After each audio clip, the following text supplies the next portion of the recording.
And then, yeah, hopefully we can go live. Well, hopefully we will go live. There we go.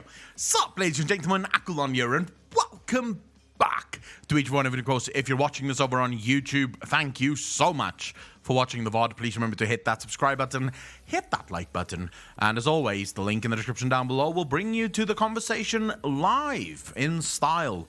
Ladies and gentlemen, definitely the best way to watch one of these is to do it live. So, you know, you get sort of dragged into the conversation, you get to partake a little bit in it. So definitely, I would say, worth making the switch. Of course, I do appreciate each and every one of you for watching. Today's going to be spicy. Yeah. It's going to be very spicy. There we go. Things have gone according to plan. I'm sort of happy. Let's let everyone know that we are indeed live, and then hopefully people will start filtering in. Hopefully we won't be alone, you know? Sort of poor Akulon streaming to himself. Now that would be fun. Clockwork Angel, how you doing? I was just about to say, wait, am I streaming for myself? Mochacho, how you doing, bro? Relaxing birthday now, accompanied with Aqua Stream. Oh my god, happy birthday. Can we get some happy birthdays in this bitch for Mocha? Mocha, congratulations, dude. How old are you today?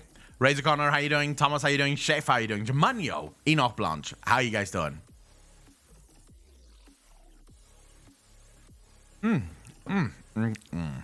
Coffee, vape, life's good, bro.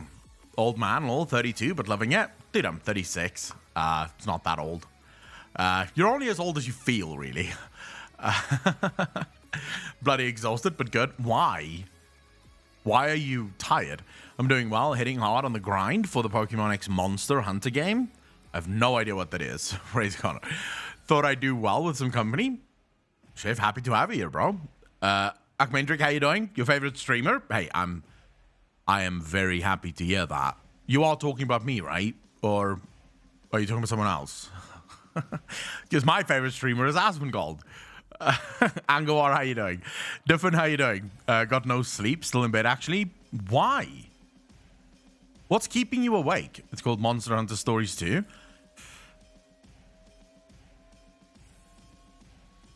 Yeah, no idea.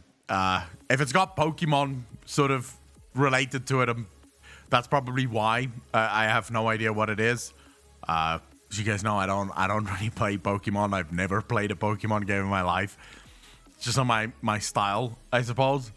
It's all good, obviously. No, of course. I mean, this is one of the talks we're gonna have today. Is sort of the incredible notion that people nowadays have that they should sort of, you know, defend their games as if that fucking matters, right? Like, they should defend their games. If someone says something bad about their game, then suddenly they have to defend it, and that's one of the things we're going to be talking about today. Nope, I'm talking about you. Well, Archmaintric, then thank you very much. We'd really appreciate that. I am honored. It is my favorite time of the day, by the way, to come to Twitch, to hang out with all of you, to spend a good 4.5, 5 hours just talking shit and sort of, you know, forgetting about life's troubles. So if you guys enjoy it as much as I do, or even half as much as I do, we're gonna have no problems in this bitch. Euro Effect, thank you very much for the follow. Really appreciate that. Welcome to the channel, bro. Thank you. Dark Souls, because it can be pretty punishingly difficult. Monster Hunter is pretty cool. It's more like a mix between Dark Souls and a parts collection set building game. Carve monsters for parts and make sets based on the theme of the monster. Okay, I get what you're saying. ETX, how you doing? I am very good. Thank you very much for asking. My life is still pretty, like, the same, I suppose. Mikimoto, how you doing, bro? Yeah, nothing's changed in my life. I have a pretty slow-moving life, you know. My life is pretty much wake up, stream, make videos, maybe watch a little bit of Peaky Blinders in the evenings, and then, yeah, tonight's going to be different, though, because tonight's going to be stream, go to the gym, have some food while I'm eating, read Grimoire of the Shadowlands and Beyond, right? And then read that until I go to bed. So that's gonna be sort of my night. It's an okay series, ETX. I don't think Peaky Blinders is as good as people make it out to be. It's an okay series. It's fun if you like sort of crime, family, gangster, mafia shit. It's really fucking good. But I wouldn't say that it's the best series I've ever watched, if that makes sense. But to be fair, I'm on season 3 only now, so maybe things still really hit up. But they've now sort of skipped a 2-year period, which I never like. I don't like when series skip time, right? Because it means that at some point I'm gonna get an episode that shows some of the old stuff that happened, like way back, right? During the 2 years. And I hate flashback episodes. Don't ask me why. Doesn't matter how good the fucking episode is. I hate flashback episodes. But I like Supernatural and things like that. Supernatural is very good. No judgment here. You will never receive judgment from me for Supernatural. I watch it more for the mental hurdles rather than the action. Mental hurdles? What do you mean? Yeah, Grimoire of the Shadowlands is coming out today. Another beautiful chance for Blizzard to add lore to the game. Instead, they decide to add lore to a book. It's gonna be lovely. No, this is actually one of the few times that I don't judge Blizzard. I think the World of Warcraft books is fine, right? The problem that I have is, like, the World of Warcraft books should only focus on macro level stuff that you can't really tell in the game, right? So this is actually one of those books that so like the Chronicles, for example, there really is very little chance of you ever telling the story of the Chronicles in the game. Like, how would you even fucking do that, right? Can you re-upload the final part outro again? It keeps saying it's corrupted when I try to import it into Premiere, though it's fine when I watch it. Alex, I can do that for you, yes. Don't know why it would be corrupted, though. But Alfie Solomon is Smexy. I don't know who that is. Who's Alfie Solomons? You pay us, but you gotta pay us more to know what you were paying for. What you were paying for. Yeah, that's sort of Blizzard's fucking thing, right? Innit? Because Google... Alright, no worries. I'm uploading it to you now. Recordings. Final part outro, right? Okay, that's going up. Update existing. Okay, I'm just updating the existing one, right? I'm updating the existing one. So it's basically just uploading a version 2 of that. I enjoyed Shadows Rising. The Anduin Goldshire in chapter was kind of hilarious. Clockwork Angel, I'm not saying that I don't enjoy the books. I love the books. I'm a huge reader. I really enjoy reading. So it's not an issue for me that they bring out books. But as a gamer, right? So I'm constantly actually torn in this weird fucking mind prison that I've built for myself, right? When I talk about speculation, for example, I have to divorce myself as a player and a speculator so that I can remove my biases as much as possible. Because as a player, I'm a Horde player. I only care about the Horde. But as a speculator and someone who loves the lore, I care about the Horde and the Alliance, right? So I need to sort of separate my playing mind and my speculation mind, right? But then I also have to do the same thing. Yes, I love books and I love reading, and I think books is sometimes... actually, books are always better than movies and series, right? Always. Series and movies are great for just sort of mindlessly fucking chilling and watching stuff, but a book you can really get into and you can really sort of sink your teeth into it, right? Wins, thanks for the tier 1 sub, dude. Really appreciate that. 14 months in a row. Thank you, bro. But now I have to divorce myself because I'm saying I love gaming and I want to see this lore in the game, right? I would have loved to see Anduin in Goldshire Inn, right? Maybe get a quest to hunt down Anduin because he's missing. And then you make your way to Goldshire Inn and you sort of look through the window and now you get a small little in-game cinematic where Jaina and Anduin is having this conversation and the general player gets to experience the incredible pressure that is on Anduin's shoulders, right? Because of everything that he's going through. That to me is a better experience all around for the player, but it also allows the player to feel feel like they're part of the story, right? You know what happens in gold chat stays in gold chat? Yes, but the player needs to be invited into the game. Alex, it's uploaded, by the way. Can you tell me if it works? If I'm gonna have to redo the fucking outro, I'm gonna lose my shit. You know, I feel like there's so many missed opportunities that Blizzard just sort of glosses over in their storytelling that I genuinely wish that they would just shape the fuck up.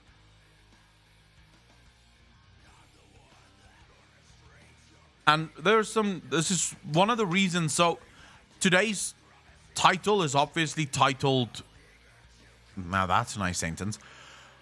It's obviously titled as a little bit more clickbait, right? Obviously.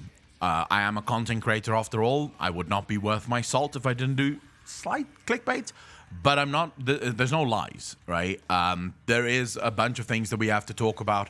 Some things that came out. If you follow me over on Twitter, you'll know exactly. Usually people on Twitter know sort of what I'm going to be talking about well ahead of time, because I'll usually tweet about it a couple of days beforehand. Sort of, you know, I'll start formulating thoughts in my mind about things that I sort of want to talk about on Twitter before I even get into it. Hello there, how are you? Fabi, how you doing, brother? Happy to have you here. So I have a question for everyone in chat. I just asked this question over on YouTube. I just did a poll on YouTube. But I sort of wanted to hear from the rest of you. How many of you are still playing... how many of you are still playing Shadowlands patch 9.1?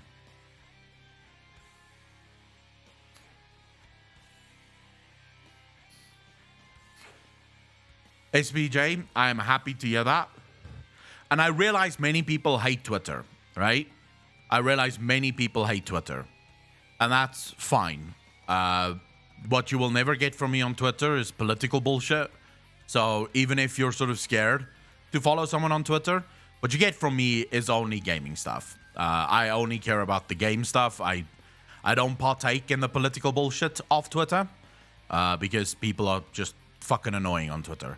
I am actively playing. I am, but less and less. Okay, so a lot of you are still playing. That's good. It's not so good when you look at the votes. And this is going to go on, right? I usually get like a good 3K, anywhere from 3 to 4K votes on some of these posts. Sometimes a little bit less, sometimes a little bit more. It really depends on the post, right? This post right now have received so far, let's just quickly see, 105 votes. So it's still a long way to go. But look at this, right? Look at the answers here. There you go. King Julian, thank you for the tier 1 sub, dude. Really appreciate that. 20 months in a row. Thank you, thank you, thank you, bro. Really appreciate that.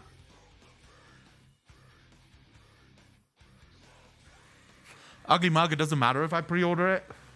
My physical book will only be available in 8 weeks. Dougler, thank you for the follow. Really appreciate that. Love your name, bro.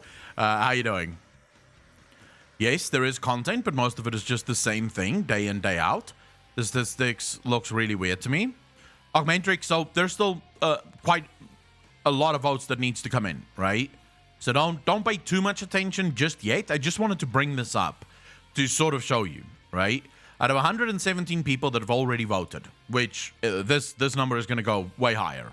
I'm expecting anywhere from 2.5 to 3K votes on this, and it will definitely change. But usually, and this is a big usually, so I keep a lot of track. I keep track of these posts. There's a reason why I do these community posts, and you can see I do them often, right? Usually one a day. If I have something to post, there'll be a post. And there's a reason why I do it. It's to get a feel for what the community thinks. But I keep track of these as they go. And one of the things that almost always happens is when I get something like this right at the start, it will continue this trend. Not always, right? Not always, but it will continue the trend. So these percentages will sort of stay the same no matter what. Yeah? So that needs to be kept in mind.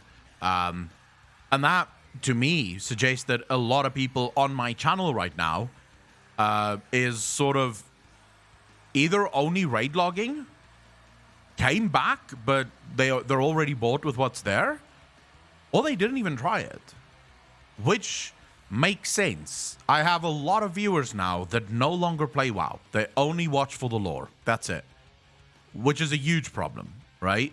There's a lot of problems in WoW, but as someone who focuses more on in-game content, PvP arenas, pushing keys and mythic raiding, I still find the game great on that aspect. I will never be a person that says that those aspects suck. Ever. Those aspects are amazing. But those aspects also fall into the raid logging category, right? Where people will maybe log in a couple of days a week to do some PvP arenas, and then maybe 1 or 2 days just for the raiding, right? They don't do anything else in the game, and that's not necessarily a healthy game design decision, right? Can't speak for others, but I've played WoW for years, and I dislike retail gameplay, but I love the lore. Yeah, I'm also against the gameplay, but very much on the side of the lore.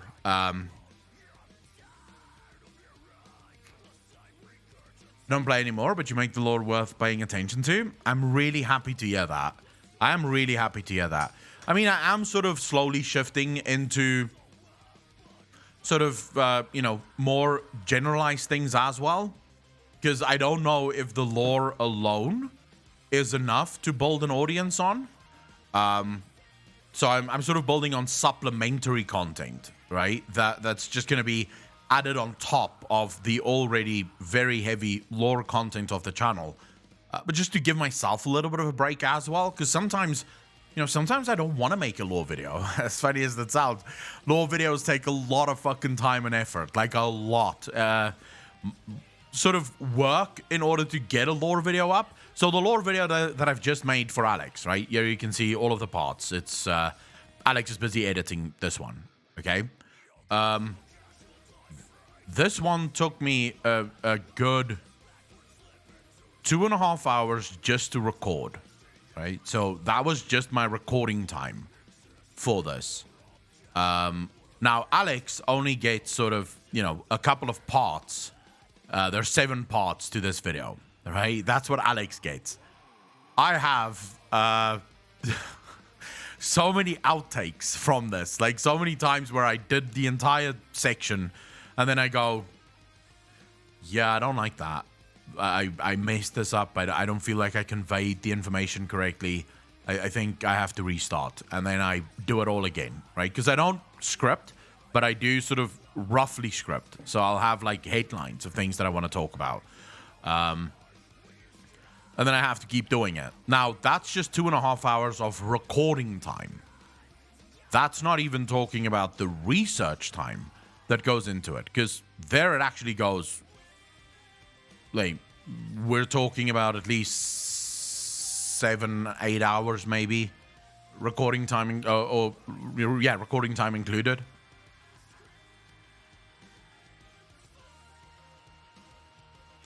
That you are moving to Texas? Bro, I don't make enough money at the moment to move to Texas. In South Africa, I'm fairly well off, right? I'm not... Well, in South Africa, technically, I am in the 1%. In fact, I'm probably closer to the 1% of the 1%, right? In South Africa. But considering that South Africa to be in the 1%, you need to earn...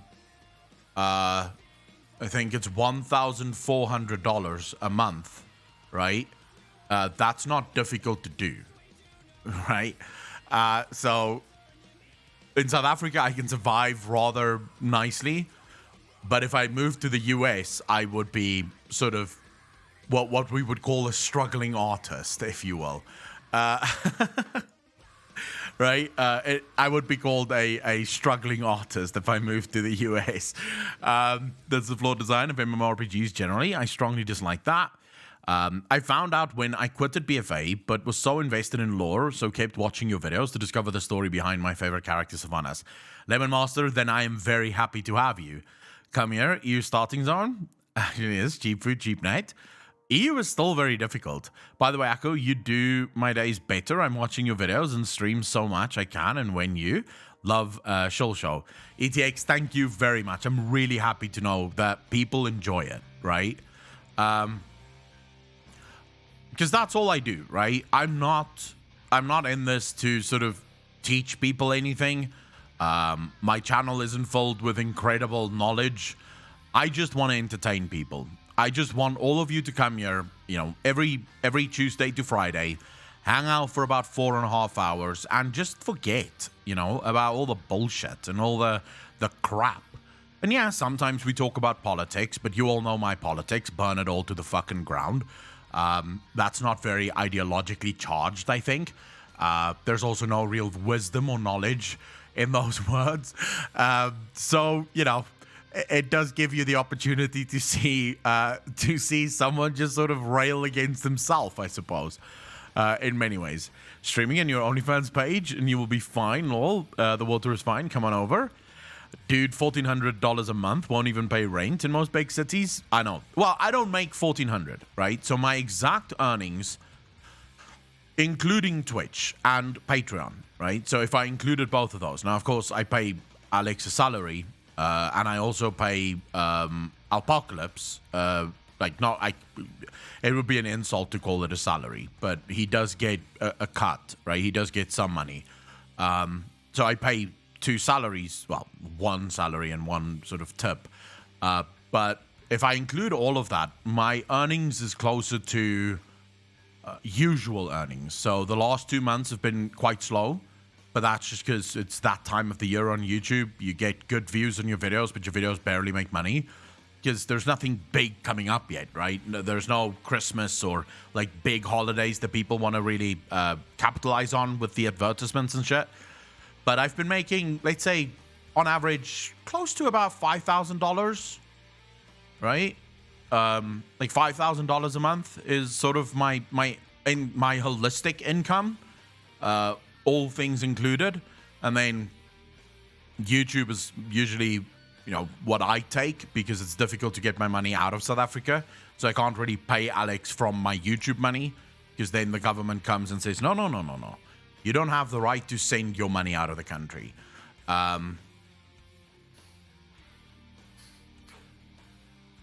Chef, I don't keep the 5K, right? So at the end of it, I keep about, like after taxes and everything, I keep about 2.5, 3K, depending on, right? So that's usually what I keep. That's usually my cut. Summertime here in the States, so everyone is out goofing off instead of sitting home watching streams. I mean, the streams have been doing incredibly well, Mr. Smokin'. The streams have been popping the fuck off. I don't know what you guys are doing. Like, are you really that bored? Because it seems like a lot of you are coming, you know, let's just watch the fat cunt. Let him say a couple of things. Maybe it makes us laugh a little. Because, you know, the streams are doing very well. I'd say the streams and YouTube. I just had one of my biggest videos yet to date on the channel, which is like very fucking interesting. The video right now is in its second day, and it's already at 26,000 views, right? Which is that's huge for this channel.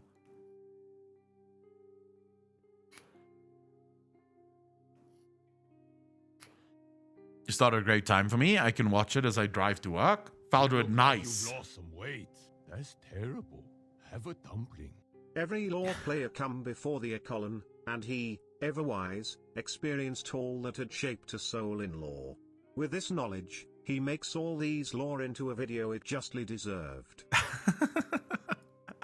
Did I just become the arbiter of lore? Zix, did you just turn me into the arbiter of lore? I kind of like that. Fuck it. I kind of like that. Sure, I'll be the arbiter of lore. Why not? Tabby Sick, how you doing? I like having chill streams on when I'm streaming. But I was checking out your YouTube channels and was curious about stream. Hero Effect, happy to have you here. Very happy to have you here. I'd say the Twitch streams is even more chill than even the videos are. Ugly Mug, you motherfucker. Thank you much for the 5 gifted subs. Did really appreciate that. Can we get some love in chat for Ugly Mug and the 5 community subs? So spam those emotes that you literally just got. And I do apologize for the fact that we still don't have the ability to get sound for gifted subs in the just chatting screen. We are working on it. I promise we are working on it, so that you will be celebrated whenever you do gifted subs on the channel. For some reason it broke. Don't fucking ask me how. I don't know. It has the exact same things as every other scene on OBS, except this scene says, no, I don't think I will play any sound. I don't think I will. But want their lore, so you're one of the few that are still talking about it weekly. Mary, I think it's because a lot of the people that's been sort of playing WoW and making videos about WoW lore, I'm not saying all of them, but there were some of them that were simply doing it for money, right? It was great clicks, and you get a lot of clicks and a lot of engagement from the lore community. And now that they're sort of not happy with where the game is, they're maybe moving off from the WoW lore. For me, the simple fact is I love the lore, right? So it's not necessarily about the money for me. Sure, the money is nice. Don't get me fucking wrong. I do like the money, but I like the lore more. So I would probably never stop making WoW. Even if, for example, let's imagine a world where I successfully managed to build a second and a third channel, which is on the cards, right? We're working on the third channel now. The second channel is already up and running, right? But let's imagine a world where those channels really take off and they start doing very well. I don't think even then I would stop making WoW videos, like lore videos. It would feel like I'm missing a part of myself if I stopped. Hey, Daddy, how you doing? Did you sleep well, Pikarku? How you doing? I don't know how I feel about the fact that you're calling me Daddy, but actually, I do know how I feel about that. I don't like it. Pikarku, I am very well. How are you? So once here, they get hooked on the community and just stay, like most of us did. That's what we do. That's what cult-like behavior looks like. Giant Rat Guy, how you doing? You see, what I'm building secretly, don't tell anyone. This is just between us, okay? But I'm building a cult. I haven't decided yet if this is going to be a life or a death cult. We'll see. I'll make it up as I go along, like with most things in life. But I'm building a cult, and as soon as we have enough cult members, we'll start taking over the world and shit. Like, we'll do all sorts of crazy crap. Like a fiend. Exactly. Flinderoikis, how you doing? I was finally accepted into the cult. Mrs. Smokin, you've been there for a while.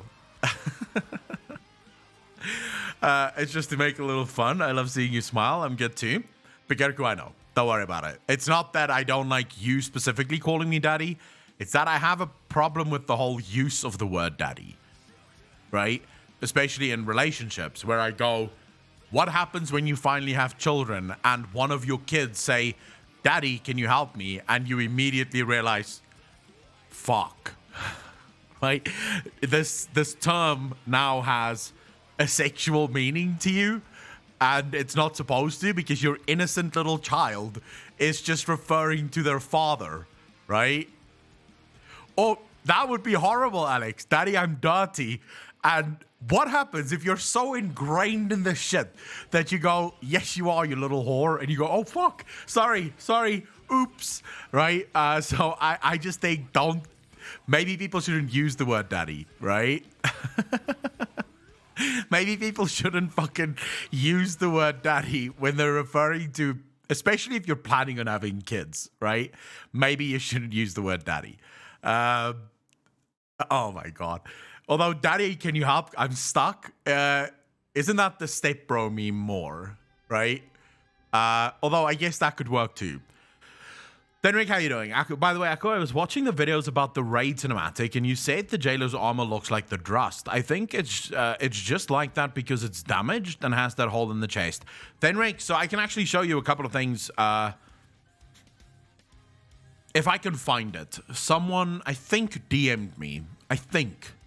Now, going through my DMs is a fucking nightmare, but I shall try. It is a nightmare. I have way too many DMs from way too many people. That makes it very fucking hard to know who sent me what. So I'm going through it now to sort of see. Someone sent me a picture. But was it on Twitter? Was it on Twitter? Was it on Instagram? Where did they fucking send this? Oh god. This is gonna take a fucking while. It's gonna take a while, boys. It's gonna take a while. Why can't I remember who sent this to me? It's one of the regular viewers. It's someone that I've actually conversed with on Discord. So it's not as if I don't know them, but for some reason I've completely forgotten. But they sent me a picture of... Could have been Zofia. Maybe it's Zofia. I think it was Zofia. No, it's not Zofia. Why did I think it was Zofia? Oh, Flinderoinkies. I have, yeah. I 100% agree with you. I have too many fucking, way too many social medias.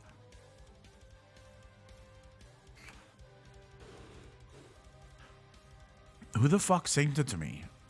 Oh, it was Luna. There we go. I remember now. Fuck me. Okay. It was Luna that sent this to me. Alright, so let's look at the jailer model.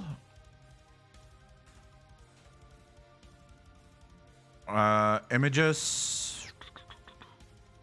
I want the new one, you motherfuckers, not this old jailer model.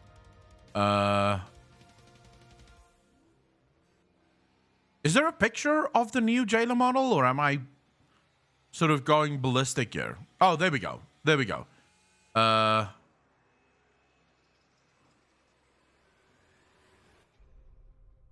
right, so look at this, right? Look at this armor, right?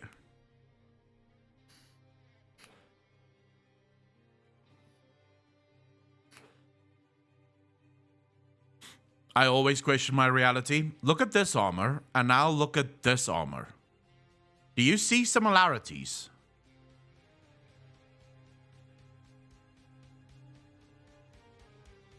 Do you guys see any similarities between these armors? How can you say you're not seeing similarities?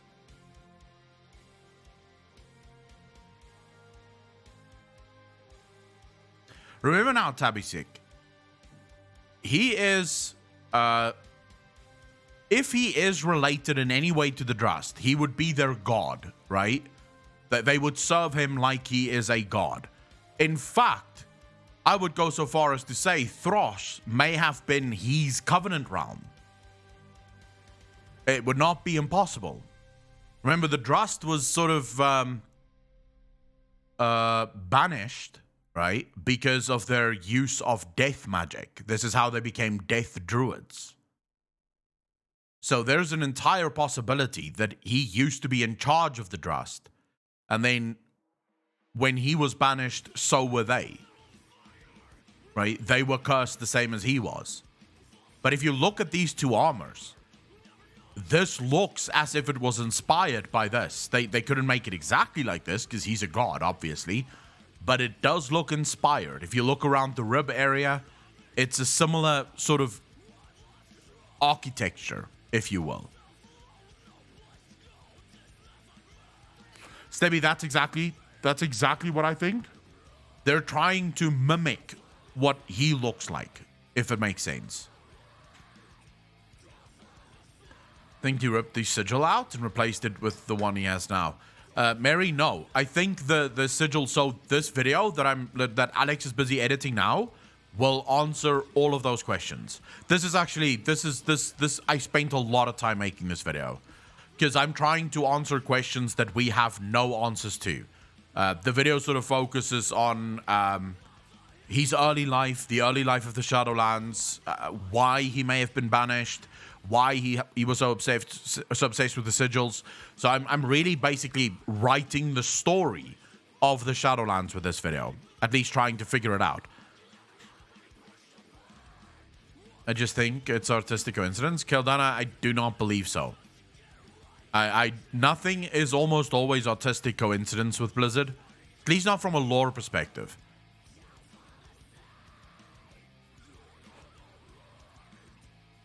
This is Vindalore. What's up, Akko? How are we all doing? Living Landoms. How you doing, brother? More like Arthas. So if you look specifically at his chest, right? It's more noticeable sort of in the cinematic, but this looks like a wooden chest piece. Now I have a couple of shall we say answers to this that could be multiples, right? So there could be multiple things here. One of the answers that I could see happening here is that with the combination of all of the sigils, he now has armor pieces from every single one of the covenants, which just leads even further into my speculation. He used to be the leader of the Shadowlands. He used to be in possession of all of the sigils, and his sigil, the Infinity Sigil, is the sigil that basically made him all powerful. And then, because of what he did, they decided to split up the sigils so that one person couldn't hold so much power.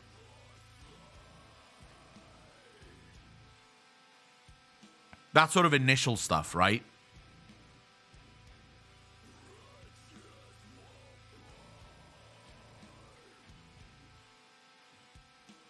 Clockwork Angel, so it depends what you're asking me, right? Yes, but the cracks the cracks are important, right? Just to be clear, the cracks are very important because this is not how steel would crack. If this was steel, it would not look like wood. The fact that it looks like wood and the fact that it sort of reminds me of Ardenweald and how the Ardenweald armor looks, especially the player armor from Ardenweald, it's got a similar vibe to it on the chest, suggests to me that because the Drust are very similar in that regard, right? So that suggests to me that it's clearly not a link to Ardenweald. There's no evidence that he ever controlled Ardenweald. The Winter Queen was the one who created Ardenweald, at least according to her and her followers, not, of course, according to Marasmius. But so the only closest link then to that would be the Drust, because they seem to be connected in some way to Ardenweald, right? It's also interesting that the Drust attacked Ardenweald at the behest of whom, right?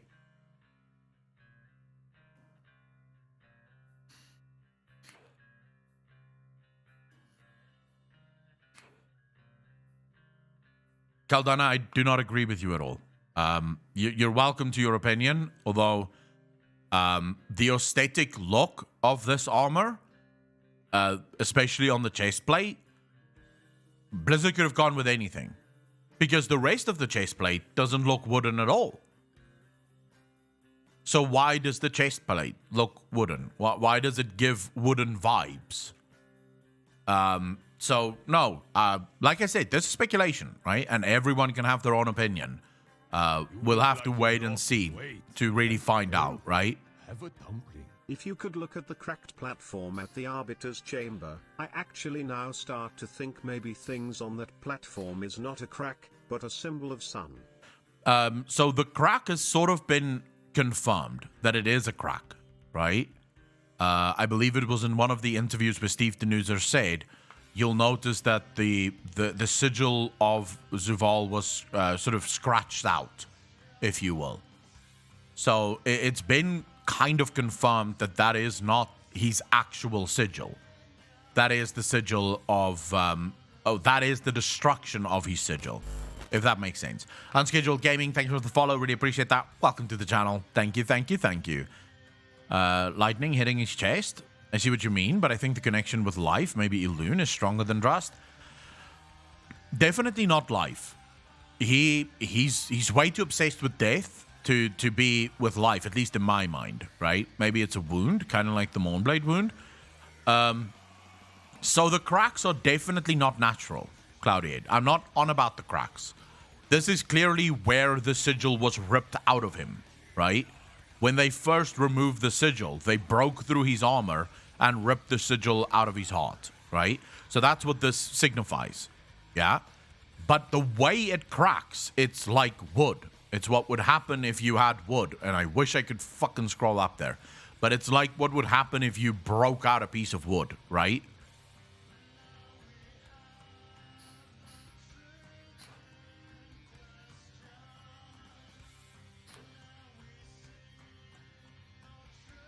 The blue sigils? You're talking about these? I don't think those are sigils on his shoulders. Lightning leaves the same mark on concrete, for example. Yeah, but what lightning would have struck him?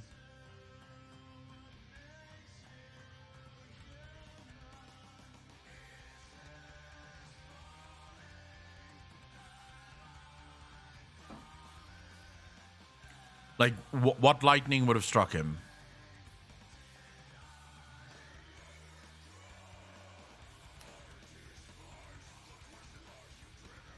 I want to find out about these guys. If we do get a 9.3, I hope that 9.2 takes us to Thros. I've been semi-obsessed with these fuckers. Have a dumpling. Instead of either wiping the entirety of the WoW universe, meaning players start over, or completely creating a separate game, WoW 2, what are your thoughts on the end raid being at the Sepulchre where we lose, but instead of being wiped out we are encased in the Sepulchre while the universe is re-originated only to emerge into a newly formed reality? That would be a way to keep old achievements /mog /character but a new story. So, Ugly Mug, let me just get back to big screen. To your question, Ugly Mug, I have no problems with that, right? I'm sort of... So what annoys me about the arguments against a WoW 2 is players going, all those achievements, all that hours of hard work for nothing. Not for nothing. You had fun doing those things. Otherwise, why the fuck were you doing them in the first place? I mean, when I finish an RPG, when I finished Witcher 3, I didn't immediately after killing the final boss go, all that fucking work for nothing, now the game is done. No, I just had a ton of fun playing the game. The game has come to an end. I am enjoying it because I finished the game, right?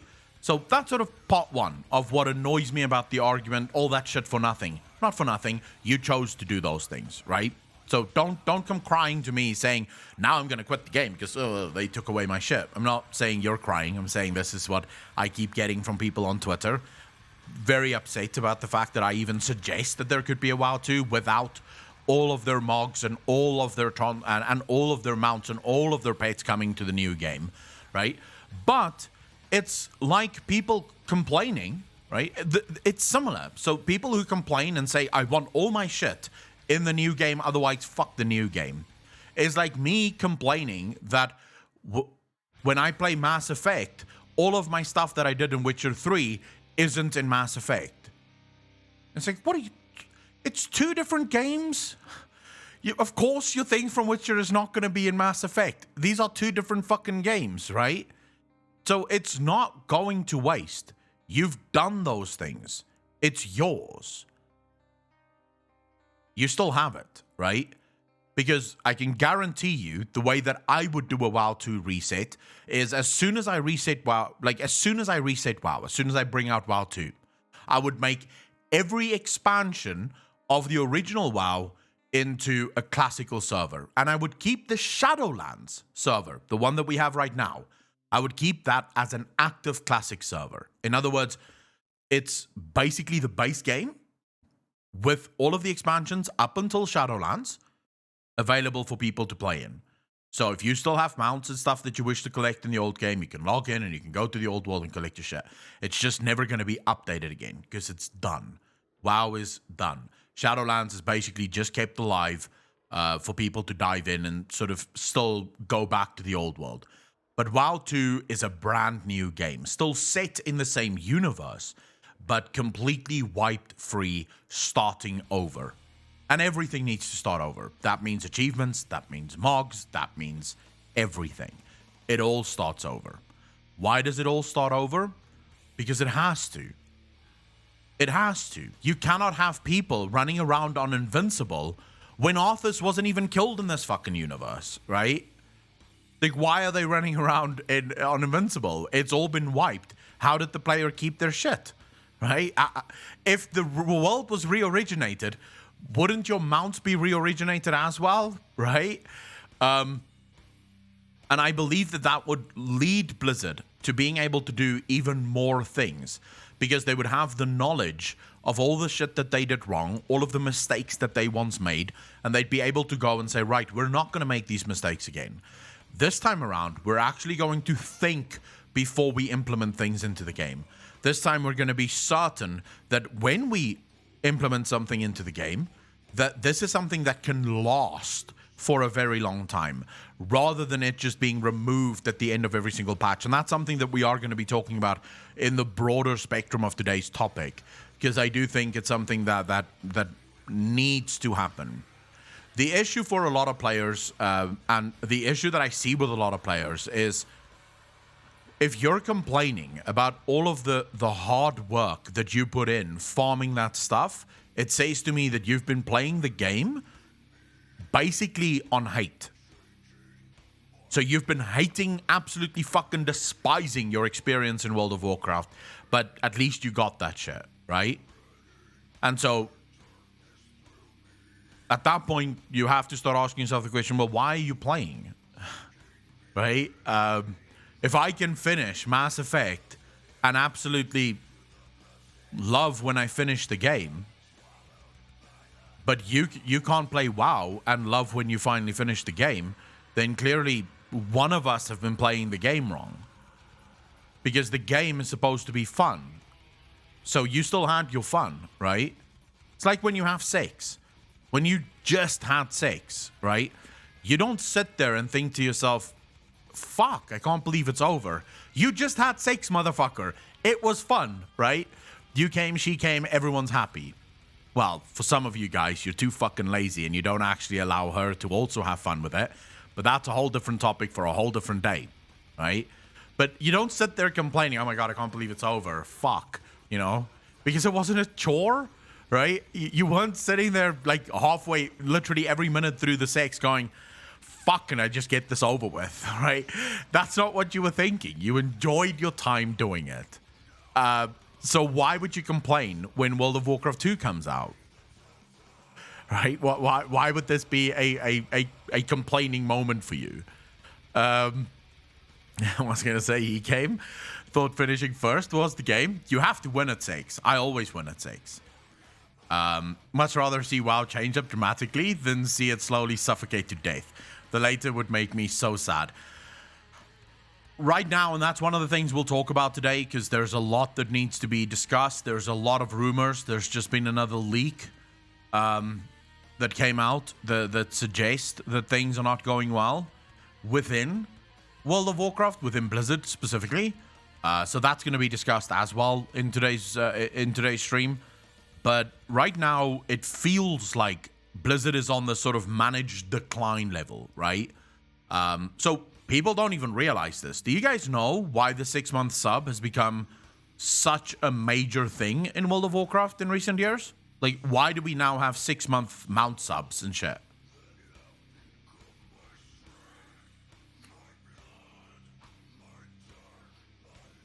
I'll tell you. Because of this. 23% of players, when asked, are you still playing Shadowlands 9.1, said, yes, I am loving it. 7% said, yes, but I only raid log now. That 7% is going to very quickly fall into the no, came back, but I am already bored. That's 17%. Combine that, that's 24% of the player base, right? Out of the 427 votes that we got so far on this, right? And like I said, it's still going to go higher. That's 24% out of the player base that goes, yeah, 9.1 really doesn't have a lot of content. It really isn't that great. So why does Blizzard have the 6-month sub? Because they know full well that their content is not even worth a month. When a new patch comes out, there is not even a month. We're not even a month into 9.1. And 24% of the people voting on this poll said basically sort of done. Basically sort of done. I've done what was there. There's nothing new for me to do, so, you know, what am I going to do next?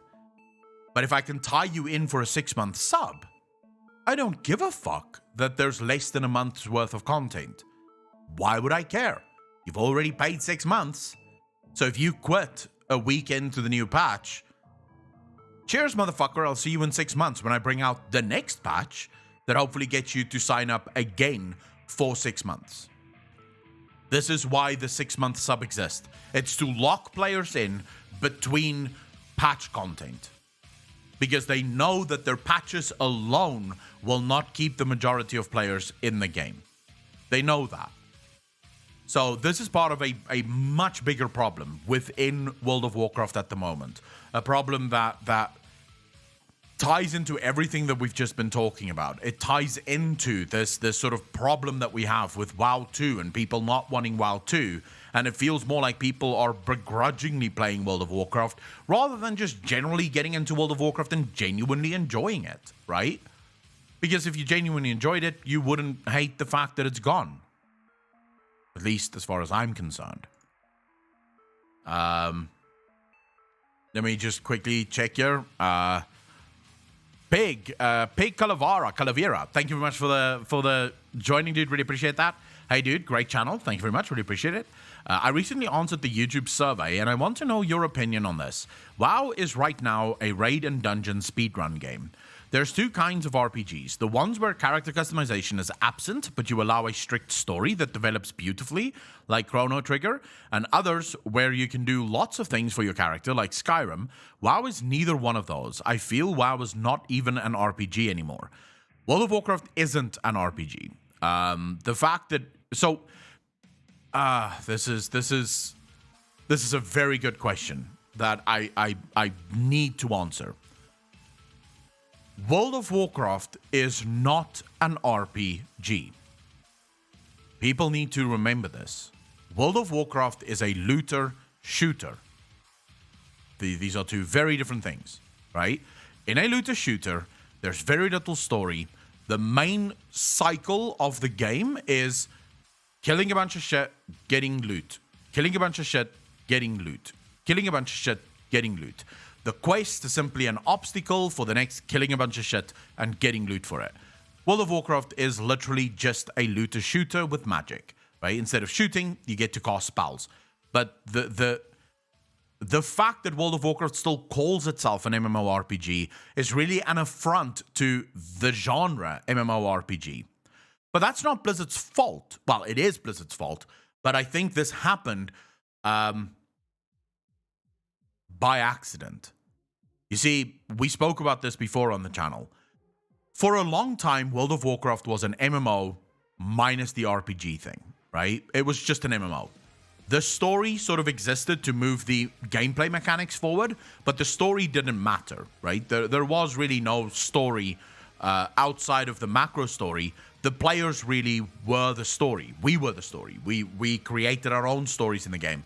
Go back to things like Classic. Go back to things like TBC. In TBC and Classic, you were the story. The main story no one really cared about because the main story wasn't presented in the game. It was simply, so Cthulhu, for example, existed so that there could be a final boss in the raid.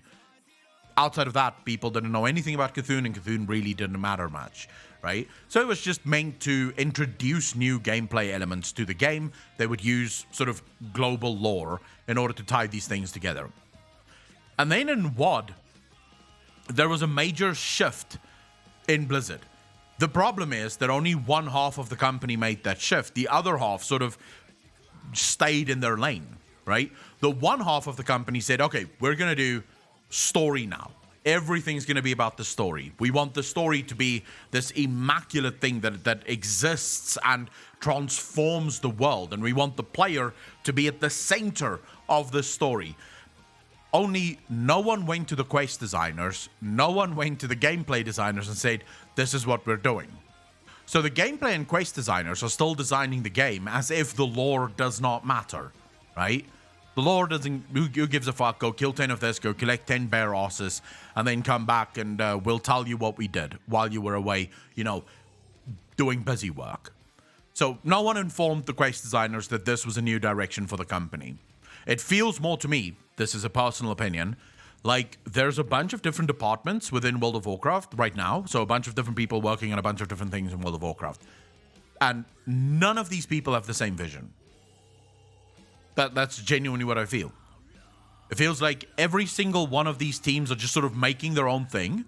And then they sort of put it together at the end, right? Just go, well, there you go. This is a game, right? That's why we get all of these fucking systems that clearly have nothing to do with one another. So let me use an example here.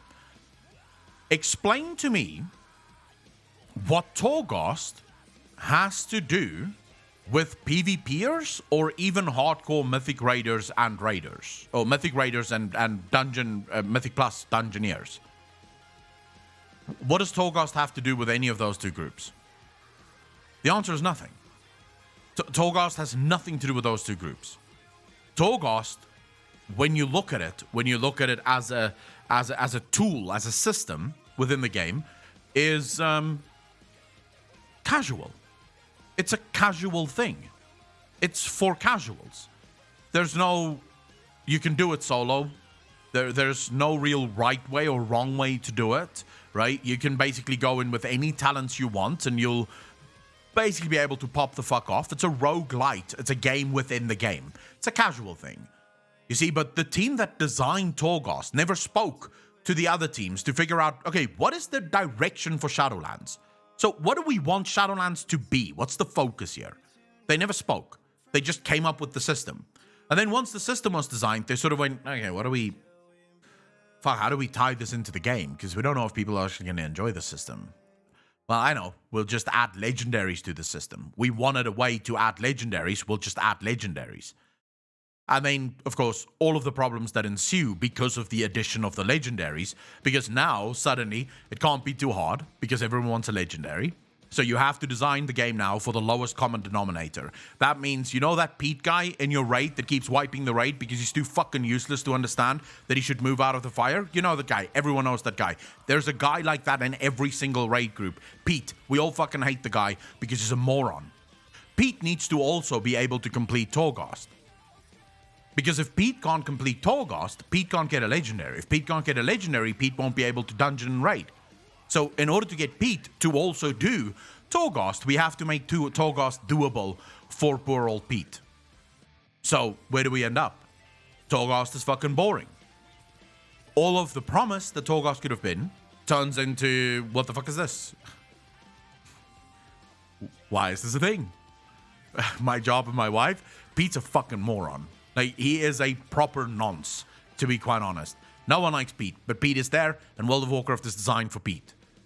However, imagine for a quick second if you removed Pete from the equation of Torghast. So, you designed Torghast with no soul ash, no legendary items. Torghast is a thing for cosmetics, and only cosmetics. How much harder could you make Torghast? Could you keep infinite floors in Torghast? One would argue yes. Could you basically make Torghast one of the most punishing experiences in the game? One would argue yes. Because it's designed for people that want to bash their heads against a system, right? In order to eventually get better and better transmogs. Maybe a mount, maybe a pet. But no one's forced to farm it. And if you're not good enough to get it, that's your problem. That's not the problem of the game designers. And you know what else Torghast would have been then? It would have been a persistent system. Next expansion comes out. Oh, by the way, guys, we have all of these new dungeons and raids and stuff that's coming out. And by the way, we've just added new things to Torghast. It's gonna be magical. Oh my god, Torghast is going into the next expansion? You guessed it. Why wouldn't it? It's a fun experience. We have a lot of people that love Torghast. So we're making it for them, so that they always have something to do. So at the end of the day, Nilbert, that's very true, right? If someone needs to buy the mount, you can't have it in the game. But that's sort of the problem that World of Warcraft falls into right now. So, Pig, in a very long, roundabout way of answering your question, World of Warcraft right now is a game without focus, without direction. They don't seem to know who they want to make the game for. And even when they make the game for those players, they don't seem to understand what those players want. And it's a very sad place to be. It is a very sad place. And I hate the fact that World of Warcraft is there. And I do want to reiterate this. I always have to reiterate this. I love WoW. I want WoW to succeed. This is why I make these videos. Because if WoW doesn't succeed, I'm out of a job, first and foremost. But I'm also out of a game that I've been playing for almost 15 years. I don't want to lose that. I don't want to lose that joy that I had for the game. And I don't think it's because I've outgrown the game. If I did outgrow the game, then why the fuck am I still playing things like Witcher 3 and Mass Effect? Wouldn't I have outgrown those too? Right? I don't outgrow games. I just fall in love with them. And I'm still, sad to say, I am still in love with WoW. Just not the WoW that they have today. So I'm still in love with it. I'm just not in love with what they have at the moment. Couldn't you say they are trying to capture everyone from casual to hardcore 1%ers? Your effect, that's the problem. They're not trying to capture everyone. Auto Contra, how you doing? I am safe. Thank you very much for asking. Luckily, the riots and the looting have not moved to my city yet. There's sort of rumors that it's moved to the Eastern Cape, though. So there is a chance that this looting and rioting could now move to every province in the country. But for now, I'm very safe. So thank you very much for asking. So my argument here, like, still loving your high school crush? Alex, yeah, pretty much. If your high school crush wasn't an absolute dick, right? But your effect, I would argue they're making the game for no one. Because here's the problem. Casual players are desperately trying to find something to do in WoW. Torghast isn't it. Because Torghast wasn't designed for them, right? Because of the addition of Soul Ash, there's very, very little reason for... The addition of Soul Ash made it so that Torghast is not really a repeatable experience. And therefore, you know, the vast majority of casual players find no reason to go back in once they've gotten their legendary from it. It's also not really made for the hardcore players, because the hardcore players want something that is truly challenging, right? I remember being a hardcore raider. So I used to be a mythic raider. I used to be a toxic fucking asshole. For anyone that's maybe new, that haven't been here before, I used to be one of those toxic people that would... So we had a thing in our guild, sort of motto in my guild. I was the GM. And it was quite simple. You are allowed to be an elitist jerk as long as you are the best in the raid, right? This was for pugs. So we didn't have those rules of you have to be nice in pug raids or anything like that. Our rule was you can be an elitist fuck, just be sure that you don't die and that you're at the top of the DPS meter if you go into a pug. So we weren't a nice group of people to play with. Very toxic, very angry, but we did well. We did fine, right? I would have hated Torghast because it wouldn't challenge me. And I want to be challenged. I want to face off against the boss that requires me to employ every possible tactic at my disposal. That requires me to use all of my abilities on my Warlock, or on any class that I'm playing, right? This is what I would want from Torghast. Torghast right now would just serve as an obstacle for me to get into the thing that I actually like, which is raiding. And so, for me, Torghast was not designed in any way, shape, or form for the casual, which I am now, or the hardcore raider, which I used to be, right? So, yeah. Akko is not a Pete? No. No, I would definitely... I knew a bunch of Petes in my guild who got consequently kicked because they were too bad to play. All the dungeons are designed for speedruns, not fun. Distro, the problem with World of Warcraft right now, and we'll get into it in a minute, right? There's a leak. There's an insider's leak If you followed me on Twitter, I shared it last night. We're going to cover what this insider says about World of Warcraft and Blizzard in specific. So we are going to talk about that. If you want a WoW like before, you can always play Classic. Diamond, I don't want WoW like before.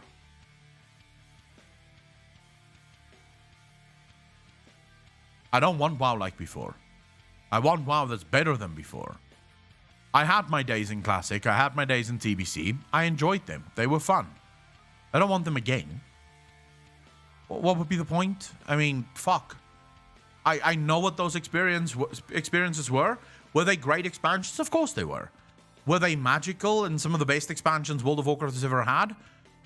Based on recent expansions? Sure. Based on objectivity? Hell no. So I don't want to go back. I want to go forward. But what I want going forward is a game that keeps up with the times, right?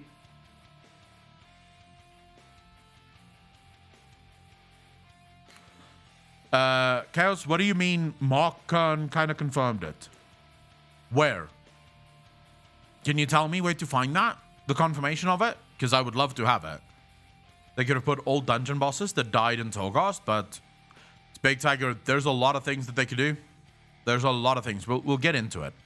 By the way, Chaos, don't share it on Twitch. Share it on Discord or on in DMs on Twitter. It's also fine. But you need to, if you do it here. So just to be clear, the reason we have the rule that only subs are allowed to link stuff in the chat isn't because I'm trying to milk you for subs.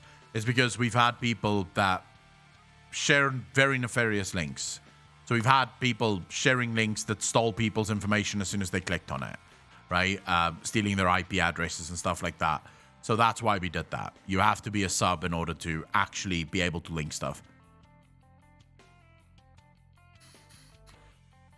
Okay, so this leak, the leak that I'm looking at is 2 days old, right? The leak that I'm looking at. If you can find me the part where it's confirmed or semi-confirmed, I'd love to see it. Because I've covered some of the other articles, but this specifically is a leak that I'm looking at. This was posted on 4chan originally, which, by the way, just for people that isn't sort of... that isn't aware, most Blizzard employees, if they want to talk about anything in the game, they go to 4chan. And there's a reason why. Nothing stays on 4chan. It eventually gets deleted. There's no way of knowing who posted what on 4chan. 4chan doesn't keep anything on it. So yeah. It's definitely not a lie. Let's just put it that way. It's not a lie because of 4chan. Oh, Grums. I like Grums. Is it Grums? Are you talking about Grums?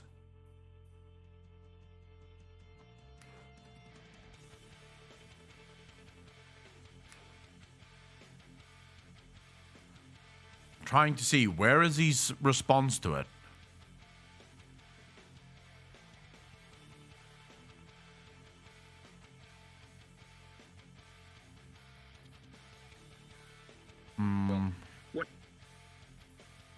Okay, actually open this because this is actually something that I do want to show you guys as well. Very long tweet. I'm looking through it now. I don't seem to see it. Oh, here we go. Here we go.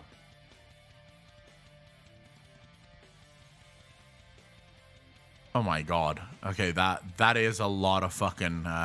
that is a long-ass tweet. Holy shit. That is a lot of fucking tweeting. Alright.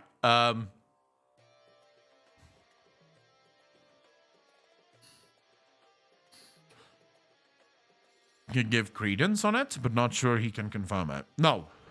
Mark Kern, I don't think... Well, to some extent, he would be able to. I know he still has contacts within Blizzard. Like, he still has people that he knows in Blizzard Entertainment that he worked with years ago, right? Would he be able to confirm it to the later? No. Tabisik, yeah, I can make it bigger. I'm gonna make everything bigger, so don't worry about it. We're not getting into it just yet.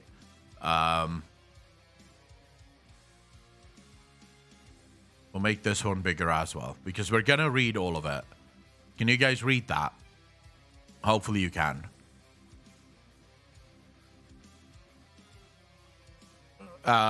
Moldavian, who said it's BS?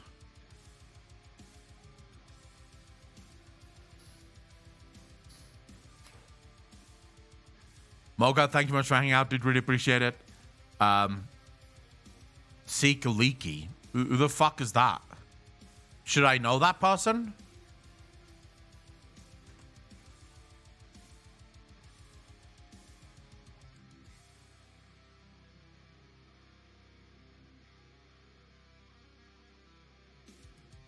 Chris Kaleki. Let me see. Chris Kaleki. I don't see him on Twitter. If he is on Twitter, I can't see him. Can someone give me his Chris Kaleki?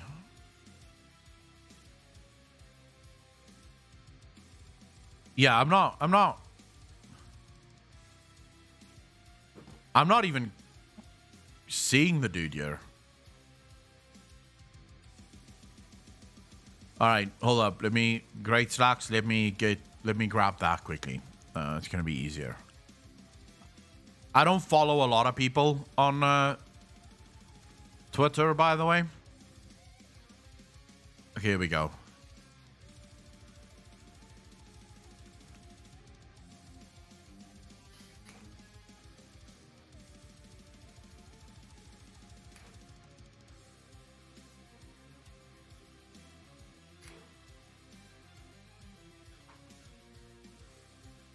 I think I watched this guy's video, actually.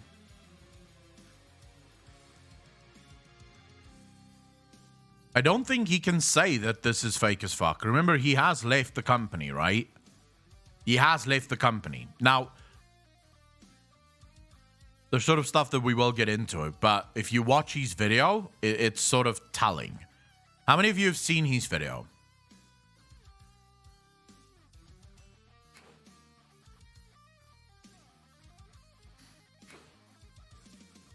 Should probably follow him, even though I don't know why I'm following him.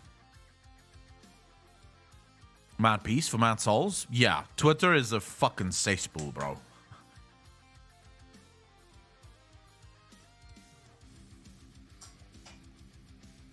Not always. There's some really cool shit on Twitter as well, but for the most part, I would say it would not be a great fucking loss if Twitter died.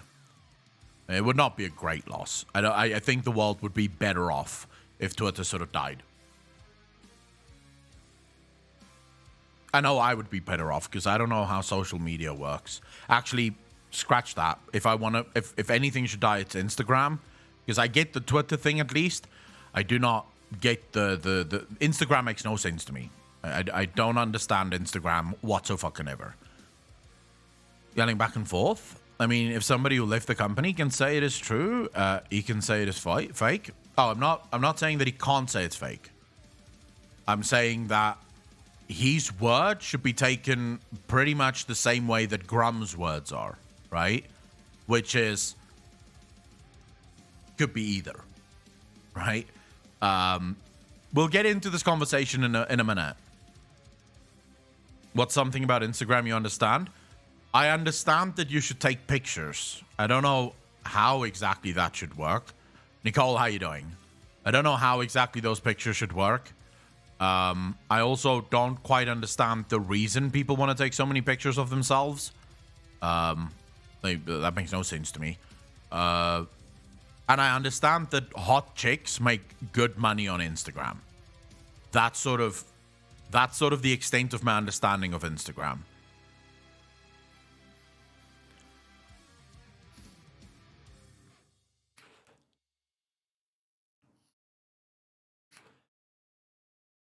The leak post is gold. It really is. It's a fun fucking look at stuff.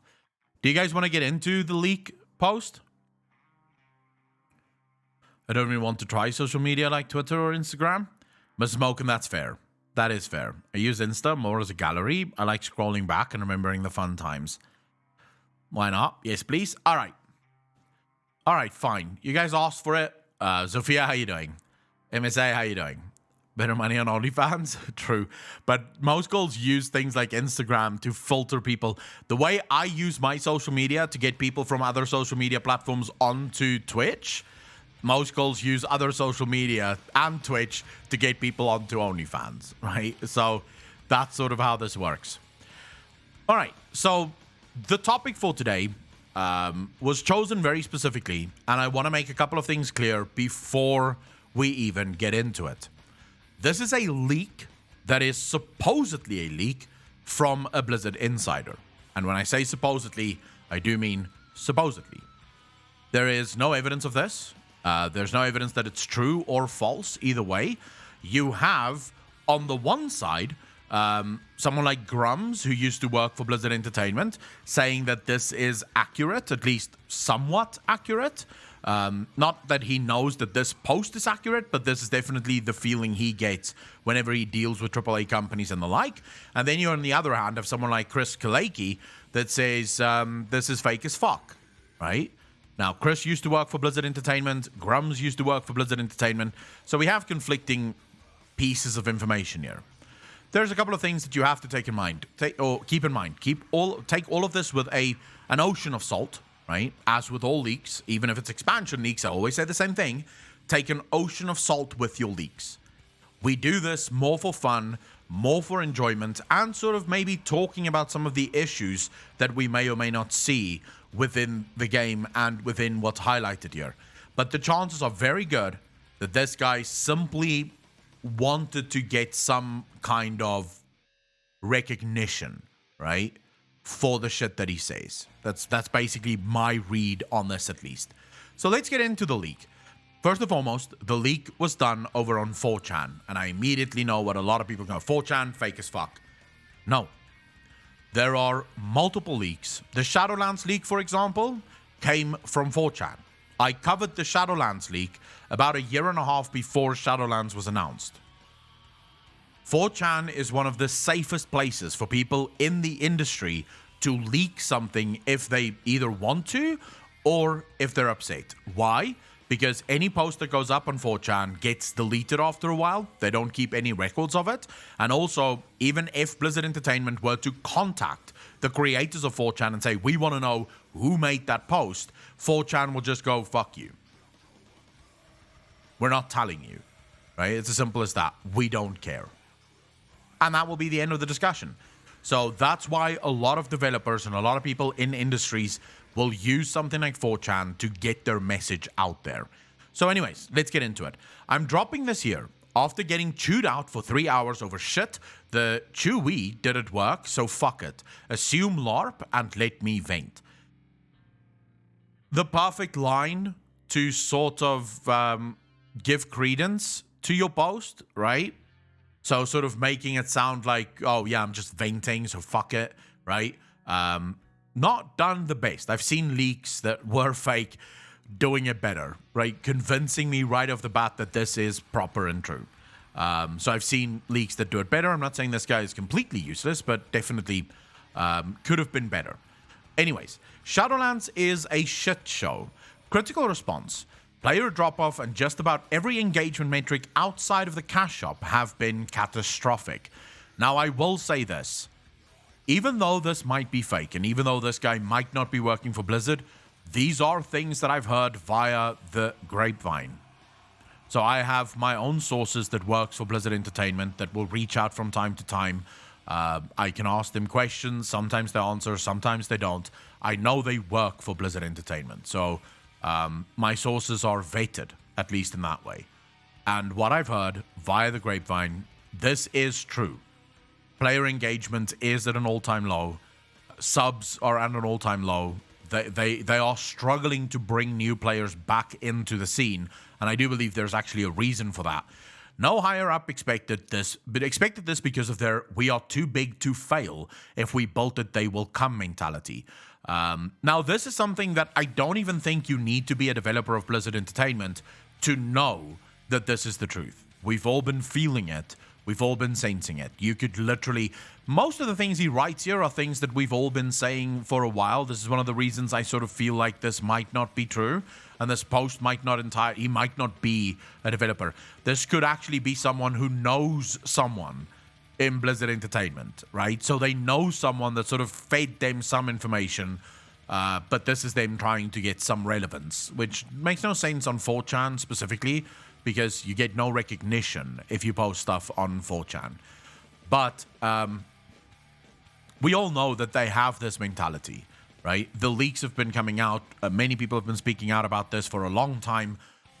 In most gaming companies, especially indie gaming companies, and something like Final Fantasy, the player is considered the hero. In World of Warcraft, or in Blizzard, the developers are considered the heroes, and much of that is our fault, by the way. We've idolized these developers for a very long time. Whenever one of these developers would step on stage at BlizzCon, we would cheer and we would lose our fucking minds. And they've allowed, in no small part, they've allowed that to go to their heads. They've allowed themselves to believe that they are the reason that people play the game, which isn't true, right?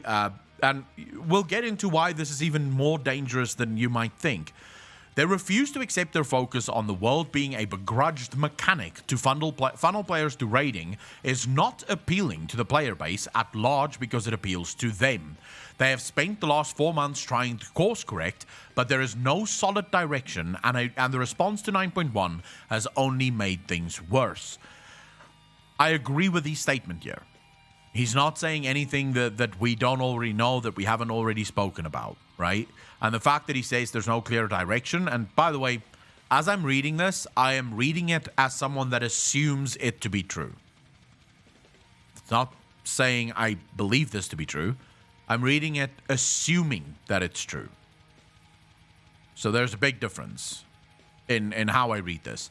Sylvanas' plan to replace the Arbiter. Now, this is a leak that I've been sitting on, and Apocalypse had the exact same leak from one of his sources.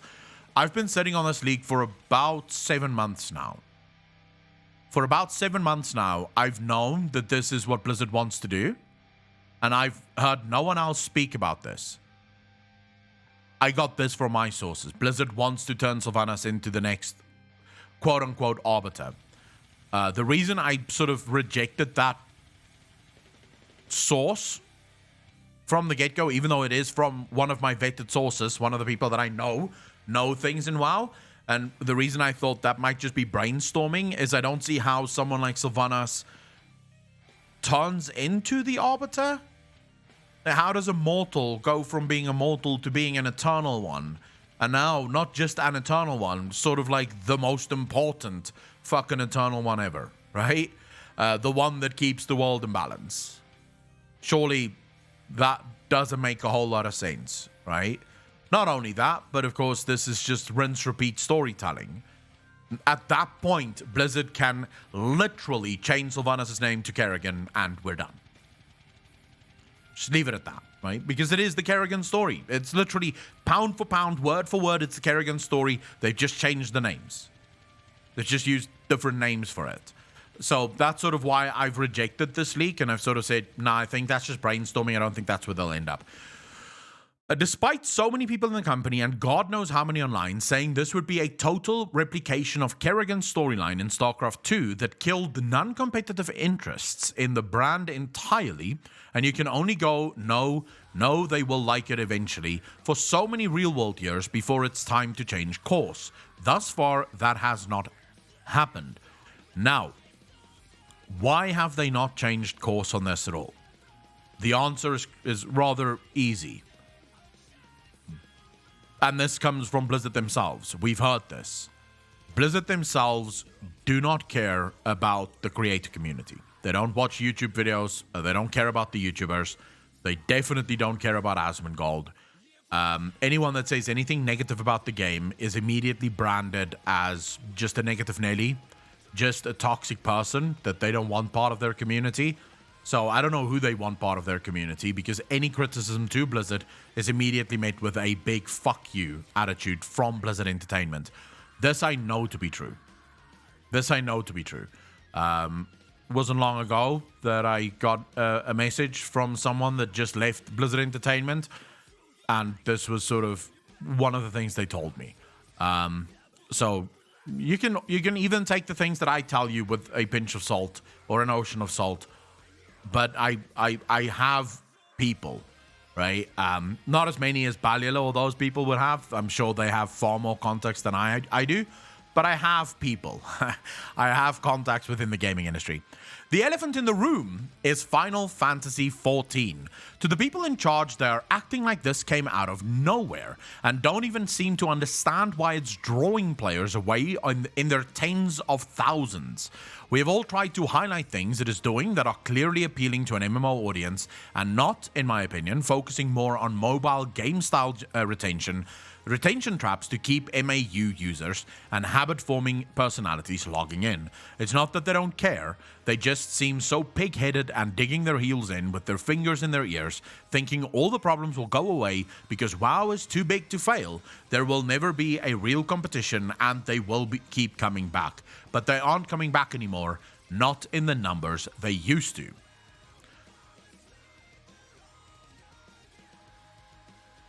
To my mind, the reason the World of Warcraft developers cannot understand why Final Fantasy is such a huge success and why World of Warcraft isn't at this point is because they don't play it. You see, I don't think that the World of Warcraft developers play their own game, and I do not think that they play other MMOs. If you watch, for example, let's just take someone like Devlore, right? Josh Allen. I think his name is Josh Allen. You all know Devlore, right? Lore that works for Blizzard Entertainment. If you look, I don't know. Does he still work for Blizzard Entertainment? Has he left? I don't know. I think he still works for Blizzard Entertainment. But if you watch his Twitch streams, right? He's playing things like GTA. He's playing things like Echo. He's playing basically anything but MMOs, right? Like, it doesn't matter, as long as it's not an MMO, that's what he's playing. I can almost guarantee you that that's sort of the truth for all of the Blizzard developers. And he's not a developer, I realize that, but I do think the vast majority of them do not set foot in World of Warcraft unless, you know, it's like the beginning of the expansion. They'll quickly try a couple of things out and then they'll move the fuck along and go play whatever games they feel like, because they're clearly not making the game that they want to play themselves even. Now, as for the and this is something that we should focus on, the tens of thousands, the people that's leaving in their tens of thousands, how many people in chat right now believe that to be false? How many people question the fact that tens of thousands of people are leaving World of Warcraft?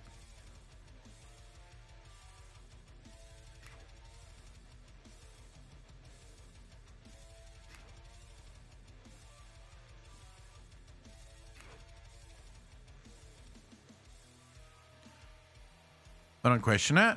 No, I also realized that. It's true. All right, so for anyone that is questioning it, and tens of thousands, if it's every single day, that very quickly leads to 1 million people, by the way.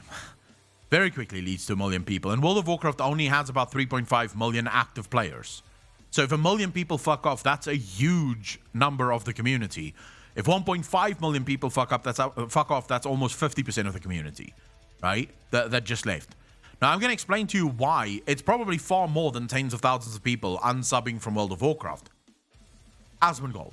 We've all seen the outrage. I can show you the articles if you don't believe me. There's been massive issues with Asmongold and him basically starting to play Final Fantasy. You had a very high up developer at Blizzard Entertainment basically come out and call, well, not just basically, he literally called Asmongold an asshole. This should show you the sort of feeling that they have around Asmongold, right? This is probably not just from him. This is from all of the developers. Now, regardless of your feelings about Asmongold, you may like the guy, you may hate the guy. I personally like the guy. There is no denying that Asmongold is by far the largest content creator in the World of Warcraft space on Earth. if you combined, and I would argue no matter how many times you try to, if you combined all of the views that all of the content creators get, they would probably still struggle to match Asmongold on a day-to-day basis. Asmongold is incredibly big, right? And there's no denying it. When you have your biggest content creator leave for a different game, and not just leave, but actually love the game that he's leaving to, that's a huge problem. Now, Asmongold got 200,000 views on his very first Twitch stream for Final Fantasy. 200,000, that's concurrent viewership, right? That's not actual viewership. If you go to sort of individual or unique viewers, that's usually anywhere if my videos are something to go by. If I look at my videos, the amount of concurrent viewership I will have, so right now I have 190 viewers, right? 190 of you are sitting here watching me talk about this issue. If I go to exactly how many unique viewers I got, it's usually somewhere between 10 and 15 times the amount of concurrent viewers, right? So on this specific one, we will have anywhere from 2,000 to 3,500 unique viewers that have watched the stream. You know, they came in, maybe stuck around for 10, 15 minutes and left because they had stuff to do. Maybe they found me boring. Doesn't really matter, but people come and go, right? So it's usually, for me at least, as a smaller streamer, anywhere from 10 to 15 times the concurrent viewership. So if we extrapolate that for Asmongold, we're looking at anywhere from 2 million to almost 3.5 million people that watched his live stream playing Final Fantasy and absolutely loving it. These are people that have played World of Warcraft, maybe do play World of Warcraft. We're also now seeing a lot of people that used to be on the fence since Asmongold started playing it make the switch. So they've sort of moved over and said, okay, no, I'll try it, right? It was so bad, and again, there is an actual article. If you want to see it, I can go to PC Gamer. It was so bad that Final Fantasy actually sold out of digital copies for Final Fantasy. Like, Square Enix had to sort of put people on a waiting list to get them to buy Final Fantasy again because they ran out of digital copies. You know how hard that is to do? To run out of a digital copy, it's not something that's it's there. They can just make more. It means that they did not expect the influx of players that they were going to get, right? So that sort of that should show you, right, how people are asking how is that possible. When you make digital copies of your game, right, there's always a number to it because you have to keep slots open on the servers. You have to ensure that the servers can handle it. So you'll generate a bunch of keys. All digital copies is a key, right? Every copy has its own key. That's how you know it's on your account and it belongs to you, because once you put it on your account, that's your account. Now, when you run out, when let's say you've made 1 million and 4 million buy, you're short 3 million keys. So now you have to generate a whole bunch of new keys to sort of, refresh the market and allow more people to buy it. So that's how you run out of digital copies. It's not an unlimited thing. No one would make an unlimited amount of digital copies. That would be stupid. Because you're just going to end up with a bunch of keys that is unusable now because they exist for a different game. Now you bring out a new expansion. You can't use any of those keys again because they're sort of tied to expansions that was never bought, and you have to scrap those now. So there's a whole reason why there's limited digital copies for every game. But it means that they ran out completely. But you have effectively, right, Asmongold, and the VOD, by the way, got 2.5 million viewers. The VOD for him playing Final Fantasy have 2.5 million viewers right now, as we're talking. So that puts us at about 6 million people that's watched it. Now, let's say that 2 million of those were people that returned. They sort of did watch the live stream, but they returned afterwards to watch the VOD. Okay, so okay, fuck it. Let's take 3 million off of it. So let's say there were 3 million unique people that watched Asmongold play Final Fantasy. That's the whole of the World of Warcraft player base. There's about 500,000 World of Warcraft players that didn't see Asmongold play Final Fantasy, right? The rest is it's almost the entire player base for World of Warcraft. And they've seen Asmongold love Final Fantasy. That's a huge problem for Blizzard Entertainment. You see, Blizzard's too big to fail, and players will always come back. Used to work. It used to work really well. Why? Because what else would you do? Let's go back 5 years. Oh, let's go back 10 years, actually. 10 years ago, what were you going to play if you didn't play WoW? Sure, you could sort of leave and, go play another single-player game. But in terms of MMOs, there really wasn't an MMO that could scratch that itch for you. Nowadays, that's no longer true. Right? There's plenty of MMOs. You have ESO, you have Final Fantasy. There are more than enough games that can absolutely tie you into a new game that makes it fun. And what happens now is where in the past you would come back for a new patch, you've just discovered new fun in a new game. Why are you going to leave Final Fantasy for the next patch of World of Warcraft? You're not. That would be stupid. You're having fun in Final Fantasy. So it doesn't matter, right? So this is where Blizzard is sort of starting to face their first real big problem within their development style, if you were. All right, so it continues to go. The people making the spending choices know this. The new model for WoW is market the hell out of an expansion pack for a huge quarter, then use 6-month lock-ins to pad numbers for the quarter after that. Even if Corona had not happened, 9.1 still would have been dropping after the initial 6-month sub expired to keep the chain holding. Now, in this, he's sort of arguing that this is something new. And I saw a lot of people coming, oh my god, only new patches every 6 months? What are you talking about? That's always been the case. In Legion, it took 6 months between content patches. You would get a 0.5 patch after 3 months, and then you would get a whole patch after 3 months. That gives you 6 months. So this is nothing new. People are pretending as if this is a new... Blizzard have figured this out long ago. They've been doing this business. So this is not actually something that needs to be criticized right now.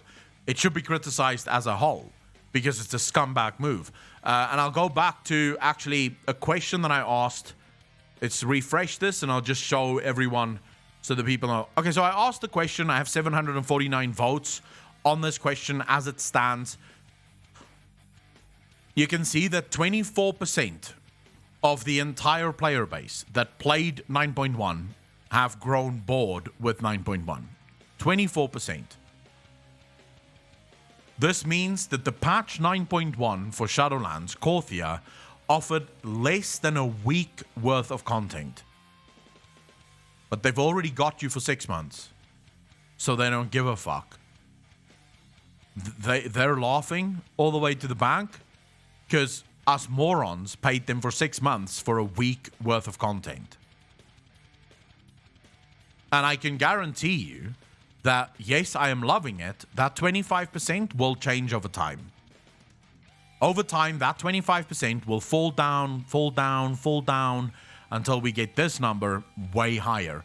This is actually a number that bothers me more than anything else. 44% of players didn't even try it, which means the majority of World of Warcraft players, a vast majority, because 17% plus 44%, right? That puts us on what? 71%, I believe.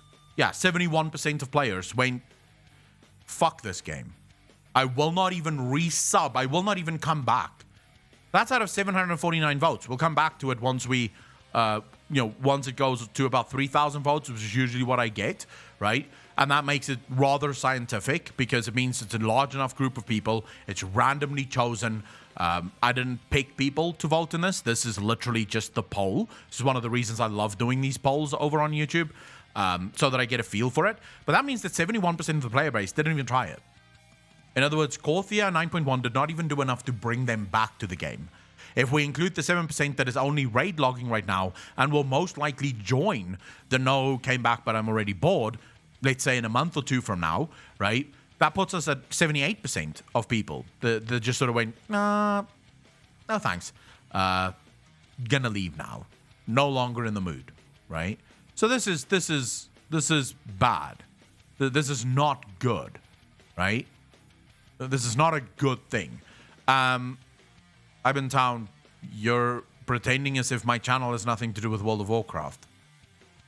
71% of my viewers would form part of the player base of World of Warcraft. Either ex or current, but it would form part of the player base for World of Warcraft. So, you know,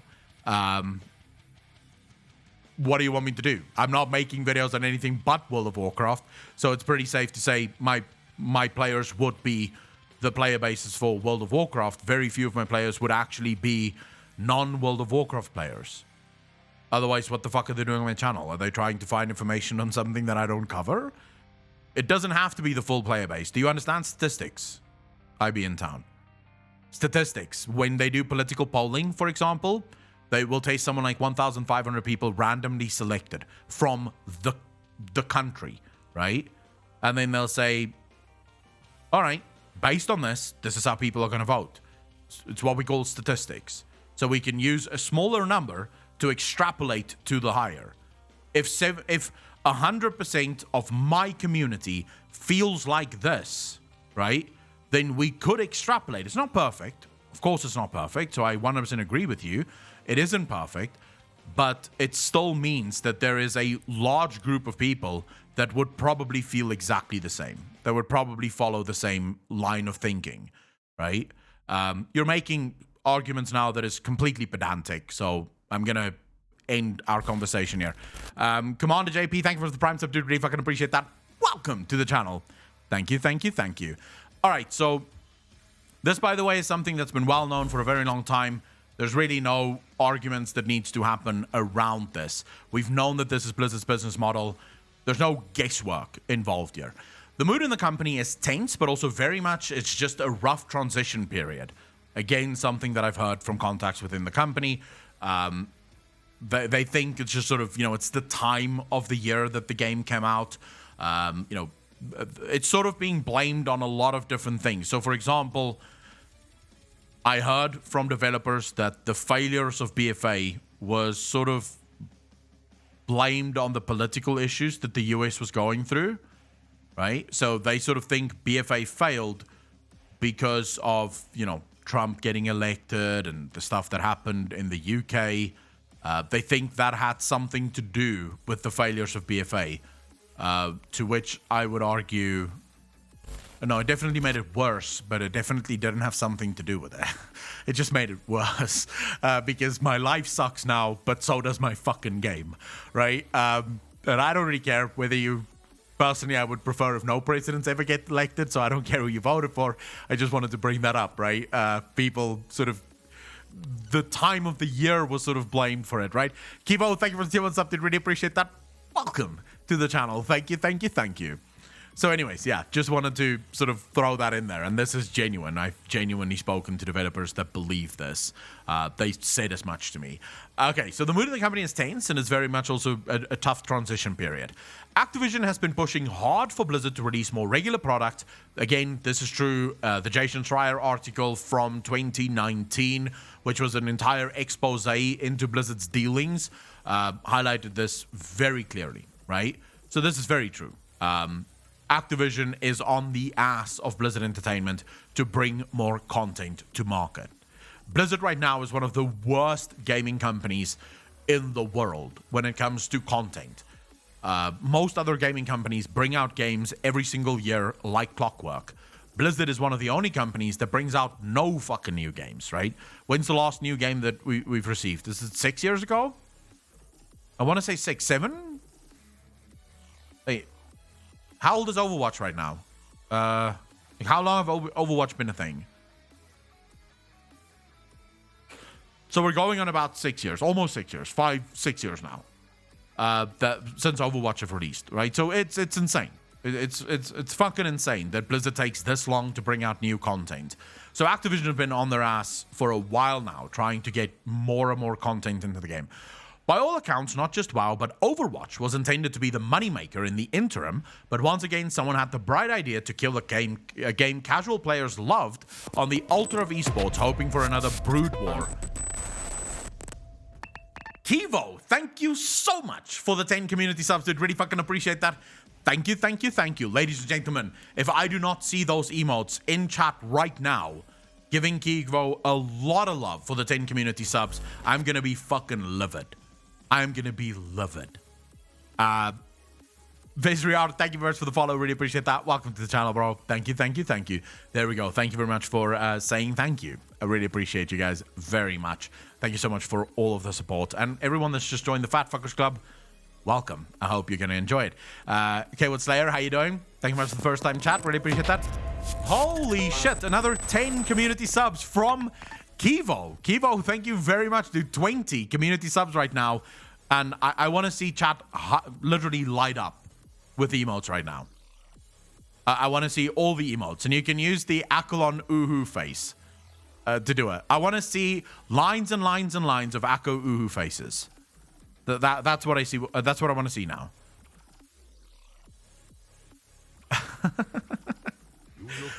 Thank you very much. Did really appreciate that. Mary, thank you for the 10 bits. Really appreciate that. Thank you so much to everyone for the support. You guys mean the absolute world to me. And Kivo for the 20 community subs. Literally just got here and giving out 10 community subs. That's fucking amazing. Brazilian Army, holy shit. Thank you very much for 10 community subs. Did really appreciate that. Can we get some love in chat for Brazilian Army as well? This is insane. This is fucking insane. You guys are crazy. These are all new people. Brazilian Army, Kivo, thank you. It really means the world to me. Thank you so much for that. You guys fucking rock. Yeah, we seem to be going places right now, which I absolutely love. Can you guys remember where I was? What were we talking about before I got a lot of money? 30 subs in a couple of minutes. Amazing, guys. Yeah, you guys fucking rock. 160 more and the whole chat is subscribed. No, I don't think we should do that because you can't really decide who you give the gifted subs for, right? Kyle Slayer, thank you for the follow. Really appreciate that. All right, so the esports thing, the Overwatch esports thing, we all know this is true, right? We all know this is true. Clockwork Angel, thank you so much for extending your tier 1 sub. Really appreciate that. Thank you, thank you, thank you. And now officially, welcome to the Fat Fuckers Club. I have no words. I have no words. Kivo, 30 community subs, dude. Bow down to the master. Bow down to the master, everyone. Thank you so much for the 10 community subs, dude. It means the absolute world to me. This is crazy. You guys are...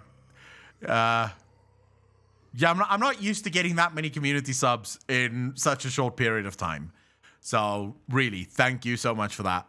Gonna run out of emotes. We've got plenty more coming. We're having Ferorius work on them literally non-stop. Jesus. Okay, we have 25 community subs coming in from Brazilian Army. You guys just go ahead and spam emotes the whole fucking stream through. Don't even worry about writing shit. Just spam the emotes. Just say thank you. I don't know.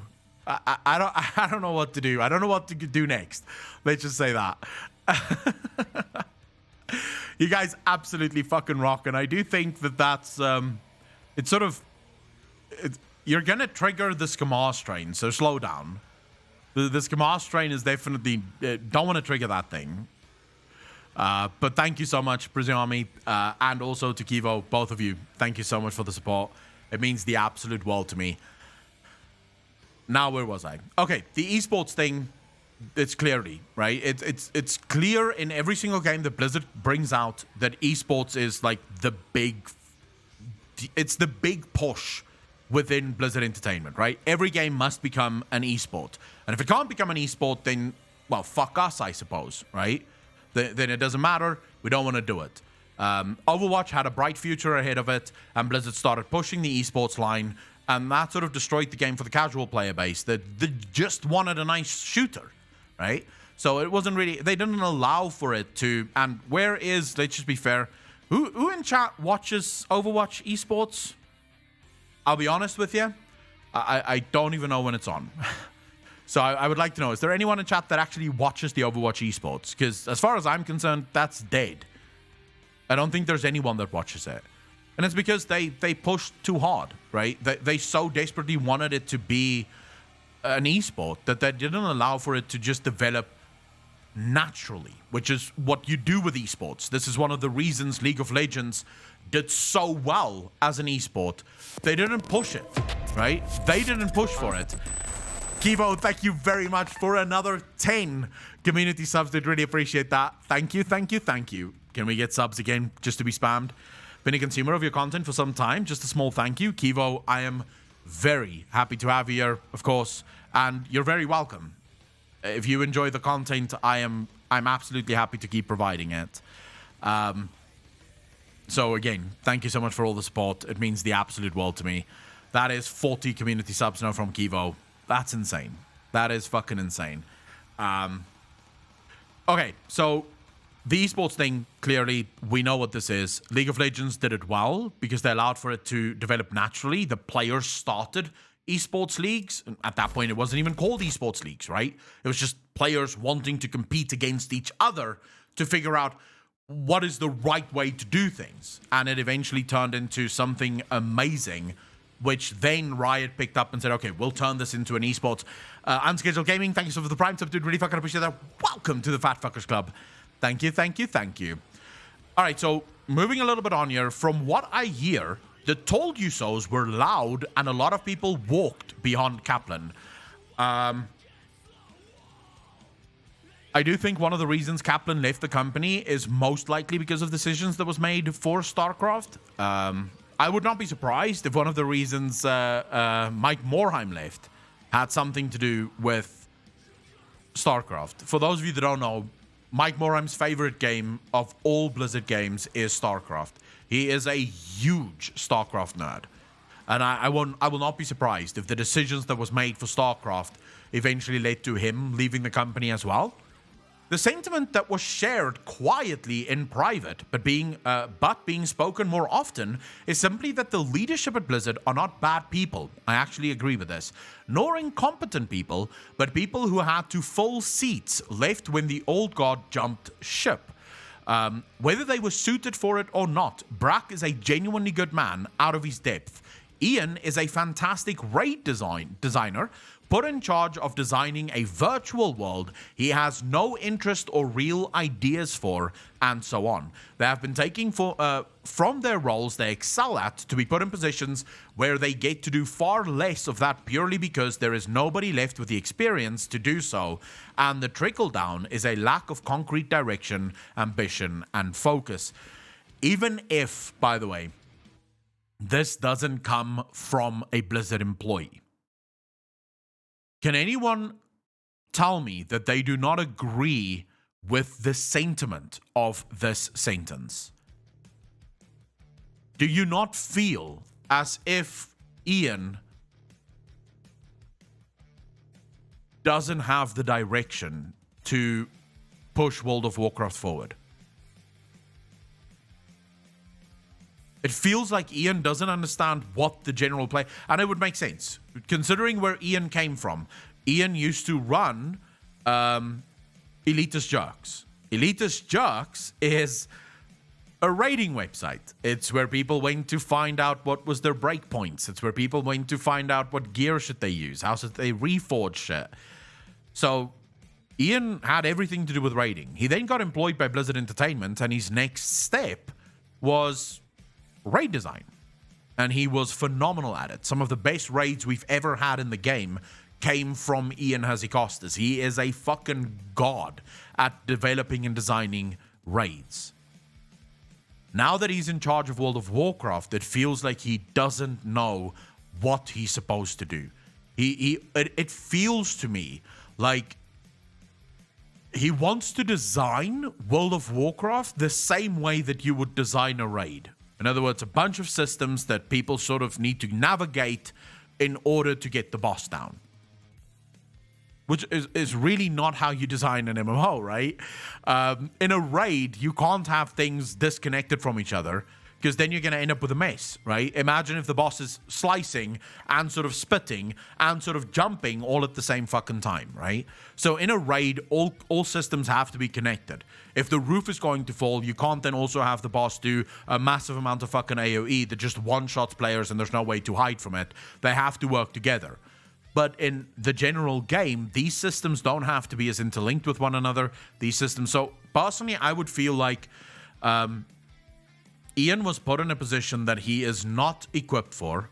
He doesn't understand how this position should be done, how it should be run, right? And I sometimes wonder if he doesn't miss the days of raid design, you know, where he could do the things that he absolutely loved, which is game design, right?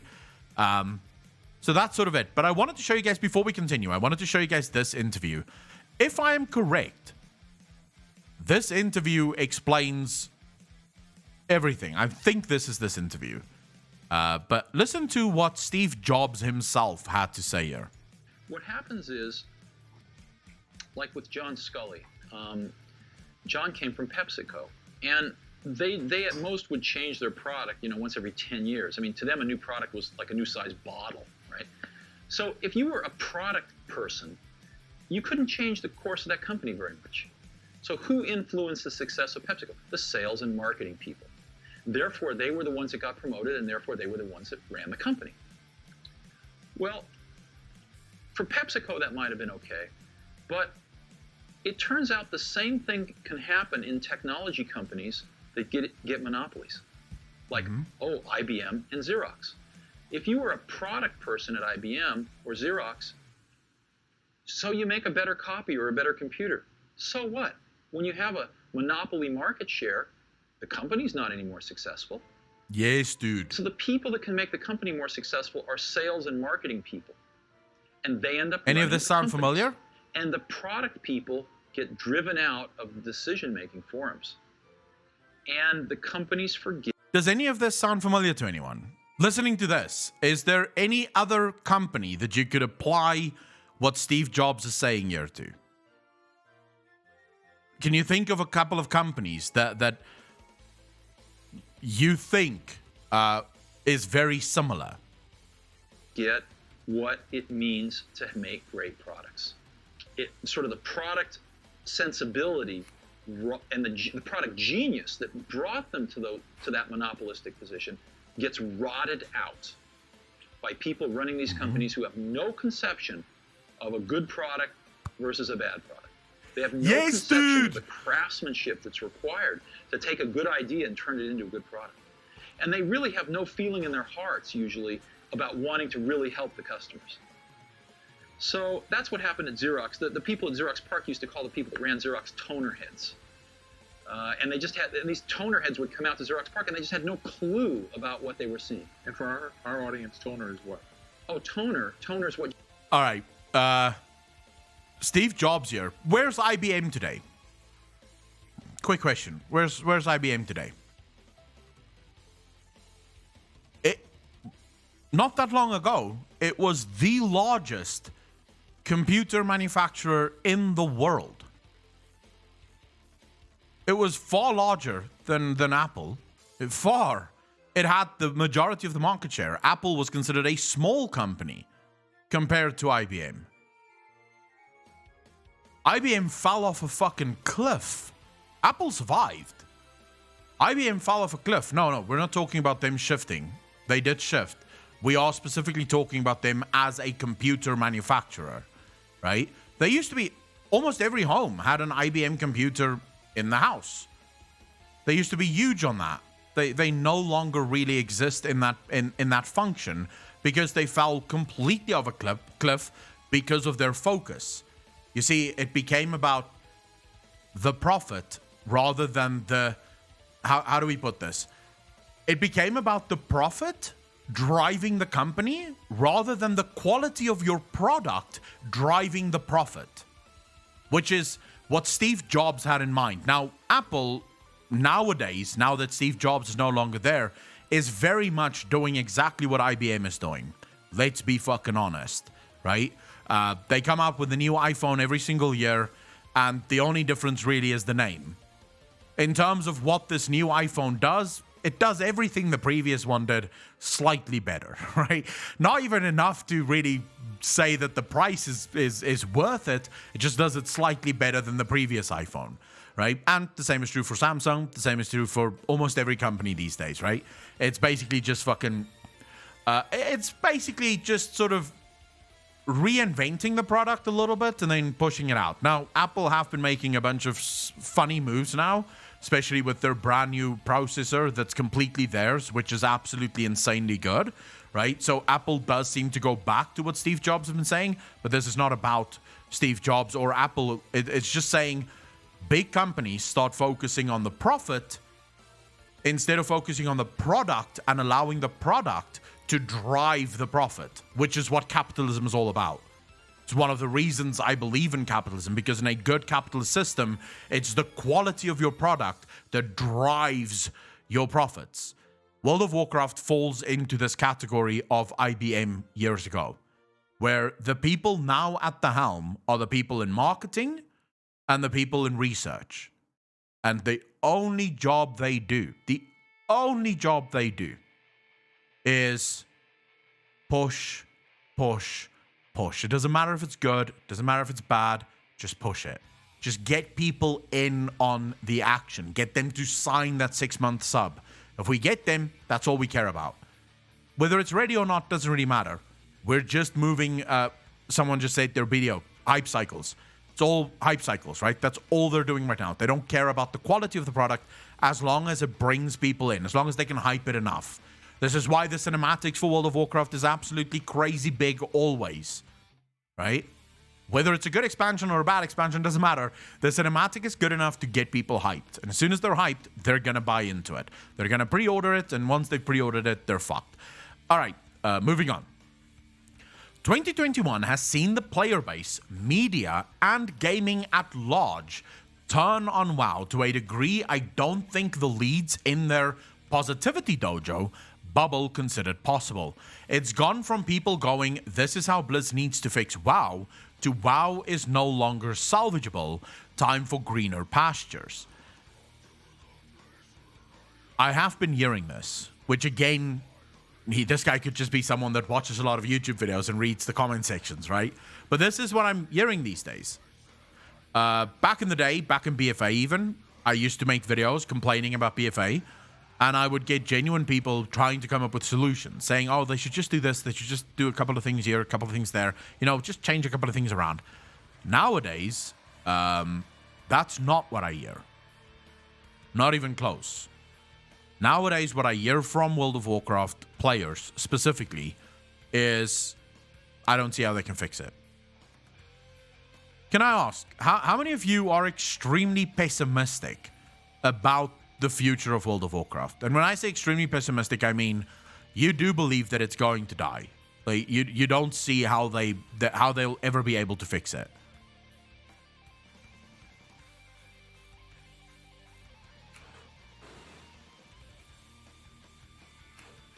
Unsub last week, holy shit.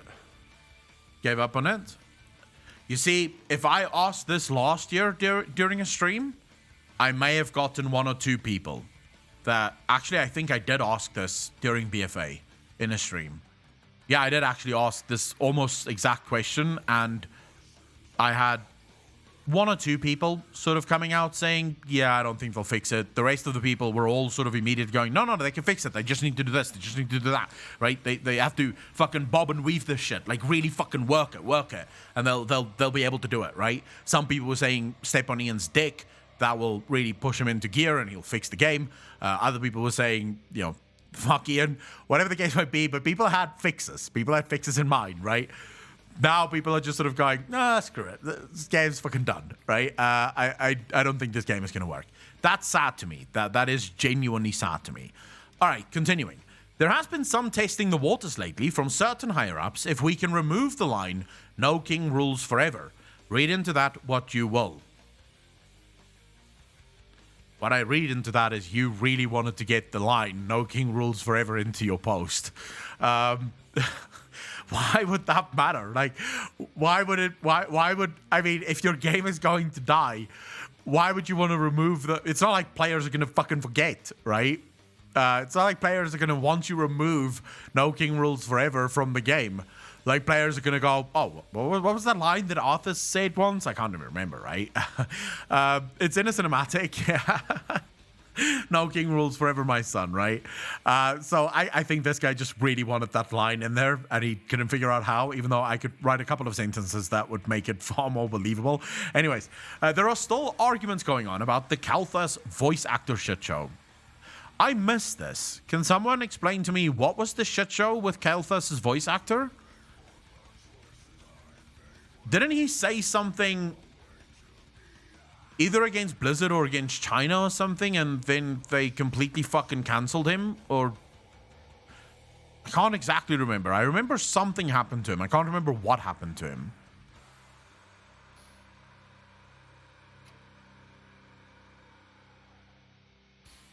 Oh, so he fell at the altar of cancel culture. This makes sense. Okay. You know, cancel culture is what we need in this world, because clearly we need a bunch of kids driving the conversation.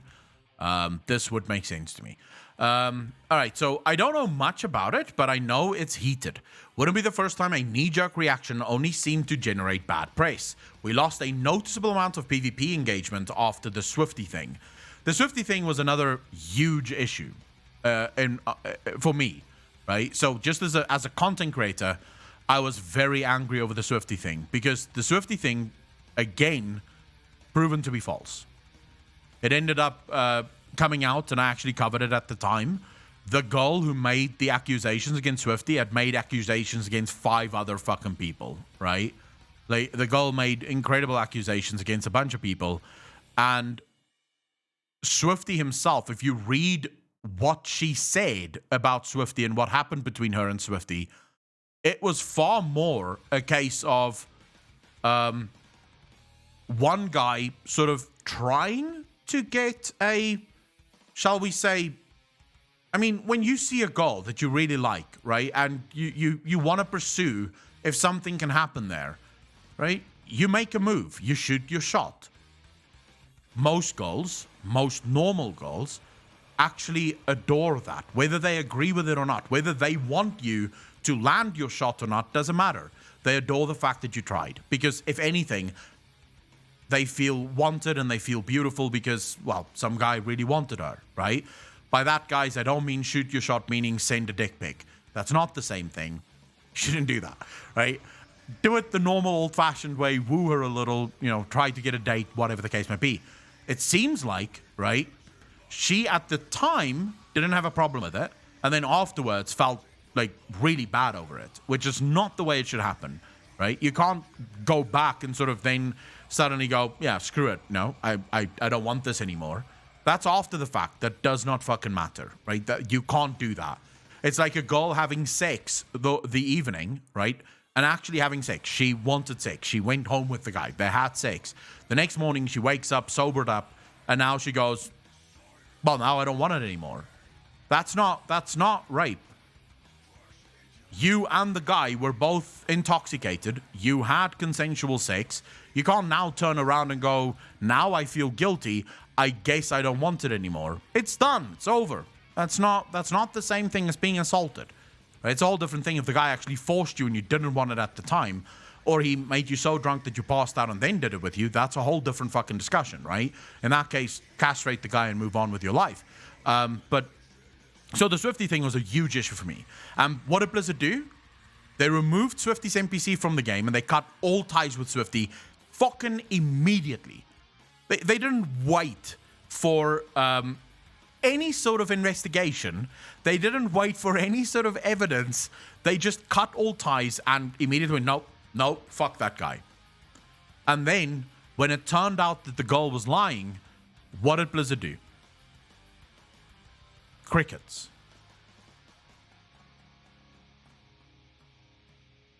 Fucking crickets. They didn't even say sorry. They did not even apologize. And Parascopic, I also do not agree with that line of thinking. If you're drunk, but I'm not drunk, and you want to have sex with me, that's not assault. You wanted sex with me. You said so yourself.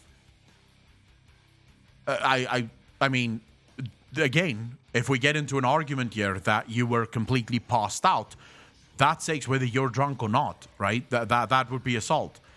But I can't, what? So basically you're telling me people say things when they're drunk that is completely opposite to what they mean? No. I don't believe alcohol works that way. Unless, of course, you're taking heroin, in which case now we're having a completely different fucking discussion, right? Sure, but how do you all know this is true? So, Dogfuzz, the way we're reading this, and I said that at the beginning when we started, I don't believe this is true. I said from the beginning, take this with a massive ocean of salt, right? Because we have no evidence that this is true, right? What we do know is that some of these things are things that's sort of been confirmed throughout the grapevine, that I've heard rumors about as well. So whenever I read something that I've heard from my own contacts, I will say I've heard this. This seems to be true. But for the most part, I'm dealing with this as a sort of leak, more for the fun of it and to open discussion than for truth, right? I don't think this is true. I don't know. Right? It could be fucking anything, really. It's more just fun. All right, so the Breach interview. Now, I know for a fact they were not happy with the Breach interview.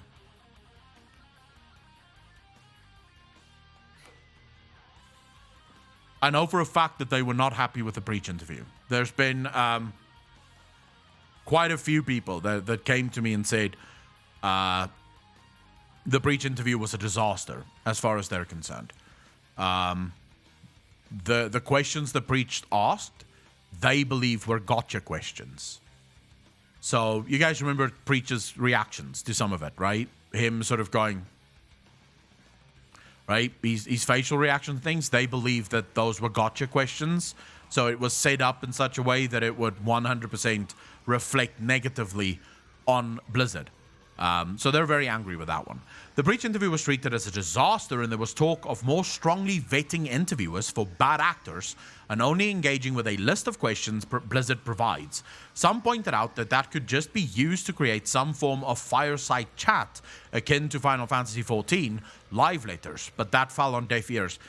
I would fucking love this. Whether true or not doesn't matter to me.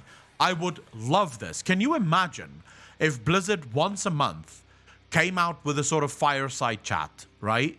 Where Ian and some of the other leads sit around a table and talk to us about some of their decision making.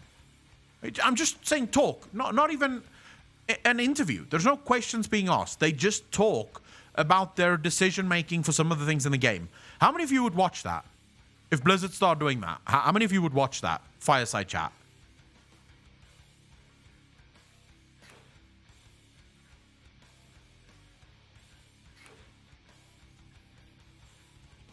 I would watch it every single month. It would be amazing to hear their thinking about the game. It would be lovely to know, oh, this is why they're doing this. That makes sense. Or, okay, I don't agree with this. You know, I feel like you guys shouldn't do this, right? So yeah, it's sort of sad that Blizzard really doesn't seem to think we should be in any way, shape, or form encouraged or listened to or even engaged with. That is sort of sad. Okay, so here we go. The two sentiments right now among the team are either we really need a win or there's a dedicated cabal of internet trolls out to kill WoW. Again, something I have heard, not the we really need a win thing. This I haven't heard, although you can just imagine.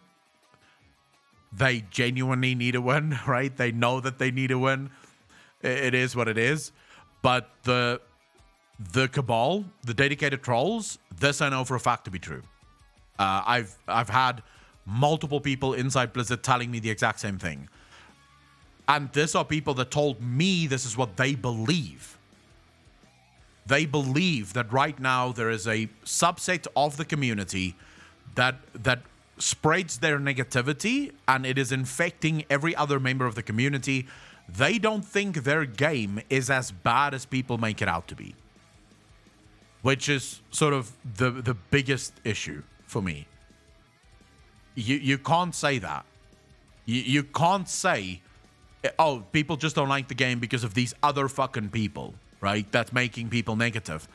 I've spoken to people that is very much invested in World of Warcraft that love it. And no matter how negative I am, I can't convince those people that they should stop liking the game. So how are these other people doing it?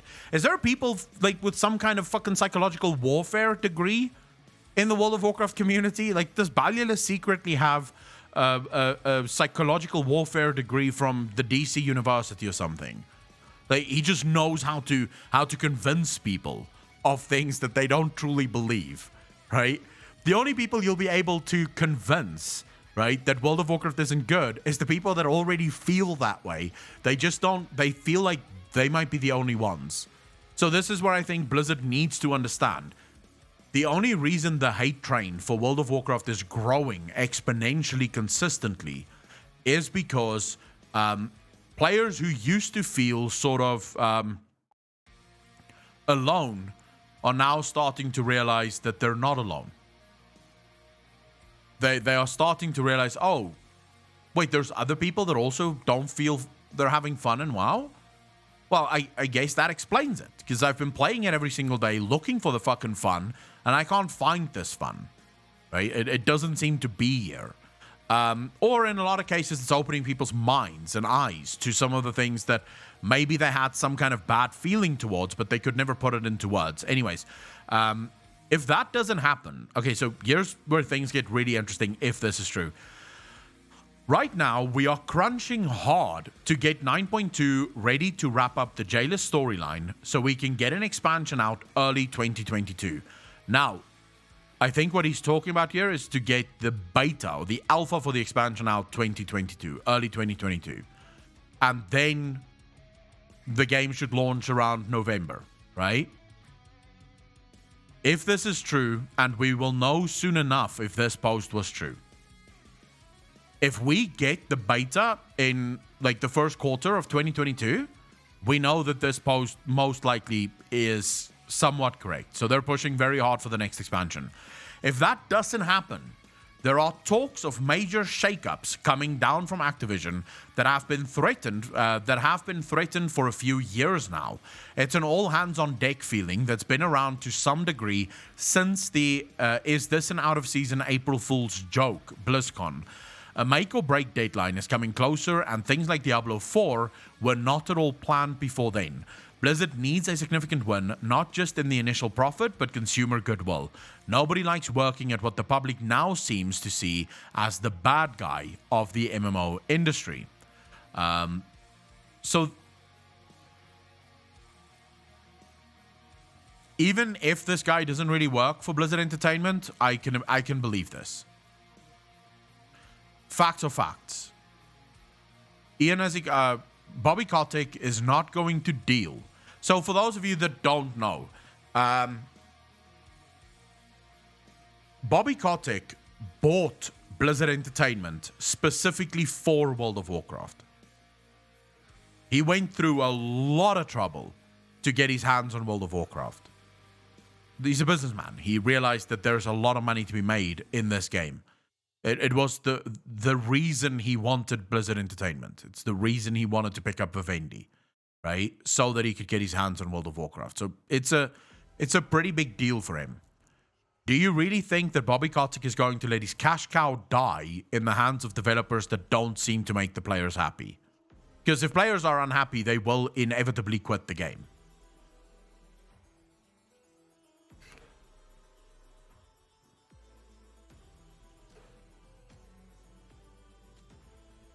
So there's a chance that if next expansion fails, we could hear Ian Ezekostas being fired or being moved to a different project.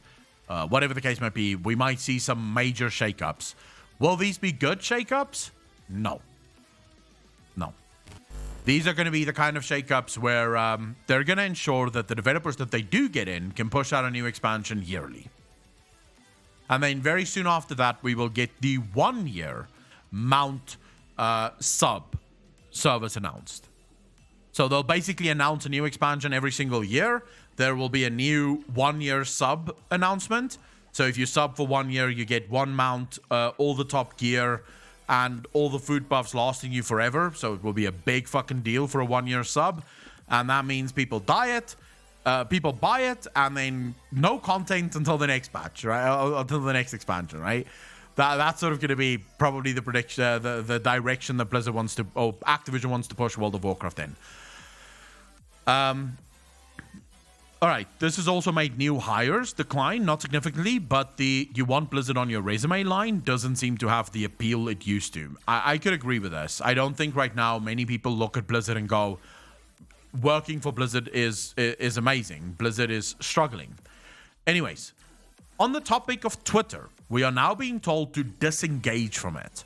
Multiple employees like Nowick and Oliski publicly attacking paying customers because they got too heated and couldn't keep quiet is bad praise that could have been avoided. An email reminder has gone around. Actually, I don't think it's bad praise that could have been avoided. It at least shows that there are some developers that's active, right?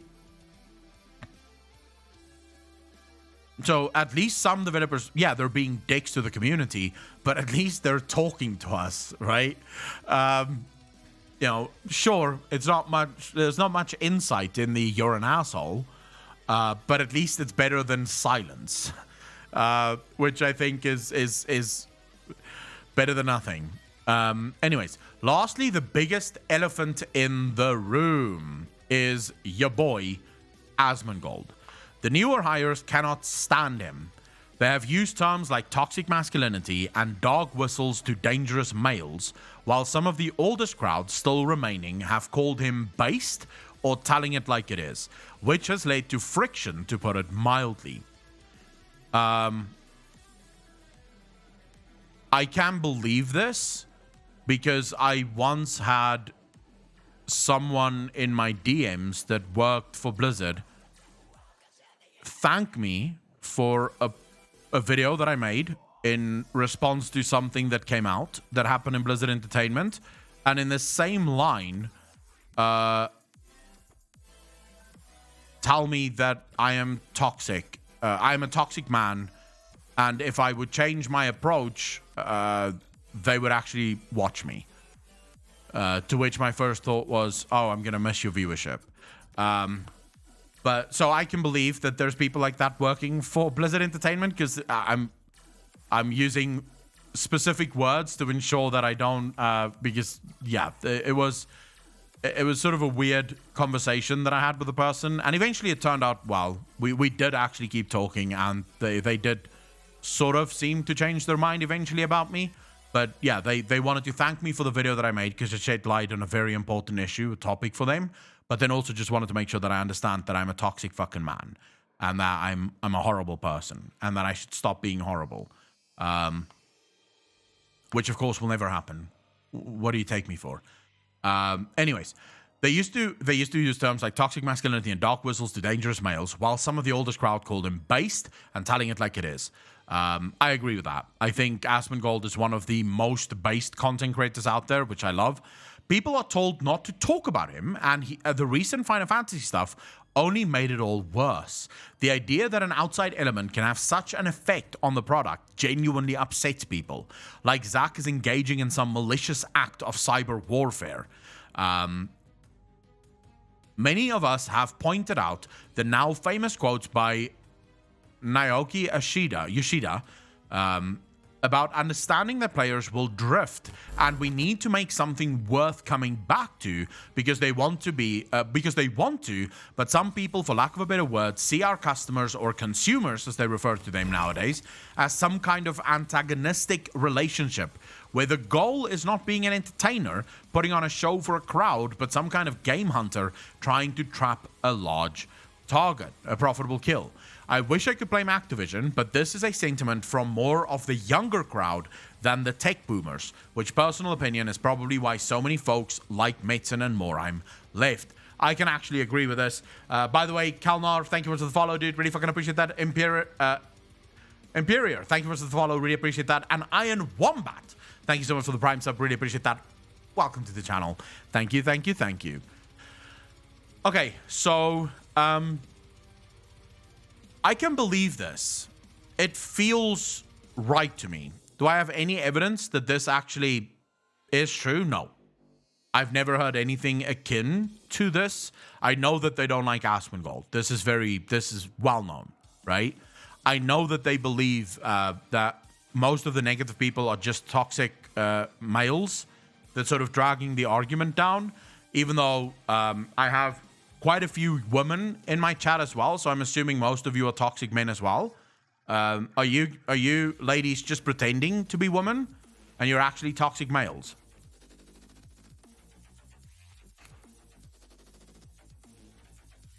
I thought so, Lucius Babby. I fucking knew it. I knew it. We're being trolled, boys. We've been infiltrated by undercover men pretending to be women.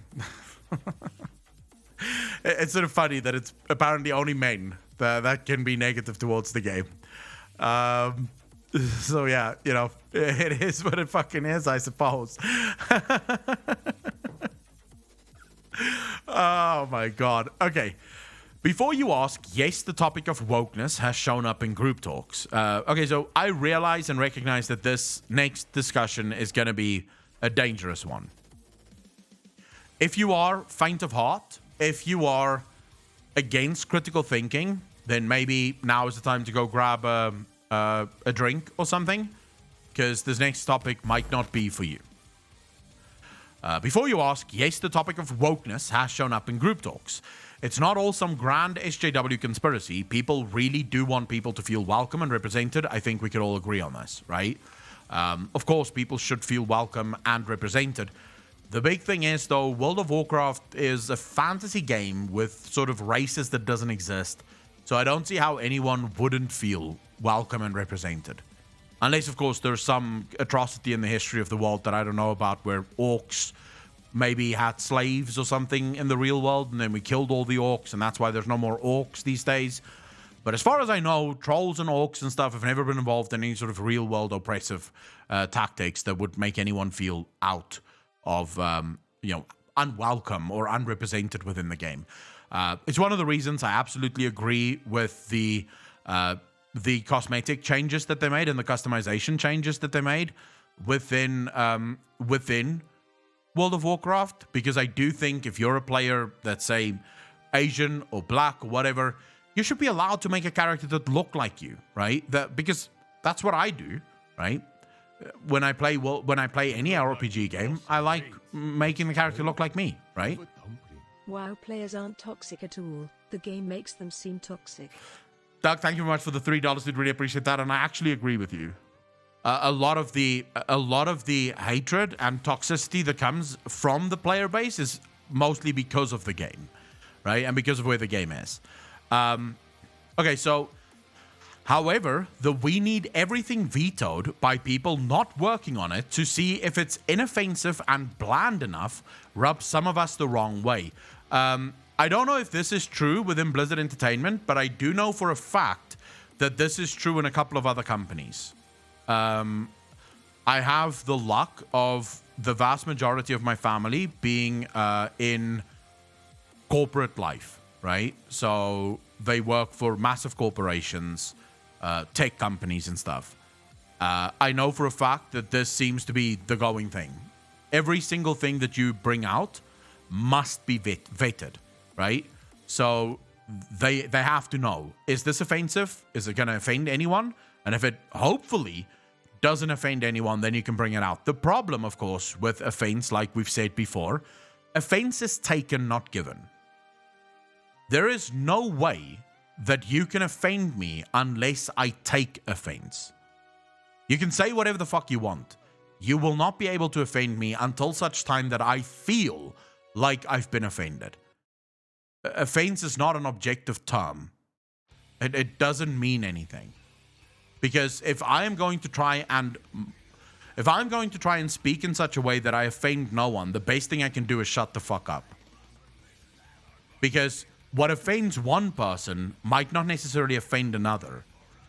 And then what offends no one is absolute silence. And even that might offend people, right? So you can't live your life afraid of offending people. If you do that, you're never going to be able to do anything. The only thing you can do is say what you think, say what you mean, and then if people take offense, you go, well, fuck you. I didn't mean any offense by it. I wasn't trying to offend you. Now, this is not the same as you going out. I'm not saying that Blizzard should have the next expansion, Hitler on the cover, with the fucking swastika sign and a slogan that says white power, right? At that point, what are you doing? Well, you're now trying to offend as many people as humanly possible, right? That is a very different thing from just making a really good game and trying to make the game so that it's fun and appealing and people really like it, right? So you could try to offend people, that's certainly possible, and there are people that do that. We usually call them provocateurs or trolls. They try to offend, although trolling is more of an art form. But for the most part, you can't live your life in fear of offending other people. You'd never say a fucking word. Anyways, like anything in life, you can take something too far and lose sight of the core ideals. And with everything gone on since Blitzchung, it feels like people are forming little factions to pull people in different directions to decide what Blizzard's identity is now and how to appeal to new players. There has been some drop-offs with the go woke, go broke as the only answer in the survey when unsubbing, but honestly, we are losing subs in unforeseen numbers anyway and still making more money than ever through cash shop heavy users, so it honestly doesn't make an impact. Now, I want to be clear when it comes to inclusion, when it comes to representation, when it comes to feeling represented. I absolutely agree that these are things that should be in the game. However, I know enough people from the LGBT community that I can tell you that the vast majority of, like, the general community within the LGBT community does not want to feel coddled. They do not want to feel they don't want to be, they don't want to feel condescended. I don't know what's the exact phrase for that. They don't want condescending actions, right? They don't want to feel like you're doing something simply to appease them. If it makes sense for a gay relationship to be in the game, then add the relationship because it makes sense. Everyone understands it, right? If it makes sense for a character pandering, they don't want to feel like you're pandering to them, right? Because that's insulting. I'm a straight guy, right? And if I ever felt like someone was simply pandering to me, I would feel insulted. Because at the end of the day, that's not what I want. If you're simply going to do something just so it's there, then I don't want any part of that. It's condescending. It makes you feel like you're too weak to live your own life. And I'll tell you one thing, the people that I know from the LGBT community are not weak. These are not weak people. These are people that can stand up for themselves. They can fight their own fucking battles. They don't need you to sort of faff over them in every single way, shape, or form. That's just horrible. And it's actually the bigotry of low expectations. That's what it is. That's actually the perfect word that I wanted for it. It's the bigotry of low expectations. It's being a bigot insofar as you don't believe that they can do it on their own. And I will tell you now, I know a bunch of them that can do it on their own. At least the ones that's part of my community. Now, maybe my community is some kind of special place where people really get fucking toughened up, right? But for the most part, the people that I know, they don't take shit and they don't need your pity. And this is what it is, right? It's sort of, whenever you talk about not wanting to offend someone, and whenever you're talking about representation, what these companies do is they do these pity ads of things that doesn't make a whole lot of sense, right? It doesn't make a whole lot of sense as to why these things even exist in the game.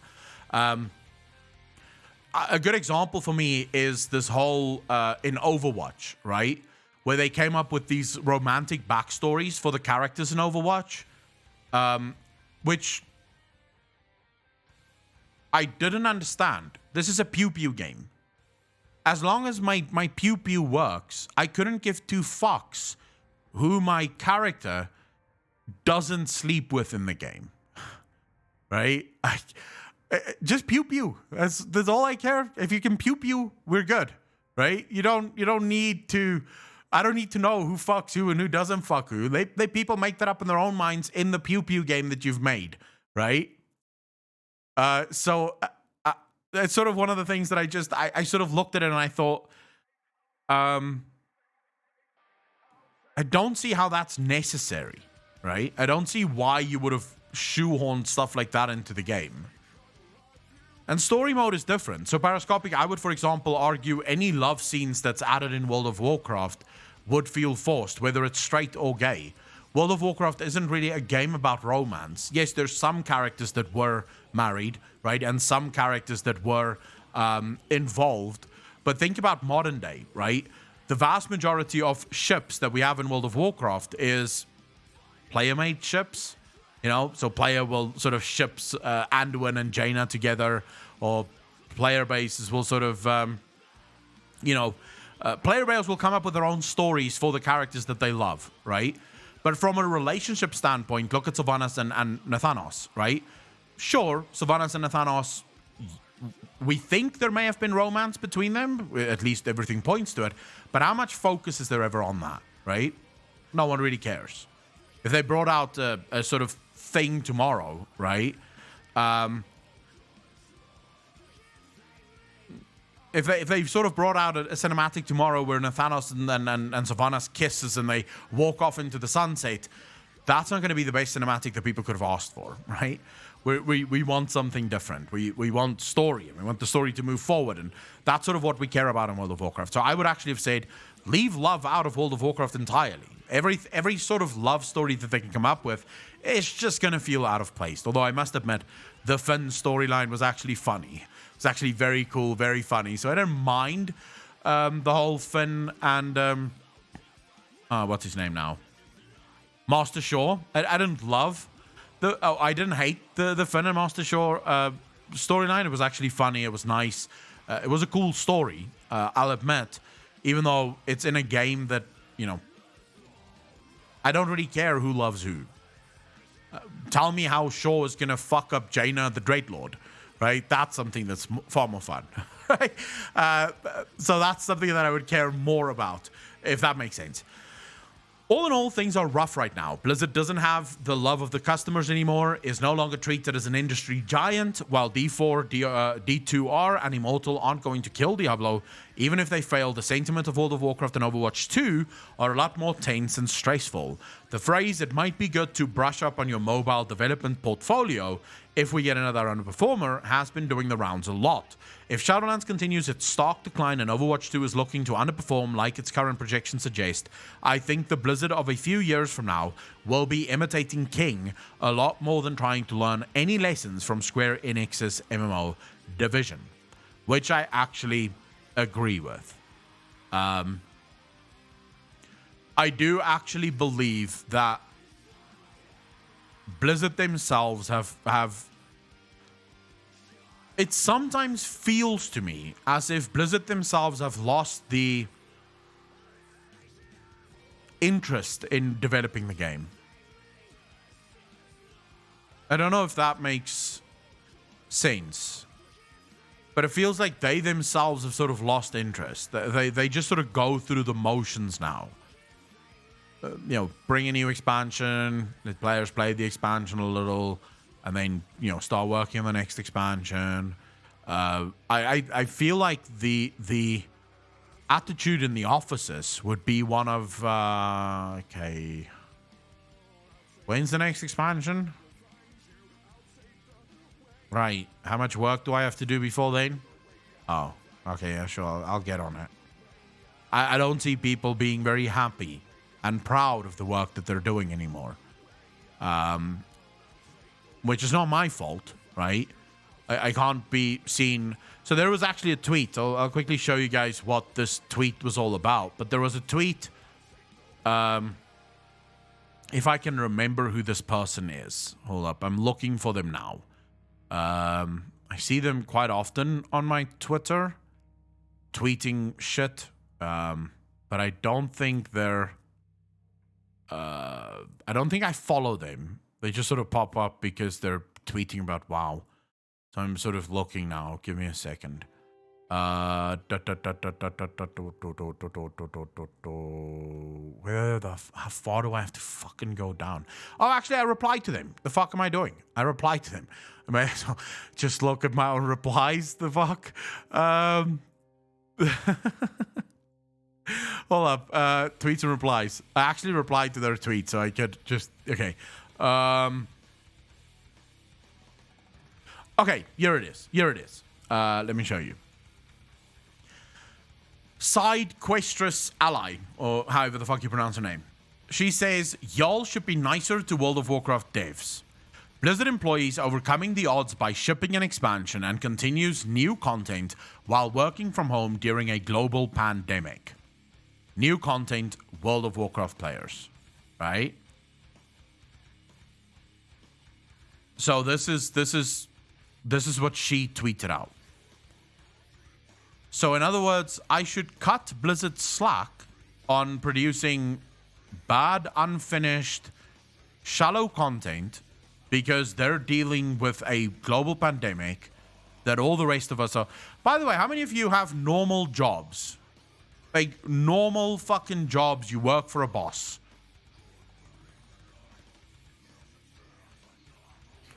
Lemon Master, thank you very much for hanging out. Did really appreciate that. So how many of you would get away with telling your boss, oh, I'm sorry that my work is absolutely atrocious, but, you know, the pandemic and shit? How many of you would get away with that? How many of you think your boss would go, I understand, yeah, you know, keep doing bad jobs. It's fine.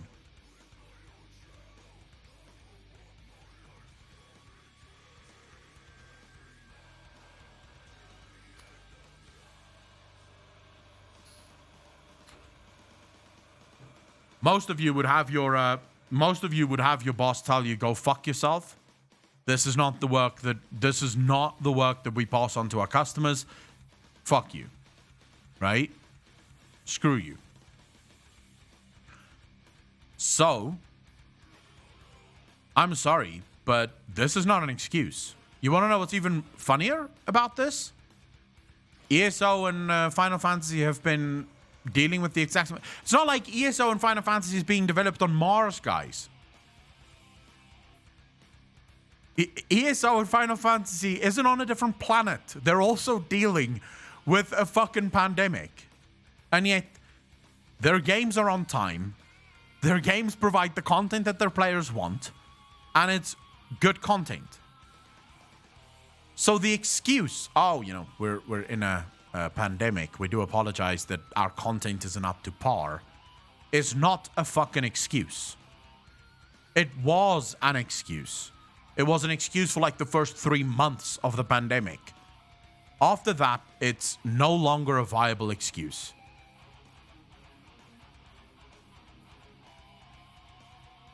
It's no longer viable. At this point, you're taking the piss. You're telling me that I have to... Okay, fine. Fine. I'll stop complaining. Fuck it. I'll stop complaining. There's a pandemic. It's fucking shit. But then slash my fucking... oh my god, I'm getting so angry and I wasn't even planning on getting angry today. Let's see if I can do this without getting really angry. I'll stop complaining immediately. And I will pay you $2 a month to play World of Warcraft. Because that's what your content is worth. $2 a month. I'll stop complaining completely. You have a pandemic to deal with. It's fucking hardcore. I understand that. But then let's renegotiate the price of me playing World of Warcraft. Because right now, the price of me playing World of Warcraft is not worth $15 a month. Deal?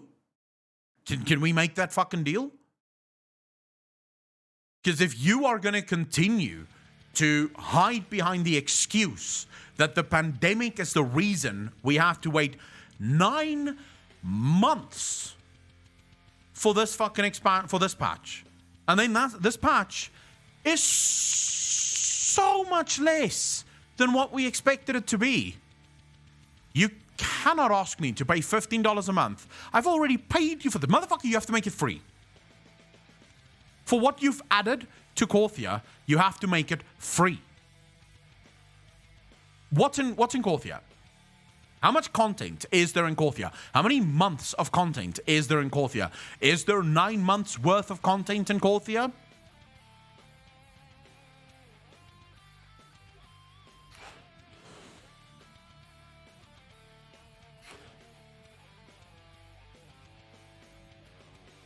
It's not 9 months worth of content in Korthia. So what did I pay you the last 9 months for?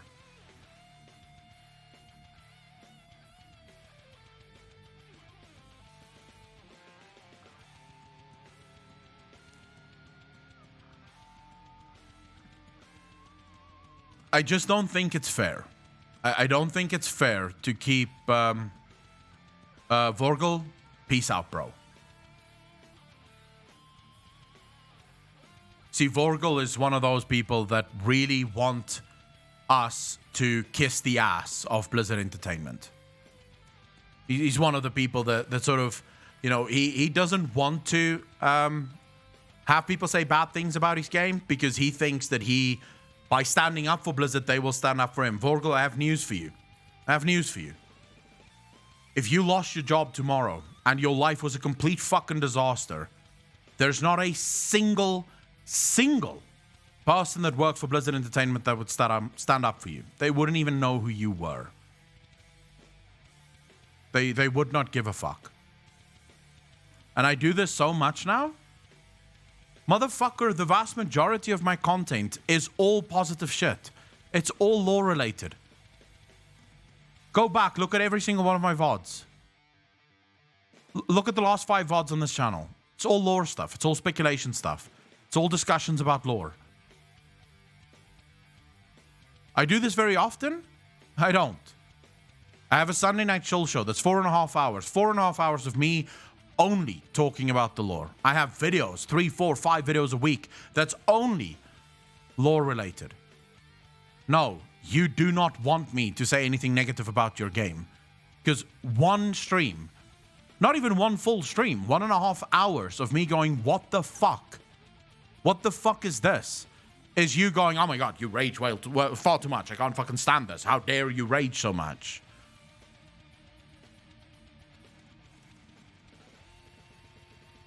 What do you want me to do? What would your advice be, Vorgel? Would you like me to shut the fuck up and not say anything bad about the game? The patch is in week 2, Vorgel, and the patch is in week 2. You're very correct. And my latest poll with 1.1 thousand views has 7% of the player base saying, yes, I still play, but I only raid log. I have 17 people saying, no, I played, but I'm done. There's nothing more there for me. No, did not even try it, 45%. Only 24% saying they sort of like it still. So, what's your point?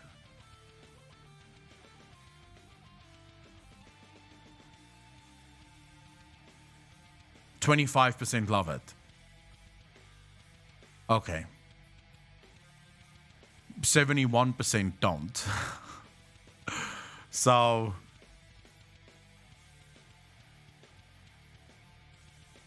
you know. The point is, the patch is only 2 weeks old and the majority of people have quit playing the game.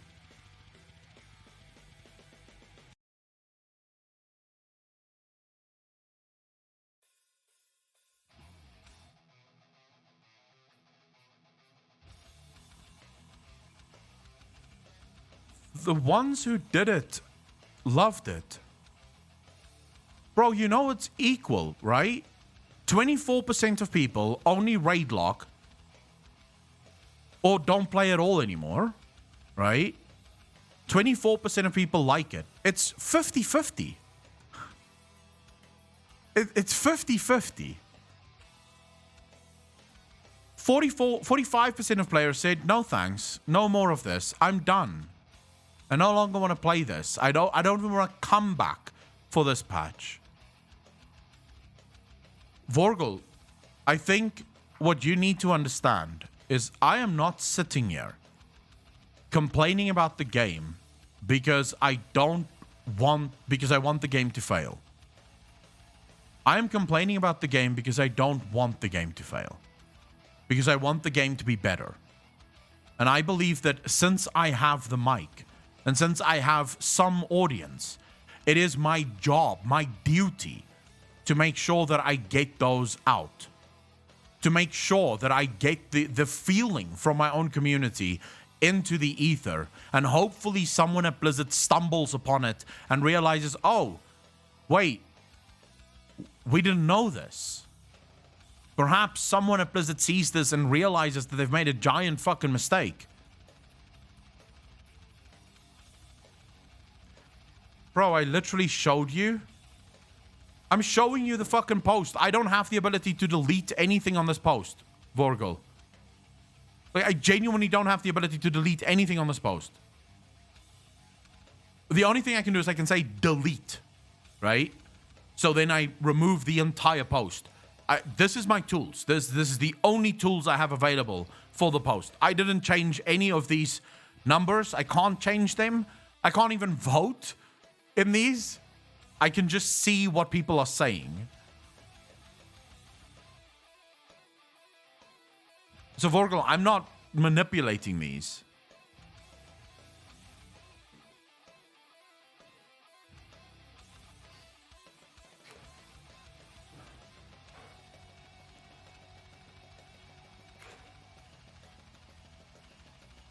Yeah, I'm done. Anyways, Vorgel, if you really believe that this is negative content and you don't want anything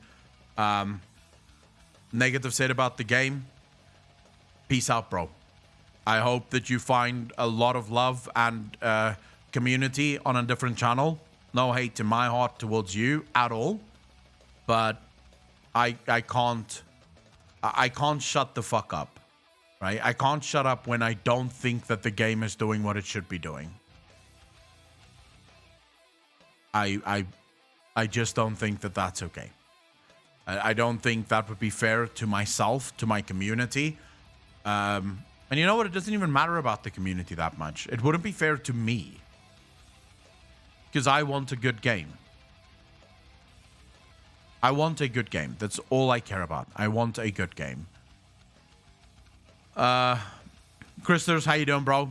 Yeah, I'm having tons of fun with chat. I usually have, you've been here before. We always get into some kind of argument with someone in chat. Sometimes it's me and you. Sometimes it's me and someone else. There's always an argument of some kind. The only hope I really have is that people can understand that you can have disagreements about stuff and that this chat is where you can share your opinion. Right? I have no problem, and I have this. There's plenty of people in my community who do not share my disdain for the current direction for Blizzard Entertainment. Plenty. In fact, there's people that I'm friends with, close friends with, that love World of Warcraft and disagree with everything I say when it comes to my analysis of World of Warcraft. I'm still friends with them. I don't mind, right?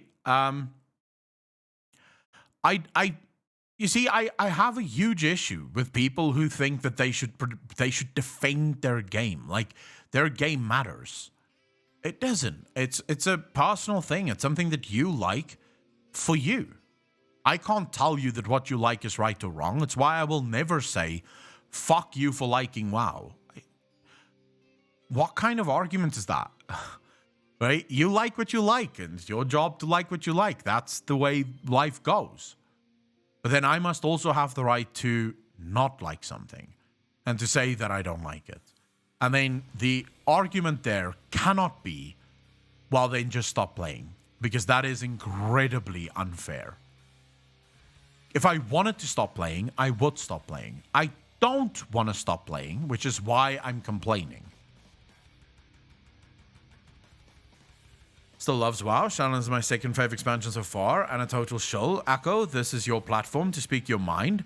I know how much you love this game, and I want it to be all you hope it can be. Finchai the Orc, I really appreciate that, and I get it. I absolutely get it, and I'm glad that you're having fun. In fact, this is something that I think most people don't understand. I'm glad that there are people that's having a ton of fun in WoW, because it means WoW is not going to die. If 100% of people hated WoW, there's a good chance that it's not coming with for the next expansion. Right? So I like the fact that there are people that love the game. And you should fucking like the game. If you like it, it's your game. Like it. No one can tell you otherwise. But if I don't like it, I should also be allowed to say, no thanks. This is not what I pay for. And if I'm going to pay you $15 a month and you're going to give me 1 week worth of content, we have a problem. Right? Now we have a problem. And if Blizzard wants to hide behind the excuse that it's pandemic and the pandemic has really put them behind, no problem. No problemo, bro. But then slash those fucking prices. Bring those sub prices down to $1, because that's what your content is worth right now. $1.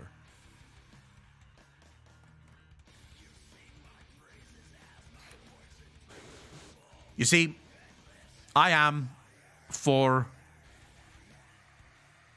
Actually, in every single way, I am a capitalist. I believe in capitalism. But for capitalism to work, the consumer must be willing to hold companies accountable. Must. You cannot have capitalism where the consumer just gobbles the shit that companies give them regardless of how crap the product is. It is up to the consumer in a capitalist market to go to a company and say, fucking no. No more. You fix your shit now or we buy somewhere else. We're done. So the issue for me is if people just shut up or bite their tongue, it's part of the problem. Now, I'm not talking about people who genuinely like the game. It's subjective, right? Gaming is subjective. Some people like some games, other people like other games. It's all subjective. I'm talking about people that genuinely do not want to criticize the game because they're scared of the sort of the backlash, right, that comes from that. You're part of the problem because thanks to your silence, companies like Activision Blizzard keep thinking that they can get away with this shit. They keep thinking that they can charge $15 a month. Let's quickly do some quick math. Hold up. I just quickly want to see here. Just quickly want to check this calculator out here. I could probably do this without a calculator. Actually, I can do this without a calculator. It's $135. 9 times 15 is $135, right? Am I correct?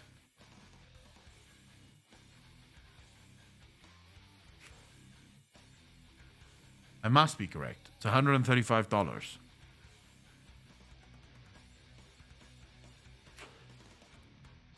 Why am I questioning myself now?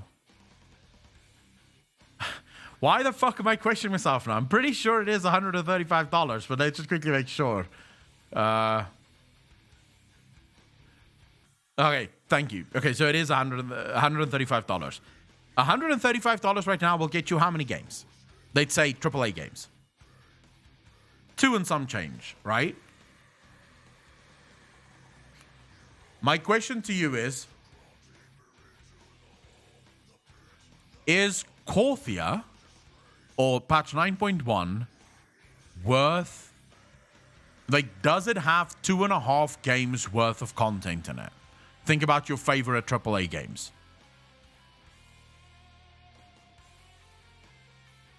If we're going indie, you could probably buy closer to 5 games with $135.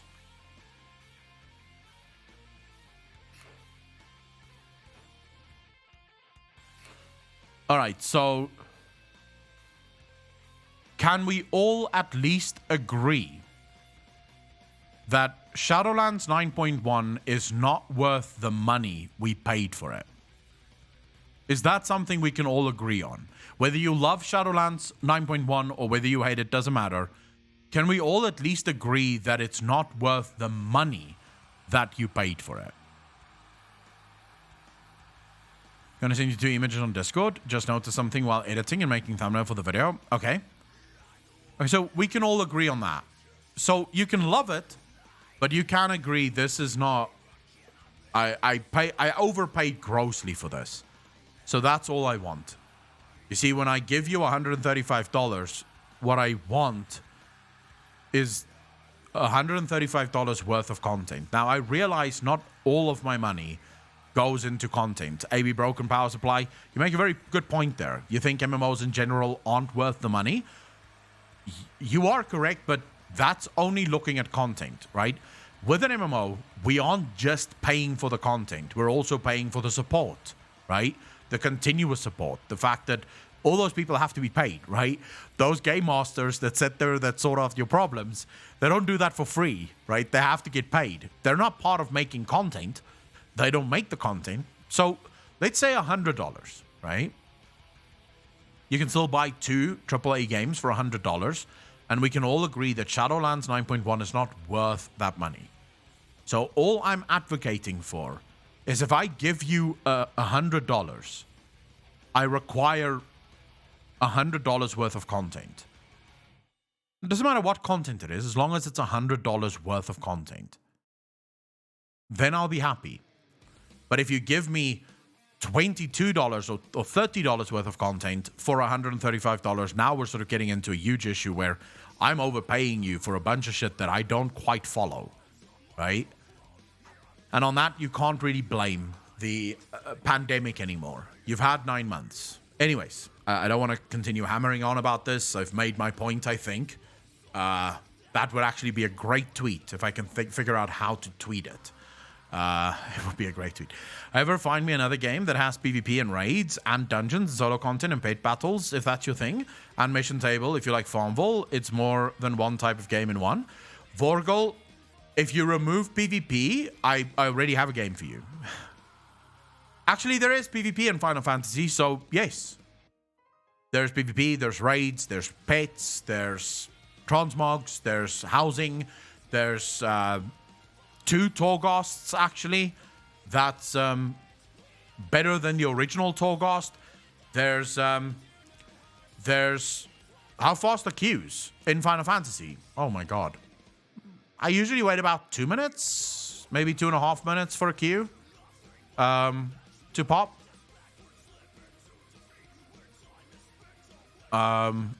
And I've never really heard from anyone that struggles with queuing. So most people, like the average wait time is usually like 5 minutes, I think. For the majority of players, it could be higher, it could be lower, don't really know. But yeah, the majority of players have very short queues. The game is very big, right? On a pound for pound basis, Final Fantasy have about triple the amount of content that World of Warcraft has. Like, triple. And I'm not even lying. I'm not making this up.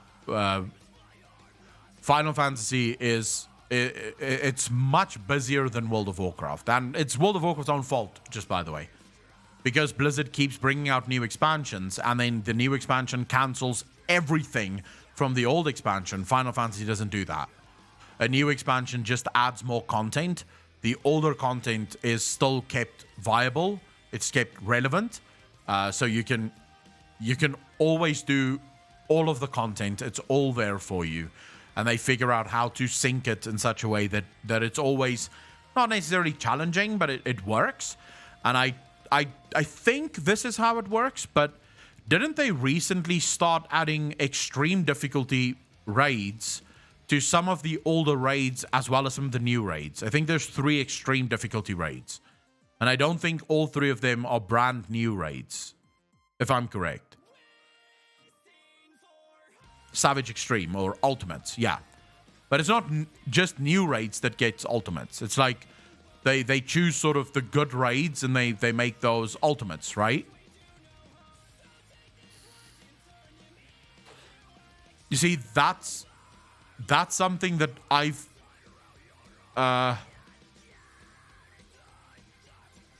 This is actually something I think Blizzard could do so well. Not like time walking, no Vorgol. Like, think mythic raiding. Think mythic raiding. Don't think time walking. These raids are not on the level of time walking. It's not a pushover. These are raids made for max level. And they're not just available sometimes. They're available all the time. Like, you can go into them as many times as you want. There's not like seasons and now this week we do this time walking thing. No, these are older raids that's upgraded to max level. So you need very good gear. These are very hard raids, right? It's basically what time walking should have been. But now put yourself in this... Put your thinking caps on for a second and think about what World of Warcraft could have been if Blizzard didn't bring out new games every 2 years, right? And a brand new game every 2 years. Imagine if Blizzard went back and they took some of the most iconic raids. We're thinking things like Ulduar, ICC. We're thinking things like Firelands, right? Imagine if Blizzard went back, Nax Ramas, and they made all those raids, right? They brought them up to our level. In other words, bosses got new mechanics, bosses got much harder. You need very good tactics and very, very high skill in order to do these raids. So these bosses won't just keel over. It's not a time walking thing. You're not scaled down. These bosses are scaled up. So you get to do these raids as if they're new. Imagine some of our favorite dungeons being brought forward. Imagine Karazhan, the first mega dungeon ever added to the game, being brought forward as an extreme dungeon. We don't even have to think hard about the name. We can simply call them Mythic ++. In other words, these are very difficult mega dungeons. That is, it's gonna remain. It's not gonna disappear. Karazhan isn't gonna disappear at the end of Legion. It's going to persist, right? All of the other dungeons that we love, that sort of fan favorites, Blizzard updates them to bring them into the new era, and they form part of the entire dungeon thing. All of these we make so that it drops cosmetic only, right? So these are bragging raids. They're not raids for gear. They don't drop gear that you can use, really. They drop transmogs. They drop mounts and pets, things that they sort of add into the game to hype these things up and make them even fucking better, right? But these raids are not meant to be gearing raids. They're meant to be prestige raids. Katrina Stars, how you doing? Now, let's think about some of the older content that Blizzard could be adding to the game. Just to really juice up World of Warcraft and make it so that casual players have a shit ton to do. The, was it called the Argent Crusade in Icecrown, right at the top of Icecrown? What was that sort of mounted horse thingy called? Where, you know, we all had those, you had a crazy amount of dailies that you had to do there every day, and you sort of did mounted combats and stuff like that. The tournament grounds, the Argent tournament grounds. Thank you. Yes. Literally, the name explains itself, so sorry about that. But now imagine if you... Katrina Stars, I am. Thank you very much. The problem is sort of far away from me at the moment still. So it feels like, you know, it doesn't feel like I'm yet affected. But apparently there's food shortages coming and fuel shortages coming because of the riots. So we'll see how bad things get eventually. Minion, thank you for staying on up. Really fucking appreciate that. 6 months in a row. Thank you, thank you, thank you. Imagine if Blizzard said, all right, we're going to bring forward the Argent Tournament Ground. So we're going to make this, we're going to update this to the point where it's actually a persistent system within the game. So we're actually going to give you the ability to get incredible mount quests within the Argent Tournament, because mounted combat is a big thing. We're going to give you the ability to get mount quests. So specific specialized mounts that only come from, you know, the Argent Tournament Ground. But we're also going to start working on things like mount armors and sort of changing and customizing your mount. You know, if you continuously work there, you'll be able to you'll eventually be able to make your mount look absolutely sick, right? So you keep sort of adding things, right? This now becomes a new system that you implement, and maybe you even come up with sort of a mounted combat where Blizzard goes, they fix mounted combat, right? To the point where it actually feels good. And now you have challenges for players that love that sort of play style. They have challenges, you know, like constant enemies that they have to defeat on mounted combat in order to climb the ranks and get new ranks, and new ranks opens up more for them. Suddenly the Argent Tournament Grounds is part of the end game experience. What are you doing today? Oh, I'm going to log into Shadowlands, do a couple of my dailies, and then I'm going to the Argent Tournament Grounds because, you know, I'm almost at the place where I can customize this mount, right? I've almost leveled my mount now to the point where I can customize him. Now imagine if Blizzard said, okay, you know what? We're going to take the farm from Mr. Pandaria and we're going to bring this one forward as well. We're going to expand the farm. We're going to make the farm more of an holistic player experience. So players that have herbalism have even extra stuff going on within the farms. They have even extra stuff to really build on the farm and make the farm a core part of the player experience, right? So now the farm is something that you constantly want to go visit because there's some lovely things that you can get at the farm, right? And then maybe Blizzard looks at garrisons and they say, okay, what mistakes did we make with garrisons and how can we bring garrisons forward? How can we fix those so that we can give players some garrison experience as well? We want to bring this forward too. Chaos, I'm not forgetting. We will definitely go through that. So now you've brought that forward, right? These are all systems. These are systems that already exist in the game, by the way. They already exist. They just need to be brought forward. And maybe you can do some customization stuff, like Periscopic just said here. If you don't want your farm in Mist of Pandaria, you can move it to the Barrens or to Red Ridge Mountains or wherever the fuck you feel like your farm will be best. And maybe Blizzard can come up with a couple of plugs in the zones so you can choose where you want to plug your farm down and your farm is now in that zone, right? Now imagine if Blizzard came out and said, right, we have Torghast and we're going to continuously build on Torghast, right? We're going to make Torghast into the complete Mage Tower experience, right? Where it's consistent, it's forever, it's basically infinite, and it's going to become stupidly hard. But at those harder bosses, you're going to find some incredible cosmetics, right? So I'm talking shoulders that shoot fucking fireworks out of their ass and shit like that, right? You're going to get insane transmogs if you can go really insanely high in Torghast. But we're going to continuously add to it, right?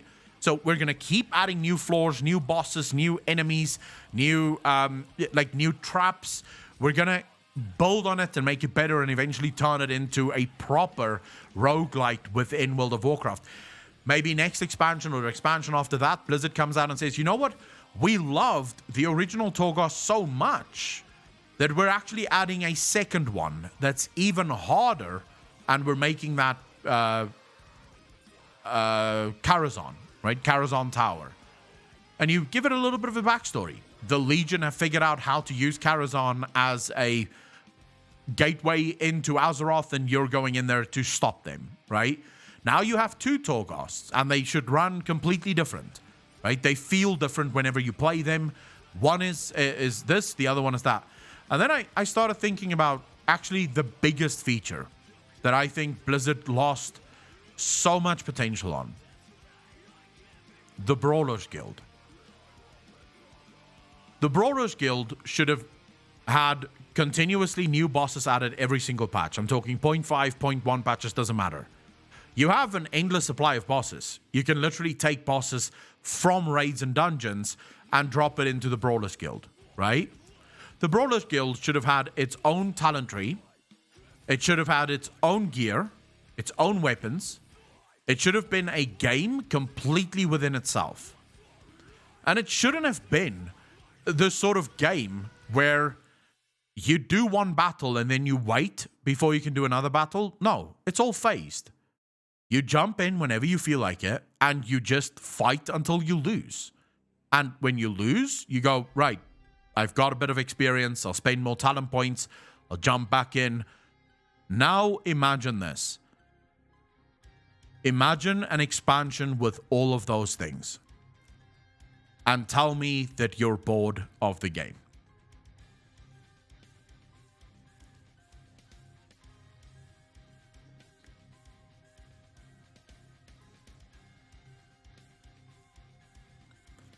You see, Vorgel, the problem is because the old things that you're going back to collect isn't updated. What we're talking about here are things that basically feel brand new because every patch, they are updated. Every patch, they are updated. Barracuda, thank you for the follow, dude. Really appreciate it. Welcome for the first time chat. Really appreciate it. See, Vorgel, right now, if you go back and you go farm Invincible, for example, you've run ICC a million times, right? You're just trying to get Invincible. There's nothing new in ICC. There's no challenge in ICC. But imagine if you could farm Invincible on Mythic difficulty in ICC with a group, right? And you and your friends are fighting your fucking asses off trying to get to Arthas to get Invincible. Now imagine on the very first boss, right? The Bone Storm guy. You all remember him. Bone Storm. And then he goes fucking ballistic, right? Imagine he drops a quest. What's this quest? The quest sends you into Storm Peaks to do a bunch of things. And then the Storm Peaks quest line sends you back into Iceground to collect some stuff. Now suddenly you get asked to collect some Saronite, and you're like, what's the Saronite for? I'll collect it, I suppose, right? But we keep it normal, so this would be special Saronite mined with a special pick, right? So you can't buy it on the auction house. No, you have to go and farm the Saronite yourself. Get in the world. Go have fun in Iceground. Of course, we've updated the storyline so that all these mobs are at your level. These mobs are quite hard to kill. This is a nice storyline. At the end of it, you figure out, you learn that this was actually to enslave one of these creatures that looks like Marigar. This is why the Saronite was needed, because they made a harness for you that now allows you to ride Marigar as if he's a mount.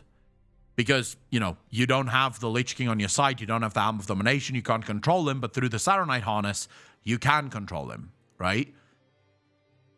Imagine if that was what all these old dungeons felt like.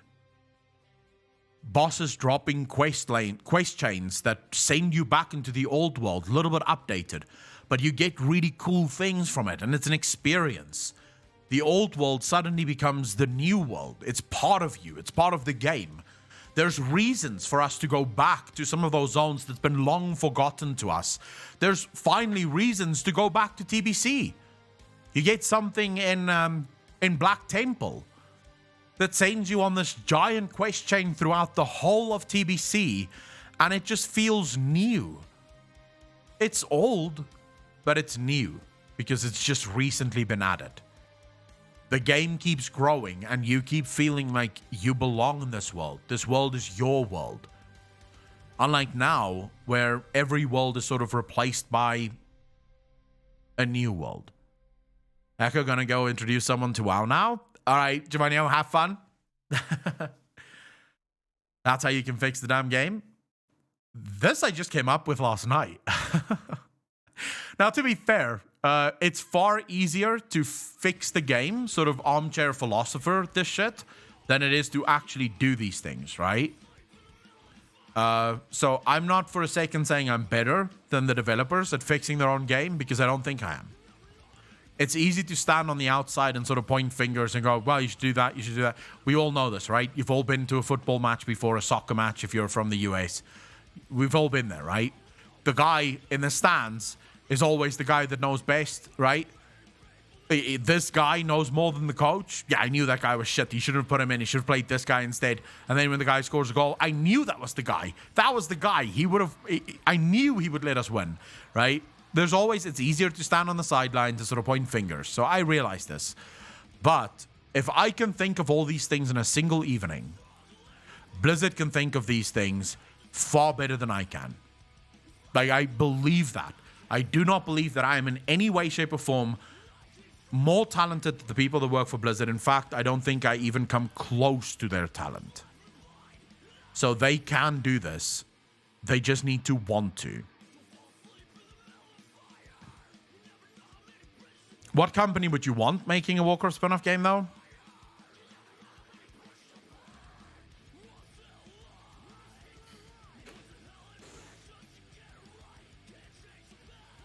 Playing is like playing Miss Pac-Man. We need something new. Jacquet, definitely agree. We definitely need something new. All right, so let's quickly... We've obviously gone through an hour and a half of reading this post, right? I just quickly wanted to read Grums' replies to this. Now, for those of you that don't know who Grums is, Grums used to work for Blizzard Entertainment. He was, I believe, the original lead developer for World of Warcraft. Yeah, he was the original team lead, literally there in his bio.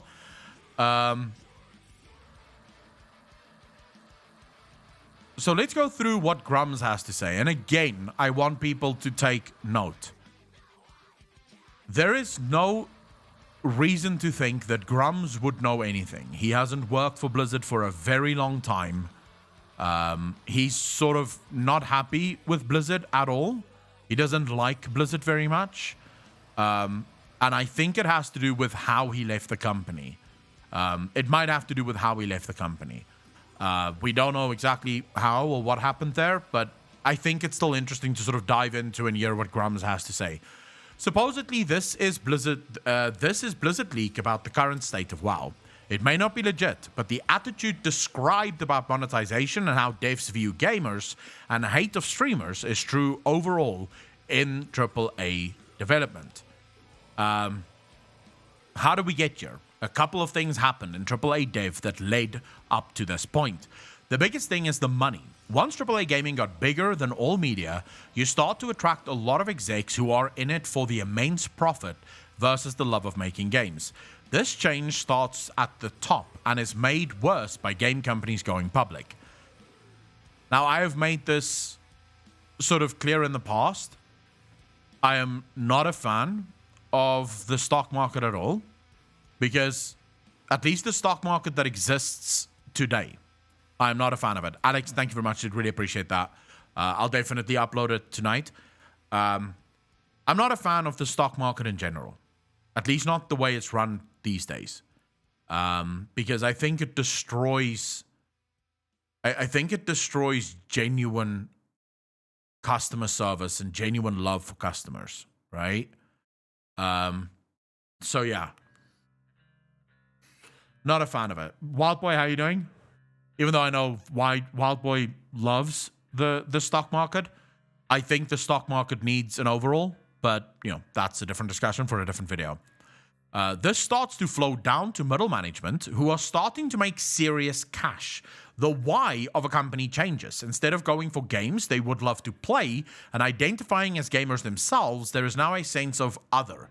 We made the games, they pay for them. Which is very true. Does any of you know how World of Warcraft came to be?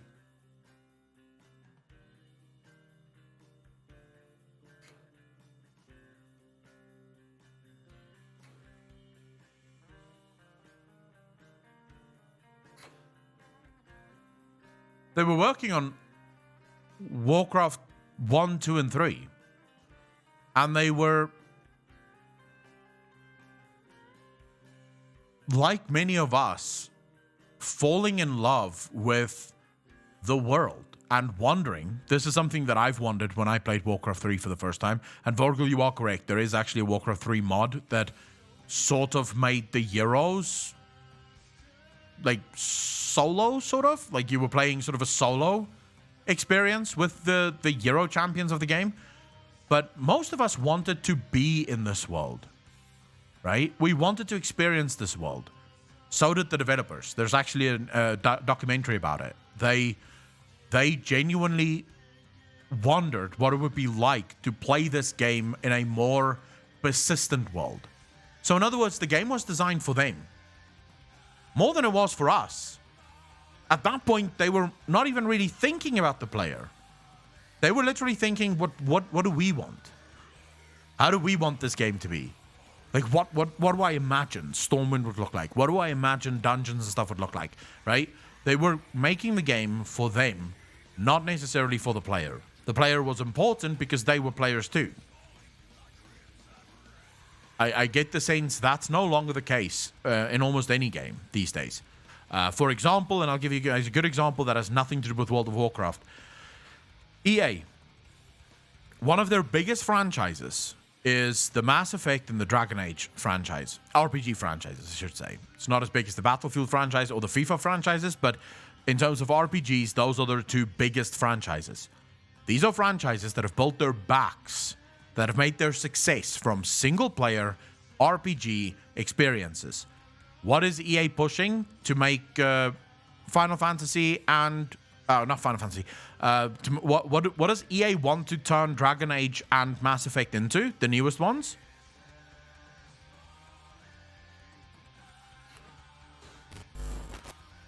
Live service games. That's not what the gamers want. The players don't want a live service EA, Mass Effect or Dragon Age. But that's what the company wants. So the gamer is no longer important. Nostalgiatron, thank you very much for the follow, dude. Really appreciate that. Welcome to the channel. Thank you, thank you, thank you. I don't know how big NHL is, Vorgel, but I know it's not one of their cash cows. Like, their biggest cash cows is Madden and FIFA. Like, by a mile. Madden and FIFA destroy all their other games. FIFA actually destroys all their other games.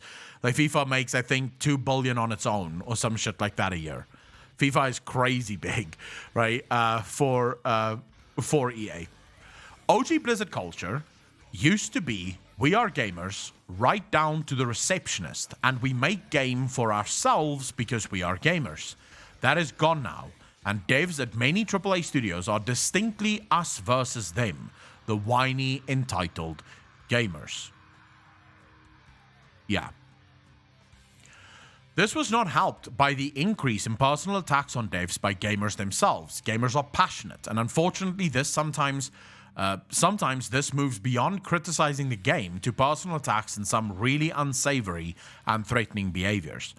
You see, I would argue with Grums here that the reason this happens, the reason you get to a place where gamers start personally attacking the developers is because of this. So really, while I don't condone it, and you should never attack a developer personally, it's just, for all of the wrong things it is, just to make it very clear, it's bad class. You should not do that. But I would argue that us versus them is the reason players attack companies. Because it's become an enemy-enemy situation, right? Apocalypse, how you doing, bro? It's become enemy versus enemy. You are no longer part of me. You are my enemy. And you've done this, right? You made this happen. So I'm just responding to what you've wanted from the first place. You're not a gamer. I am a gamer. So therefore, let's fight. Let's get back to the money. Once games were obvious moneymakers and everyone started to play them and a cool rep, you started to attract a different type of developer. The first wave did it for free, made very little money, very little success, just to make dreams happen. But once games were viewed as a stable, myth, and more glamour career choice with good pay, you started to attract the types of professionals who are very good at their job, but are definitely what I call the 9-to-5ers. They treat it not as a passion, but as a routine job. Now, I'm probably going to shatter a lot of people's dreams here, thinking that this is not Blizzard Entertainment. In Jason Schreier's expose, 2019, I believe, or was it 2018? 2019, 2018. He actually spoke to developers and they said exactly this. Literally word for word almost. The vast majority of developers at Blizzard Entertainment do not play WoW. They couldn't give two fucks about WoW. They come in, they do their job, they go home. That's it. They're not in it to make a great game because they love the game or to really spend any time on the game. They are in it because it's a job. It's like most of you, right? You don't work hard at your company. You don't really go the extra mile at your company because you're passionate about your job. The vast majority of people just do it for a raise, right? You're not going to think outside the box. You're just going to get your work done so you can go home. And this is something that I know for a fact to be true. This is sad because game design should be a job for an artist, right? You shouldn't be in it for the money. You should be in it for the art. The money should just be a side effect of that. Again, this wasn't helped by the upper MGT, who by now is fully flooded with MBA and marketing types who treat devs poorly and binge hire and fire them from project to project, treating them as tools. Hard to have passion when both MGT, management, and angry gamers don't have your back. How many of you think that this passage here is wrong?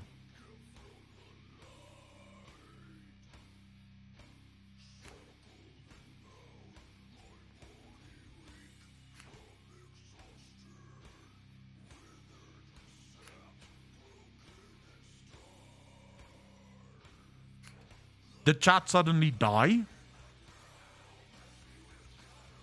Do you remember all the shit about how devs were taken advantage of and made to work unhealthily at Blizzard and a few years back? I do remember that.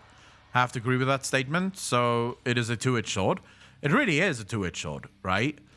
You've now brought in university graduates that go into management positions that have no interest in gaming. Do any of you actually think that Bobby Kotick has ever played a game in his life?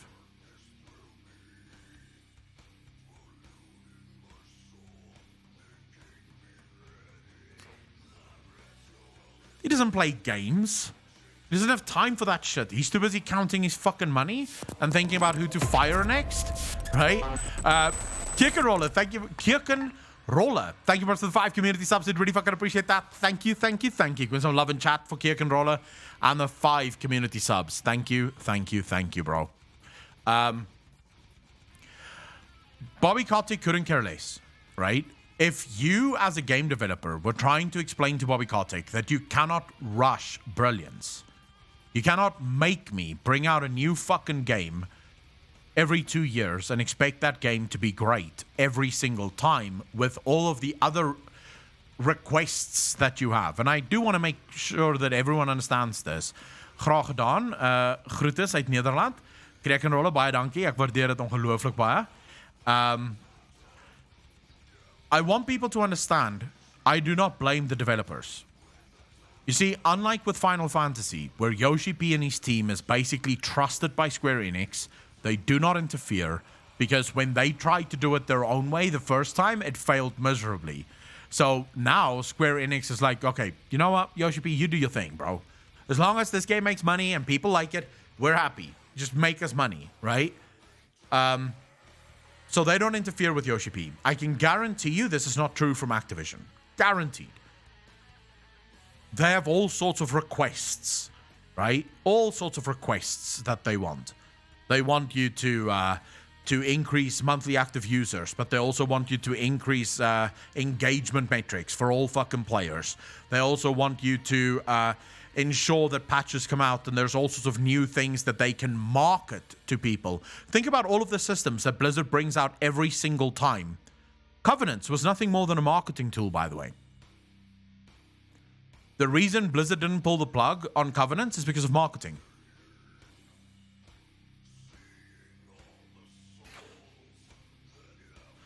Like, genuinely, they needed Covenants because it was a great marketing tool. To say, yeah, you're fighting for your side and you're rebuilding your Covenant, and then you're going to take the fight to the jailer. I didn't feel as much as rebuilding the Covenant. It's just doing some busy work until the next patch, right? These are marketing strategies. Ian and the team are being forced to include these systems so that they can keep pushing better and better marketing platforms. And at the end of the day, you cannot expect the developer to bring out a good game when he himself is forced to consistently push more and more non-gaming tactics, if that makes sense. I think the issue is that without that big money backing, the systems might feel trash, but with the backing you have to make money back for investors, so immediately you have to get a return. Then they get waste energy coming up and ways to make profit, instead ways to make the perfect game. Vorgel, the problem that I always have with any argument around they only care about profit is, surely if your game is brilliant, would you not make more money then? Like, if your game is absolutely astounding and millions of people are playing it, would you not automatically make a crap ton of money then? The Game SGG would tell Asmongold how he met one of those people at university that wanted to go into gaming because of a brilliant monetization opportunities. The guy couldn't name a single game. By the way, I know of people that went into game development that have never in their lives played games. They don't go into game development because they're gamers. They go into game development because there's money. It's all they care about. They want the money. The money is what's important to them. This is why indie gaming is destroying AAA gaming at the moment. The base games on the market are all indie games, because indie games are still made by people that actually love gaming. They don't have the guarantee that they're going to make millions. They just want to make a really good game. Vanilla didn't have a ton of backing. No. At that point, Blizzard would have still been rather small. How many yachts, houses, castles, islands do you think Bobby owns at this point with all those bonuses? I believe someone once told me he's actually quite frugal, Christers. While he does live in a nice life, he does have a nice life. I believe someone told me he's actually quite frugal, regardless of the money that he makes. Although I don't really look into the guy too often, to be fair. Then Zigna blew up on Facebook, and metrics were becoming important along with predatory monetization. When mobile exploded and everything became free but with pay to win, the sheer scale of gaming profits leapt an order of magnitude or two forwards. Billions, not millions. True. I mean, I can ask all of you this. If you want to make a lot of money, what's the easiest place to do that? Game design? Or game management, shall we say? Or banking?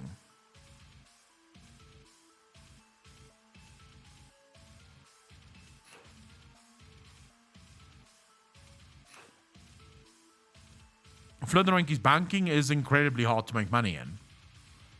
You have to get very high up before you really start making a shit ton of money. And it takes years to get there.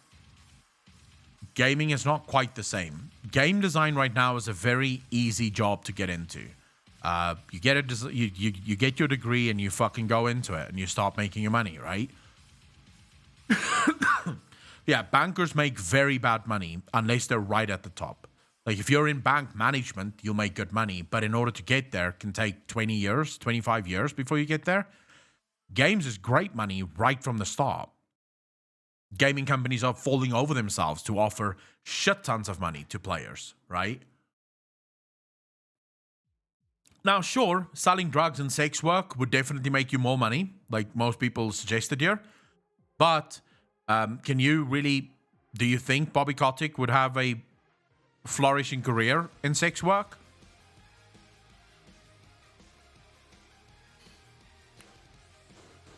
Except for Kamikins, of course, who cannot wait to drop to his knees to suck Bobby Kotick's cock. But I think the rest of people would probably... he would be a good pimp, right? He would be a good pimp, sure. You see, I personally think that something like game design should not be taught at university. In fact, I have an argument about how most university subjects are completely and utterly useless. They're meant for the universities to make money. They're not supposed to be there. Oh my god.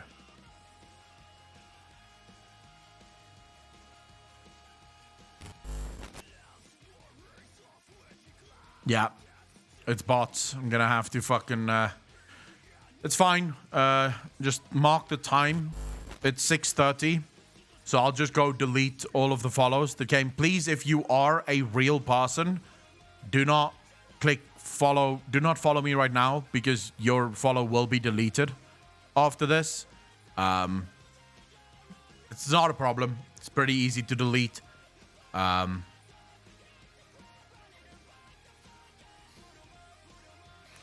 Yeah, fucking bots. Don't worry, I've paused it, so it doesn't really bother me.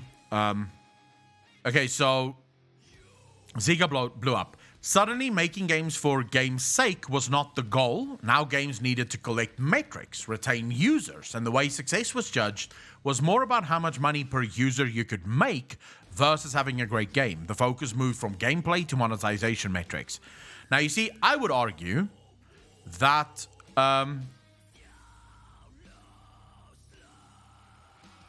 I would argue that the reason this is such a big fucking problem... Alright.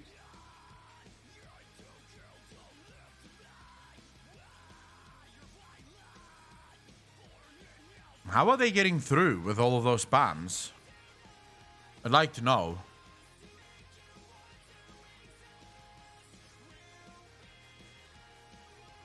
They should not be able to do...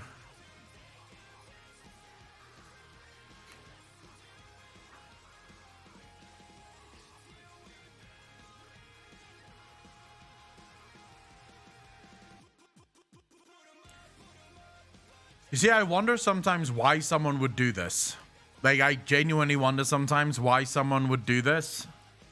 I do believe that the bot is sort of struggling to keep up with all of this, but it, like I said, it's easy enough to get rid of it.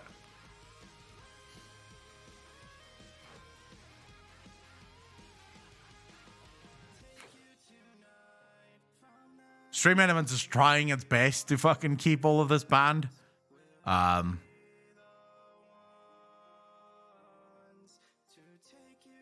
Mods, do you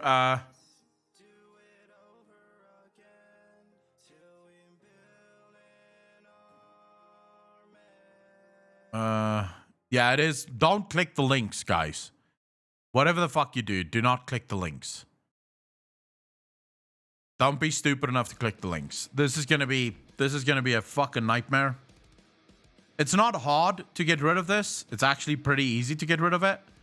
The problem is just it's now fucking up chat, right? To the point where I can't see chat at all. Anyways, I can see what you guys are typing here, right? So I'll pop back in and out so that I can see what you guys are typing, because it seems like most of these chat spam things was at least deleted.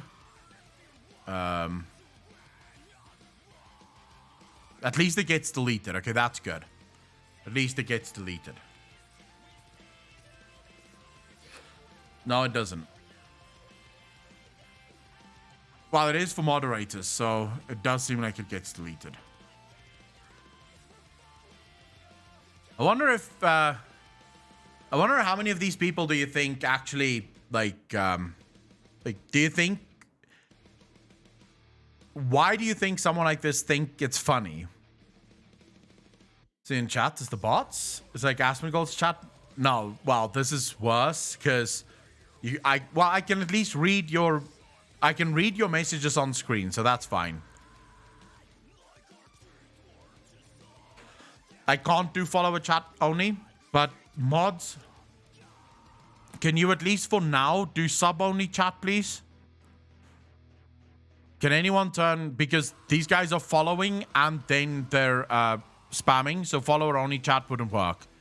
But can we get sub only chat activated?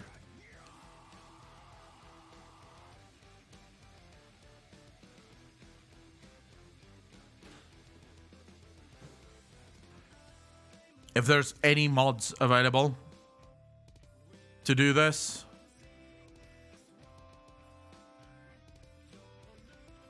Alright, can you guys go through again? Alex, thank you very much. I do apologize to everyone that isn't subbed at the moment. But yeah, this was sort of the only thing we could do. Elizek, thank you for the prime sub, dude. Really appreciate that. Welcome to the Fat Fuckers Club. Thank you, thank you, thank you. Sound of Silence is sweet. It is sweet. I can't believe that these people are actually getting away with this. Like, seriously can't believe that these guys... But I'll open a ticket to Twitch. Probably not going to work, but thank you very much, Alex. Really appreciate that. Sean Butts, thank you very much for what's up. Really appreciate that. Welcome to the Fat Fuckers Club. Thank you, thank you, thank you. That's the first time I ever seen something like that. This is the second time that this has happened to us. This is the second time that this has happened to us. So yeah, you know, it happens. There's not much you can do about it. I'm almost sure that if I look at that DM, it's going to be the guy that does it. Because the last time the guy who did it actually... the guy who did it actually sent me a DM saying, lol your chat. And then suddenly it just fucking... It was just spam after spam after spam after spam after spam. So it's not that hard. To delete it literally is one click. So luckily now I can at least see what you guys are typing, right? All right, so suddenly making games for the sake, was not the goal. Now games needed to collect metrics, retain users, and the way success was judged was more about how much money per user you could make versus having a great game. The focus moved from gameplay to monetization metrics. Now, in...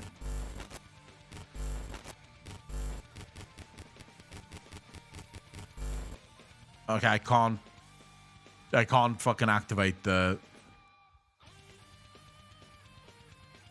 I'll mute the alert so they can just finish. Anyways, okay.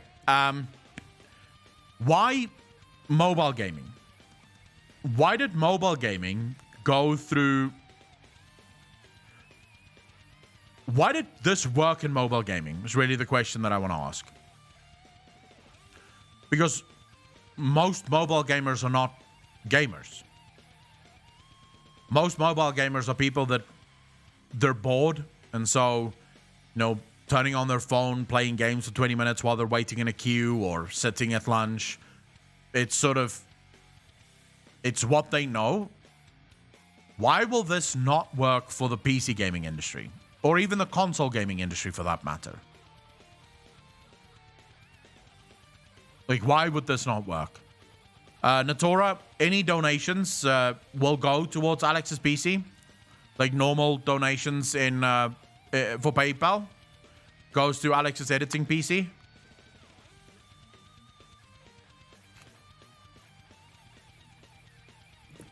Imagine that in the same stream. I say I'm done. I end up subbing. Vorgel, I really appreciate your sub, dude. Thank you. Although my thing is broken right now, so I can't see if anyone's new is following or subbing. It's completely fucked. They've broken Twitch. But that is a healthy turn of events, right? Just an hour ago, me and Vogel were butting heads, and now we're hanging out. So that is really cool. Thank you so much for the sub, Vogel. I appreciate it very much. Okay, so this isn't going to work in PC gaming, and the reason for it is PC gamers are old god gamers, right? We care about the games, and we want good games. So this is why these metrics are failing. This is what PC companies, people like Bobby Kotick cannot understand. Because for him, if it worked in mobile, it should work in PC, because he's never played a PC game in his fucking life. Right? So that's why this will always fail. It's just going to take a bit of time. When you design for monetization metrics, you get a very different type of game than if you design for gameplay. The two are often at odds. You find yourself deliberately making your game worse so it can sell better convenience items and power items. Now, I will say this, though. This might be the one thing that, up until now, Blizzard is not guilty of. I have not found instances where Blizzard have actively made the game worse and then sold the solution in the shop. Right? Blizzard shops right now are still very much mounts, and one could probably make an argument, if I had to try and steelman said argument, one could say that Blizzard makes their in-game mounts just reskins and recolors of already existing mounts, which then incentivizes players who really want cool-looking new mounts to go to the shop to buy the really cool-looking new mounts, right? So one could absolutely make that argument, although I would be sort of hard-pressed to make that argument specifically. I don't want to make that argument too strongly. Digimark, thank you for the bomb, but dude, really appreciate that. Steve Jobs was right. When you let this type of why drive your company and you make monetization the only goal, you kill the innovation in your company and you drive out the innovators and makers. Again, so fucking true. While Jobs was asking about sales and marketing staff versus product makers, in games it's worse. In games, designers are now the sales staff. The gamification of monetization makes or breaks a AAA game, so now even your product people are contaminated with this mentality. Again, I don't know of a single game developer that designs their mounts specifically for the shop. The vast majority of real game developers would love to have all gamers see the content that they work on.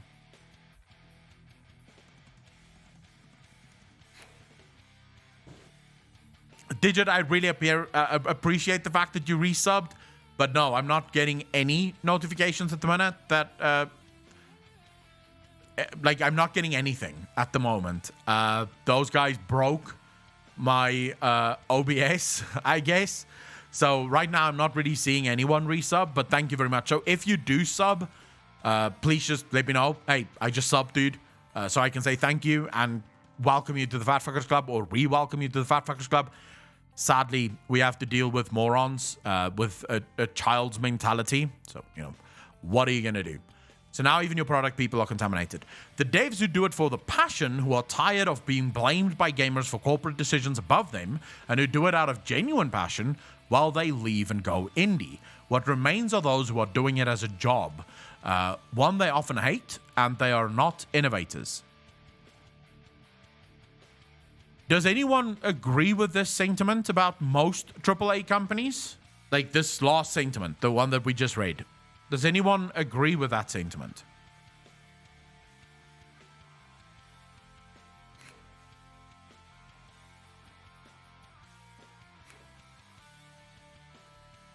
And I do also want to apologize to anyone that's just joined the stream for the very first time and sort of going, wait, I can't chat until I've subbed.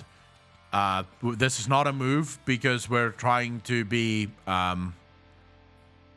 greedy or trying to make you sub. It's because we've just been spam botted by a follower bot, which basically made it so that we can't see chat. So that's why we sadly had to move to this option, which sucks. I wish I didn't have to do it. But I'll quickly just do this so people...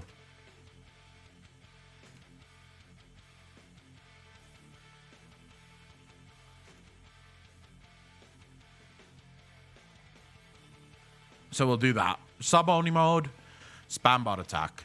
That way people should know that we're not just being greedy fuckers. It's easy to lose passion when working for large companies where you don't exactly have much agency in your work, which is a bit different in indie. Definitely. I can see that being the case. Yes, as it happens in other industries as well.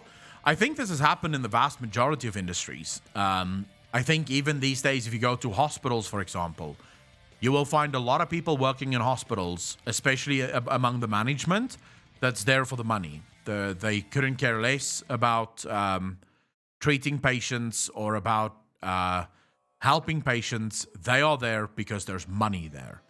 And that's the only thing they care about, is taking that fat check. And the people that suffer under this are the doctors and the nurses who actually fucking care. Right, who actually want to do a good job and they actually like helping patients. Nowadays you see sort of the incredible amount of doctors and nurses that spread so thin. I was watching this video about a doctor in America who actually was thinking of getting out of the medical profession because of the red tape that's now involved with being a doctor.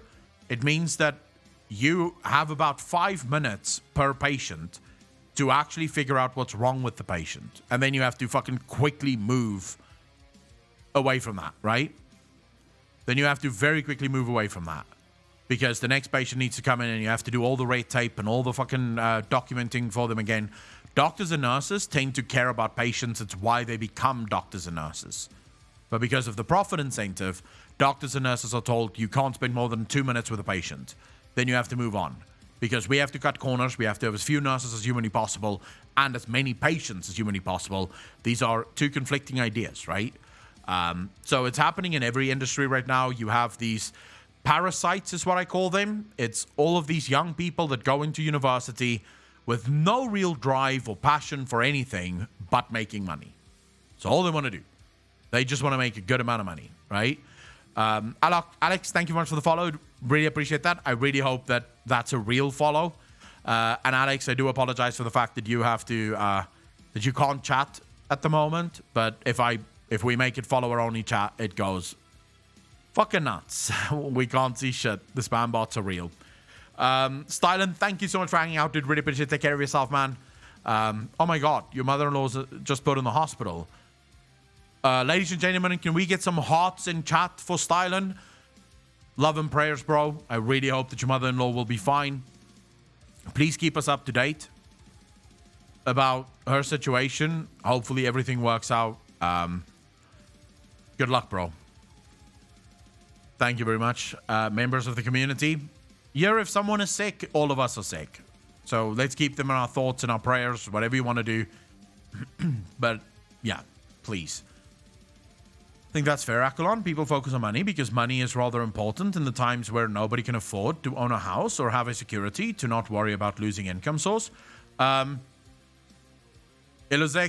the truth of the matter is that the people who never really have to care about money are people that followed their passion, right?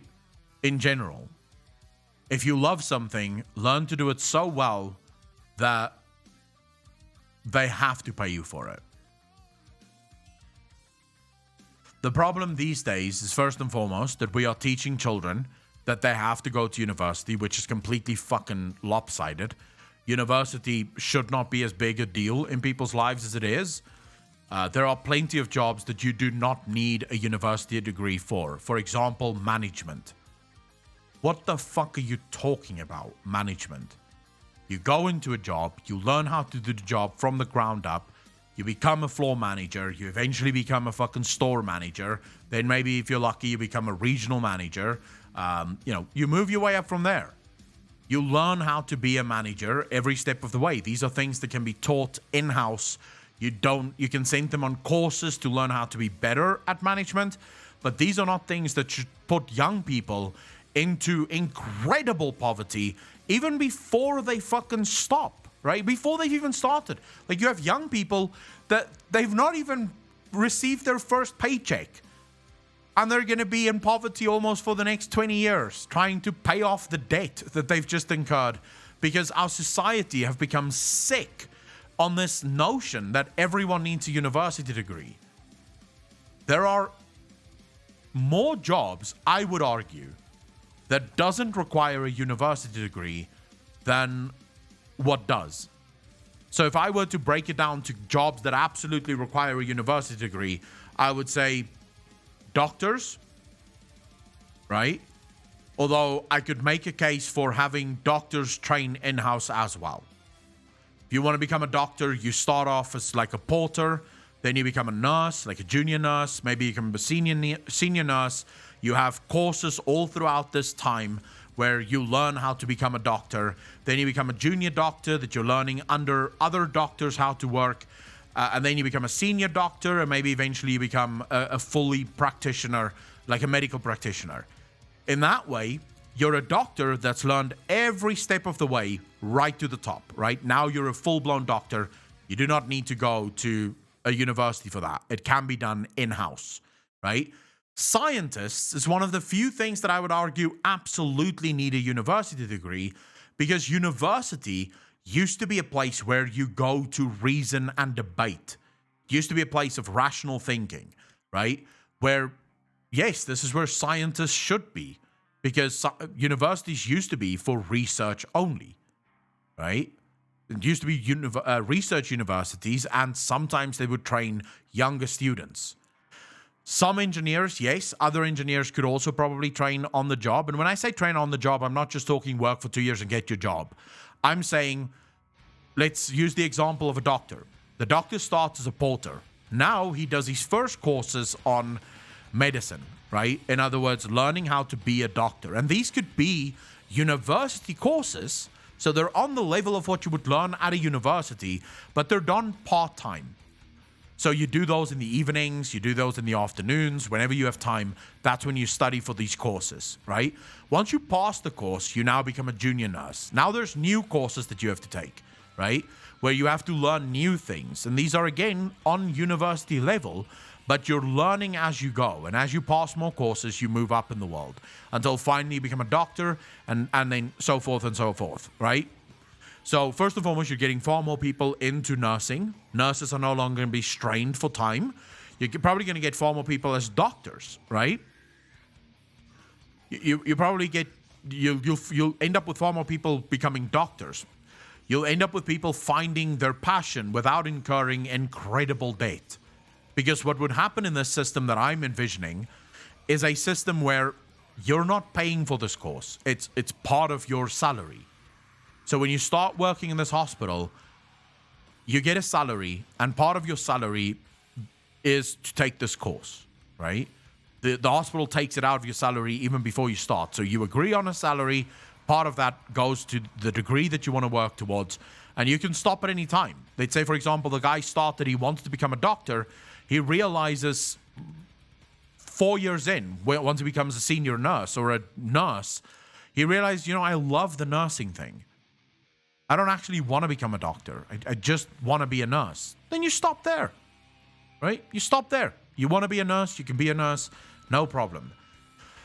In-house training is the solution to the vast majority of jobs out there because it leaves young people with options. It also allows young people to actually start a life where they don't start at an abject fucking poverty trying to pay back their college tuition fees, right, and their student debt. The reason student debt is as high as it is in the US is, number one, because every young person is told that they have to go to university, so universities do not have a lack of customers. There's no lack of customers. Everyone is going to be a customer, right? Not only that, but university students are also told that they, right, universities, because their money-making systems come up with new courses every single fucking year that is completely and utterly useless. These are courses that should not exist. If you want to be a game developer, you do not need to go to university to be a game developer. You just go work at a gaming company. If you have a passion for games, go work at a gaming company. You start at the ground floor, you learn how to code, you learn how to make a game, and fuck it, you become a game developer. Ian Azikostas didn't have a degree in game development. He was a lawyer. Right? So you don't need a degree in order to become a game developer. It's like, for example, and no shade here at people that studied art, I studied drama, another completely useless degree. If you want to be an artist, like I'm talking a proper artist, you do not need a fucking university degree to become an artist. Just paint, right? Just fucking paint. You don't need a degree. If you want to be an actor, just act. And if you really need to, go take some courses in acting, like night classes or something, to learn how to act or learn how to paint or whatever the case may be. But universities have come up with all of these fucking systems, all of these courses to increase money. And here's where a lot of people miss the mark. Universities are as expensive in the US as they are. You want to know why? Because the federal government backs every single student. All student loans are backed on a $1 to $1 ratio by the federal government. What does this mean?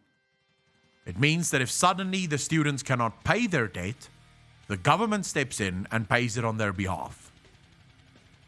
This is the banks. The banks and the government made this deal. If the students fail, we'll offer students debt. Don't worry about it. Because most banks, by the way, wouldn't do that. In a normal system, if a young student came to a bank and said, hey, I want to go study, the bank would go, well, fuck you. Go find a job, go build a credit record, and then come back when we know that you can pay your shit.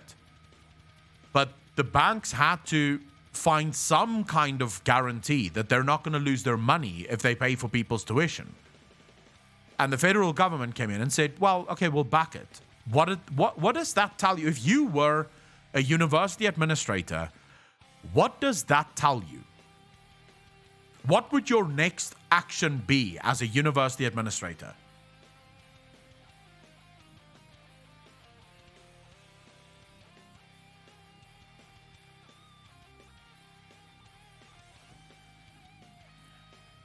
Up, up, and away, motherfucker. To infinity and beyond. Why? Because it doesn't matter how much I charge. If the students fail, the government pays me. Right? So I can charge as much as I want. The bank doesn't give a fuck, because the more the university charges, the more money the bank makes off of interest. So who loses? Who loses in this entire exchange?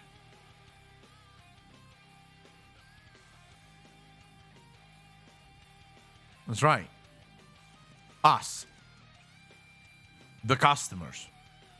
The students. The people that want a degree in something, we lose.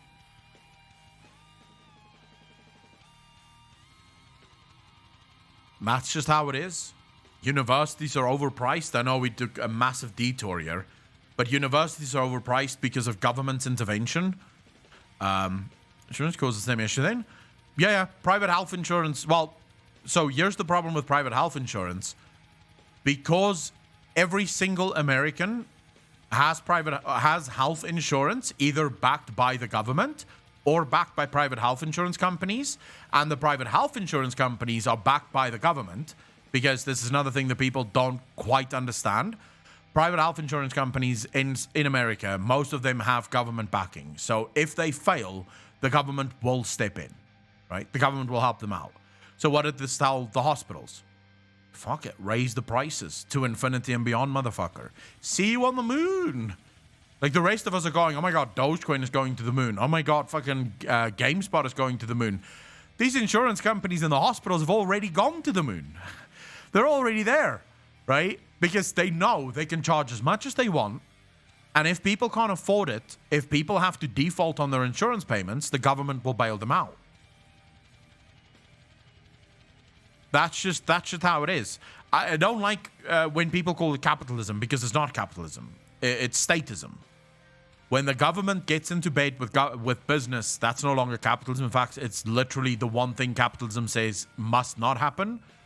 So capitalism is a very strict rule.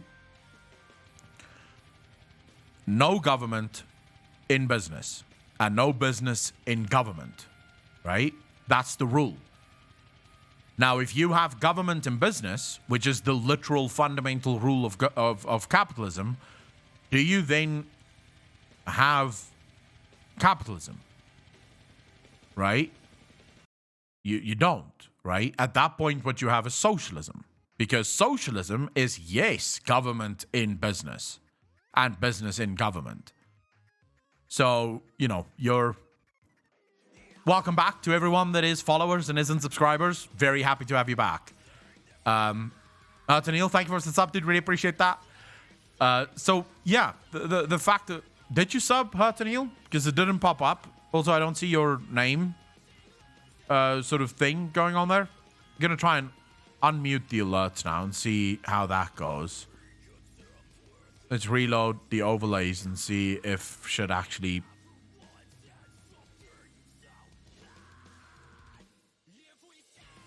Okay, I'm hoping that this picks up, and I'm hoping that it works now. Let's see. Hopefully it sort of catches up now. Sorry about that. We don't like sub-only any more than you. Yeah, I fucking hate sub-only mode because it means that I can't actually chat to everyone, and I know not everyone has money to sub, and I'm not a bank, so I don't actually want to clean you out. But yeah, the biggest problem that we have in the world today is people blame capitalism for something that is not capitalism's fault.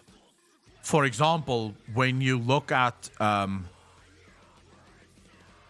housing crash of 2008, right? Everything about the housing market crash was because of government and banks being in business together. Everything.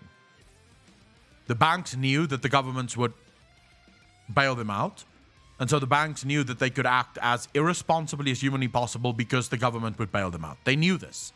In fact, they knew this, and we know that they knew this. You want to know how I know that they knew this? Because a guy that was in the very meeting where the bank said that shit's about to go down. This was 4 years before the financial crash. The bank said, well, we don't think that it's going to go over 2%. Well, actually, they said we don't think it's going to go over 5%. But even if it does go over 5%, the government will bail us out. So it's fine. And this is from a guy that was at that meeting. When you have the government stepping in, and saying, "Hey, we'll bail you out. Don't worry about it." You no longer have capitalism. At that point, blaming capitalism is like it's like blaming. I want to think of a good example here. It's like blaming legal immigrants for poverty at that point. You're blaming someone that has fuck all to do with the problem, right? That's what it is. The issue is socialist. So when people say we need more socialism, basically what you're saying is we want 2008 to repeat every 10 years. We want more of this thing that caused all the problems, please. Because that's what caused the problem. The government was in bed with business. Socialism is more government in bed with business. So all you're saying is, I want more of this, not less of this.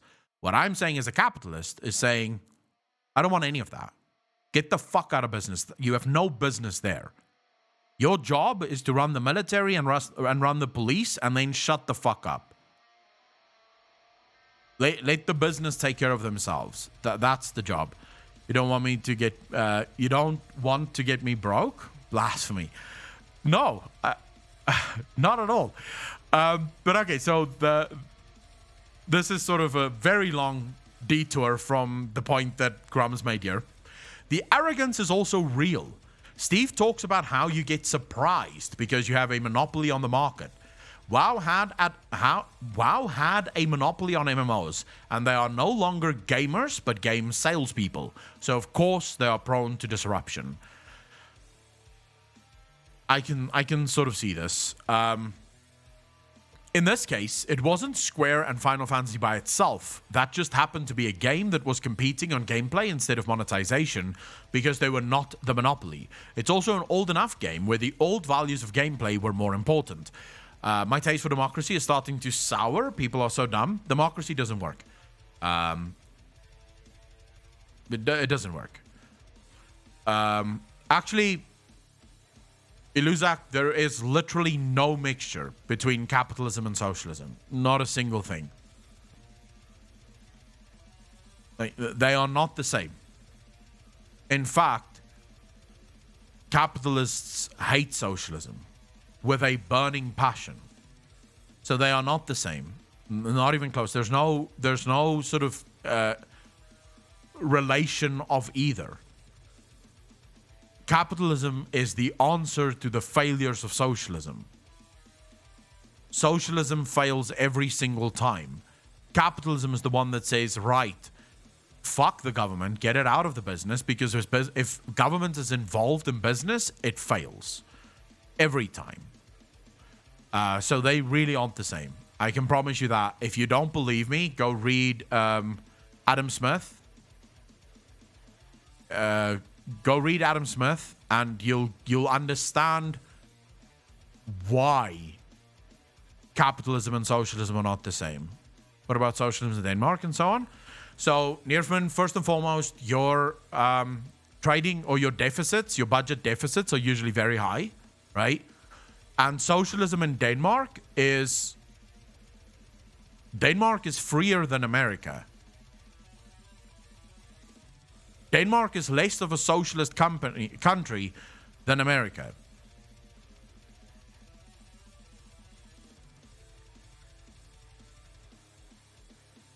America is far more socialist than Denmark. Yes, Denmark has some socialist programs that one could either agree or disagree with, right? I don't necessarily agree with Denmark's socialist programs. So I don't think that the government should charge me a massive amount of taxes so that they can repaint my fucking walls every 2 years, or so that they can pay for my healthcare. But these are personal things, right? However, in terms of their markets, they are incredibly free. Americans love to look at Europe and say, oh my God, socialism, socialist utopias. You do realize that the only country that is sort of socialist in Europe is Sweden. And in 1994, Sweden declared bankruptcy because of their socialism. Socialism took Sweden almost down the drain.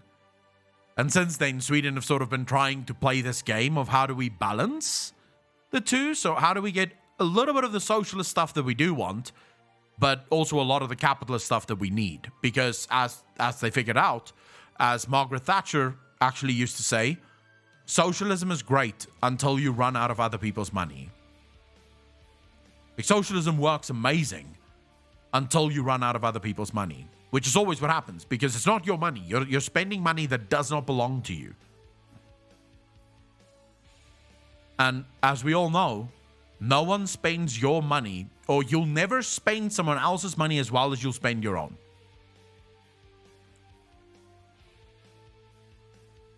And China's success is built on a knife's edge. So you guys want to know what happens to China if America falls?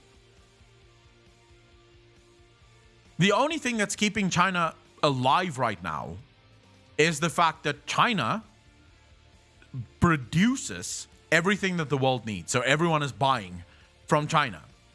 America is China's biggest export partner. If America's dollar falls, China is done. Within an instant, their entire economy grinds to a fucking halt.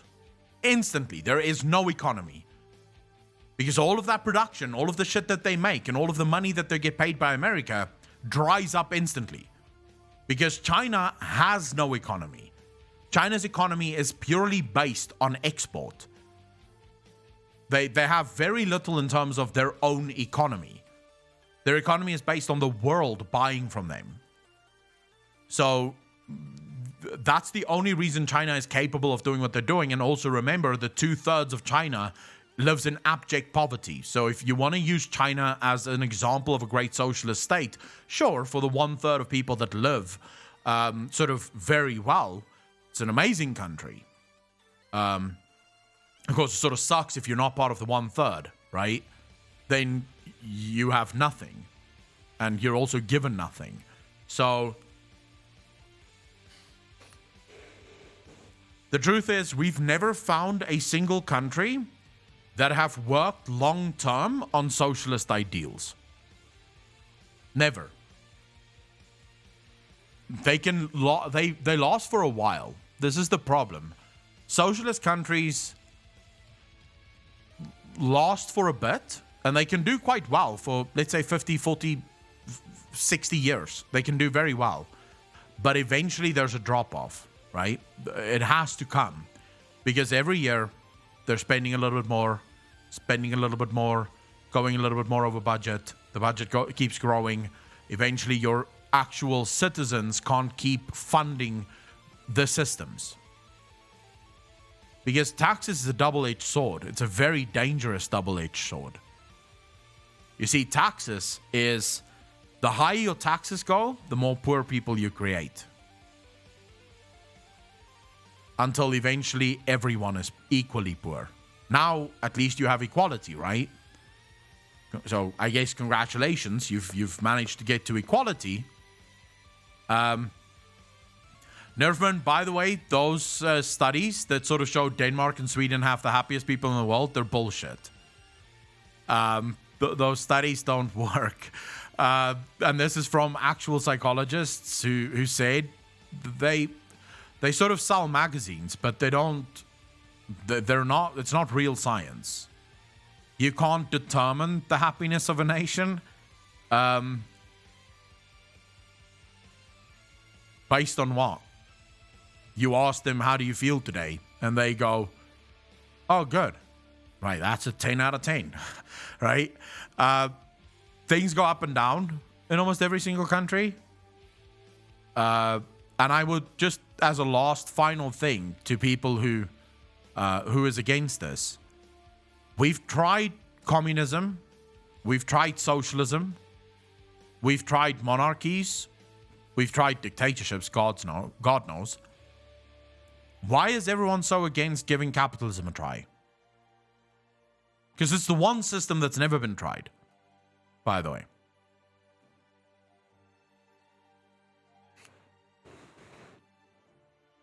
Every single problem in the world today has fuck all to do with capitalism. Capitalism doesn't exist.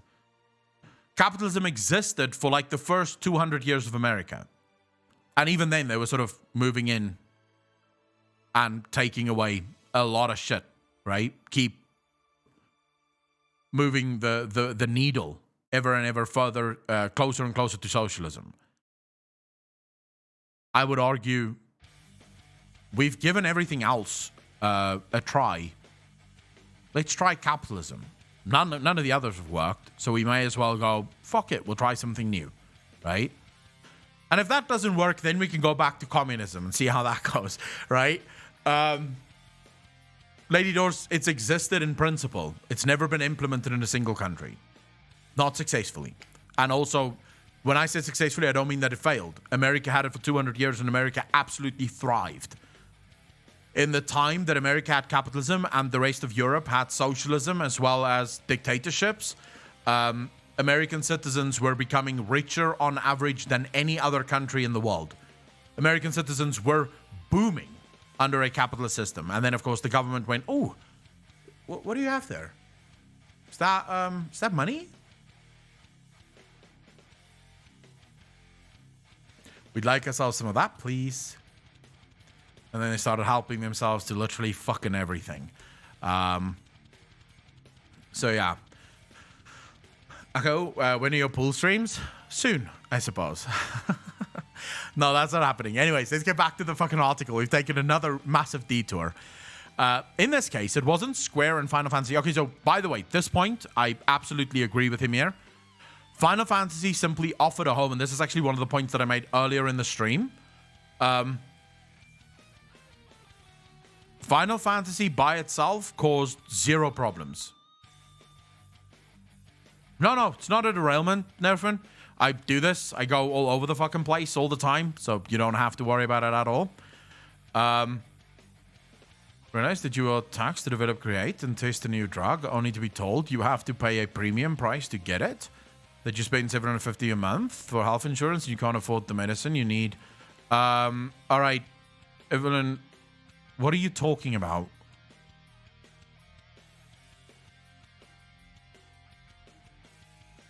Under true capitalism, you would not be taxed to fund the research of any drug.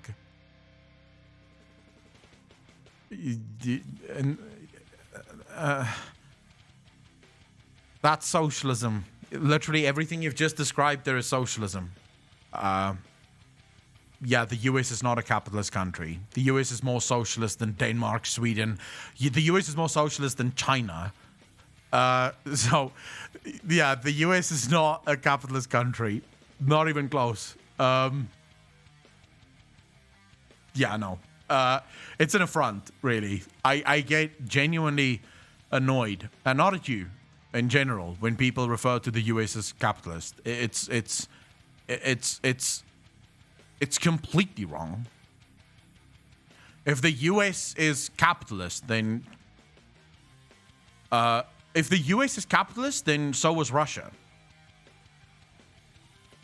Then the USSR made it completely, like, they got it wrong. They weren't a communist utopia. They were a capitalist utopia. Because the US, and there's no real difference between the US and the USSR.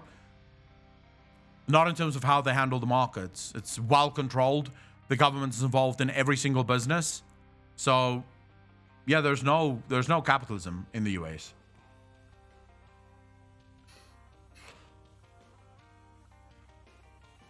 So, yeah, the US is socialism to fuck. I learned we are a mix of both, but we shouldn't put profit before people.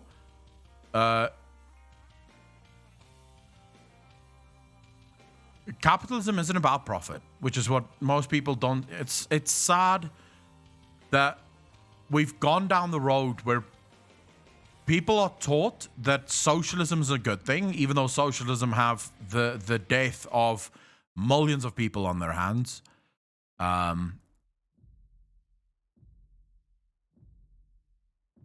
People are taught that socialism is good, that communism is good, and they're taught that capitalism is bad. When capitalism is not about profit, capitalism is about freedom. That's all it is. The other word for capitalism is free market. So that's literally what it is. It's a free market. It means everyone is free to participate in the market as they choose. That means the worker, that means the business owner, and it means the consumer. Everyone is free to participate in the market as they choose. That's capitalism. There's no profit in capitalism. Profit is simply the spoils of war. It's the spoils if you've managed to build an incredible product and people actually choose freely to engage with your product. You get profit as an incentive to create amazing products. Profit is a byproduct of capitalism. It's not a goal. So the idea of putting profits before people or people before profits, capitalism puts people at the forefront of the system. Capitalism is the only system that can make people happy because free people are happy. People who are free are happy. That's the point. That's why capitalism is the greatest system on the planet. And sadly, it's never been tried. No one does it. Everyone looks at countries that are completely the opposite of capitalism and says, oh my God, look at us, we're failing. When in reality, you're failing because the government is involved in business, right? I just mean like Blizzard isn't capitalist. Because if you were a true capitalist, you would realize that your actions is endangering yourself in the long run, right? So in the long run, you're causing a lot of trouble for yourself. In the short term, sure, you're getting a lot of good money. But in the long term, you are basically fucking yourself out of the system. In true capitalist style, this would have been like, if companies were free to open up and do whatever the fuck they wanted, if, for example, the government wasn't as involved in property in California and property prices were much cheaper in California, you would have far more indie companies going to California to grab talent, and Blizzard would be in a world of hurt. Because there would be so many gaming companies moving in and basically challenging Blizzard on every single front that they would eventually die. The company that is at this point capitalist is Final Fantasy. See, because they've put their product first. Profit is the afterthought of the product. If my product is good, I will make a profit. My product sucks, I'm not making a profit. That's what true capitalism is all about. Freedom. Freedom for you, freedom for me to engage with the market as we see fit. And to refuse to engage if we don't want to, right? And I take this as far as taxes. No one should be forced to pay taxes. If you believe that your government is wasting your money, you should be able to say, no. No. You're wasting my money. You're funding wars and shit that I don't want, so you can go fuck yourself. I will not pay you a cent. And the government should be able to go, okay, we can't force you. It's not within the Constitution. We don't have the right to take your money from you because it's not our money. We didn't work for it. So we'll do better. We'll stop the wars. We'll ensure that we fix the roads that we're supposed to fix. We'll ensure that we get the police back on track so that they're a good police force.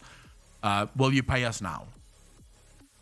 Until such time that I'm happy and satisfied that you're doing the job that I want you to do, I will not pay you taxes. And no one is allowed to force me. Because taxes is fucking theft. Anyways. Again, let's get back to the post. Alright, what sparked the exodus from WoW started with a player base that was tired of being treated as customers are often treated in a monopoly, taken for granted, poor service in terms of content, not being listened to, milked for cash and fees. Then came the streamers.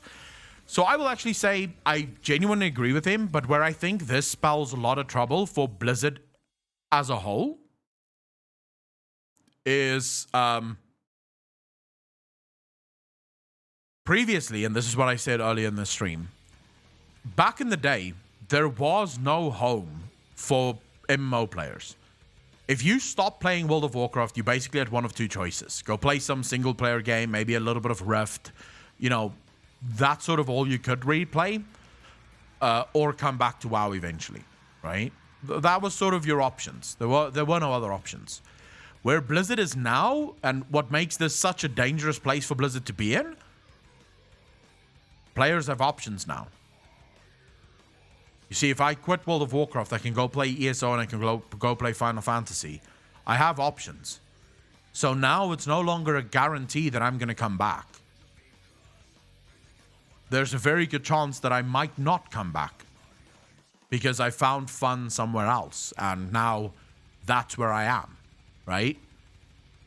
Streamers are the world's biggest force in game marketing, and he is not wrong. Do you have any idea how many companies now spend zero money on actual marketing? There are legitimately companies that spend all of their marketing budget on streamers, paying streamers obscene amounts of money. I know of streamers that get up to $50,000 to play the game for 2 hours. $50,000 to play the game for a minimum of 2 hours. Anything to get that game in the hands of streamers, because people know as soon as you start playing, as soon as people see a big name playing their game, they are going to make a killing. People are going to join up and they're going to sign up and they're going to play the game. They can make you a success overnight with zero trade marketing, Apex Legends, or they can absolutely tear your game down. Many in traditional AAA game marketing never understood this, and many still don't get it today. When streamers were just getting started, I was told by my EA and AAA staffed marketing team what a waste it was to do YouTube and Twitch, even though it cost a fraction of ad spend. And most of you might be going, $50,000, that's insane. How much do you think does it cost to make an ad, to run a proper TV ad?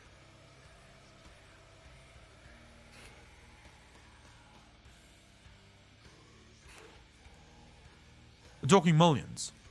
And it will not have the reach that a single Asmongold can have. It will not have the reach that a single Asmongold can have.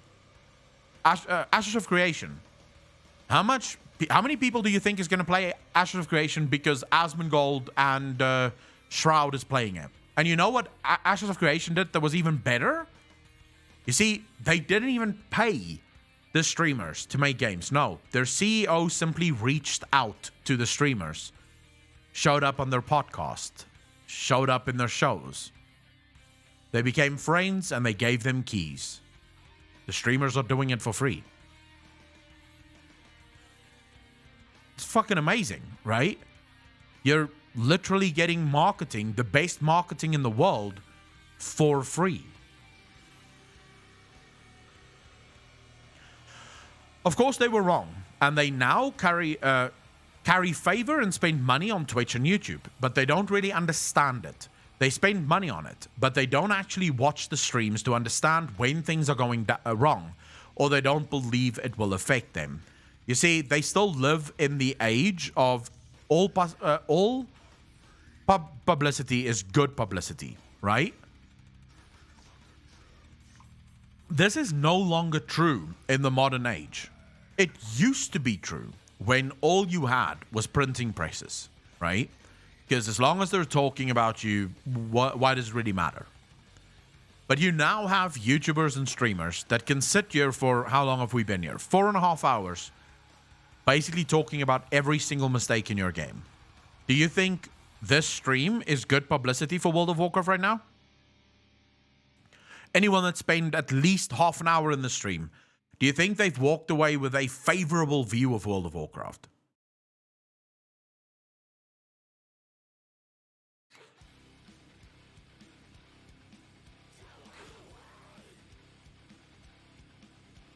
You don't.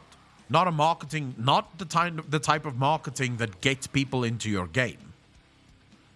Because a lot of you that watches goes, all right, if Akalon really doesn't enjoy it, then what's the point of me going back?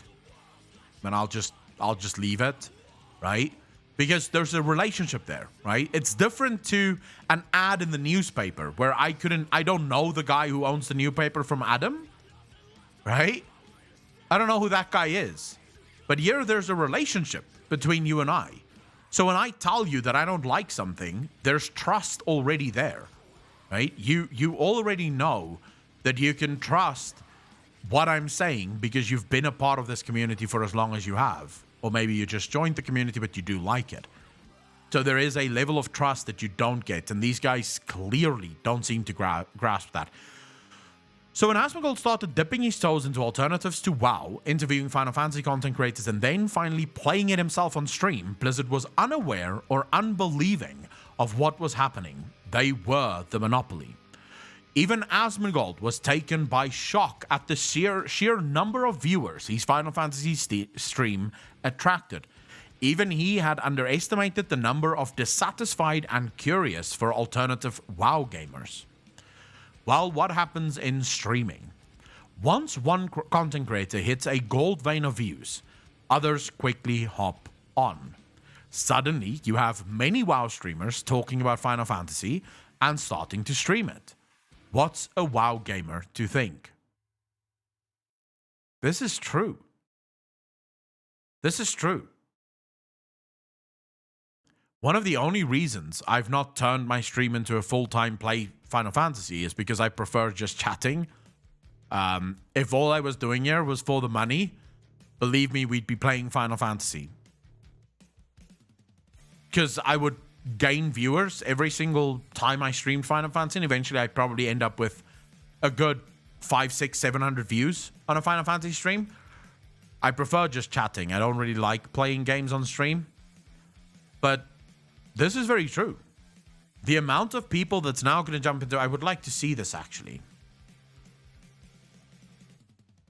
I'd like to see this, actually. How many people are currently... Final Fantasy is at 100k, right? World of Warcraft is at 219k, but that's because of the world first race. But Final Fantasy is at 100k, with Asmongold having 82k of that viewership. Last night, Final Fantasy was at, I think, 26k. This from a game that just a month ago wasn't even at 12k.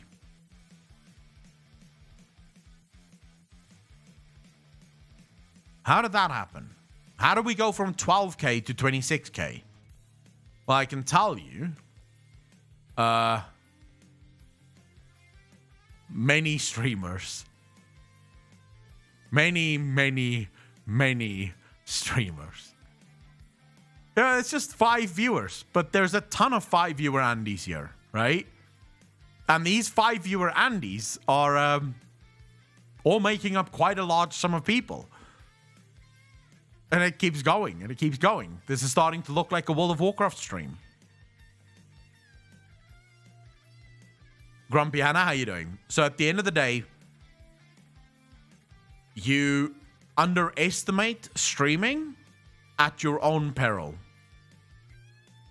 Oh, I remember where this is a good part that Asmongold is on now.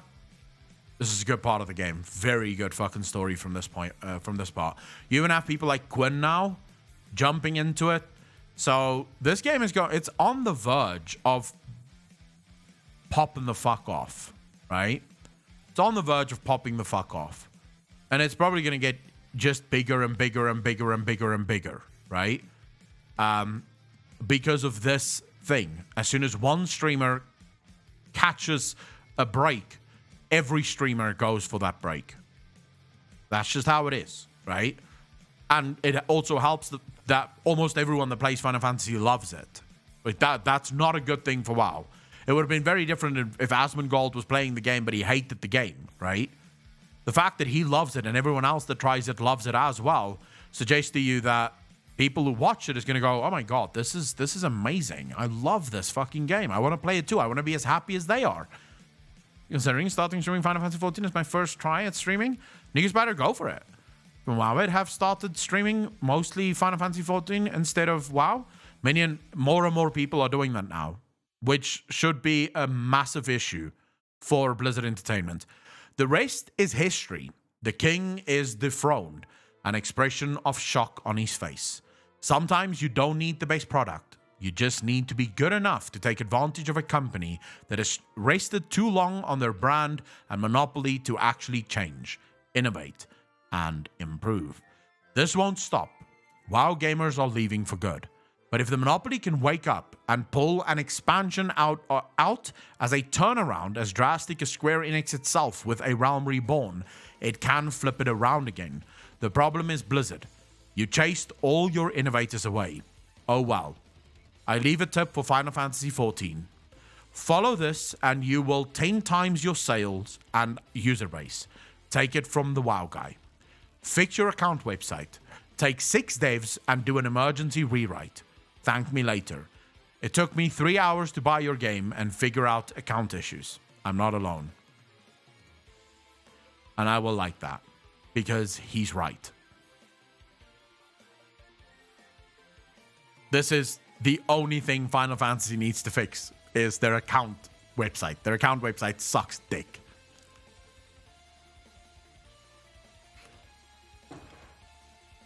Apocalypse, what have you been saying?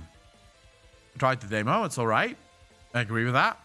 Not a fan of Final Fantasy XIV, but really enjoying Final Fantasy XII Zodiac Age from the Steam sales. Great game. Asmund said the exact same thing. His only gripe was the account side and purchasing the game. I said the exact same thing after I bought the game. I think it was on Twitch where I said I fucking loathe the accounts page. It makes no sense. I would agree. However, do you want to see Final Fantasy kill World of Warcraft outright and in such a fucking quick way that I don't even think World of Warcraft would be able to resist it? Lady Survival, how you doing? Never figured it out. It's hard buying that game. But it's not, once you figure it out, it's not as bad. But how do they kill WoW outright? They rewrite, they redo A Realm Reborn with voice actors. Don't change anything. Keep A Realm Reborn exactly the way that it is. Just take voice actors onto the main quest lines. And so many players will move so quickly to Final Fantasy that it will make everyone's head spin.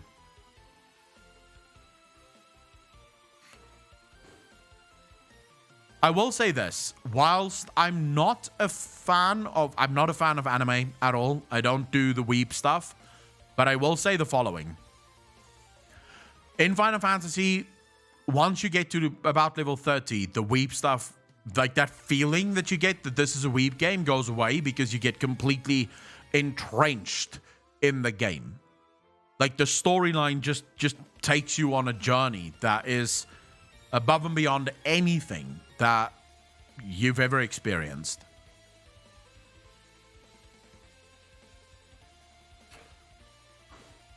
Apocalypse, fuck you. It's hard for me to focus through ARR storyline. I love the storyline of ARR. Just being assimilated, admit it. No, I'm still not a weeb. I just love the storyline of Final Fantasy. It's one of the best storylines in MMOs ever. You are in Heaven's Ward at the moment with story? I am. Mob. Yes. Player Final Fantasy is very similar, Akko.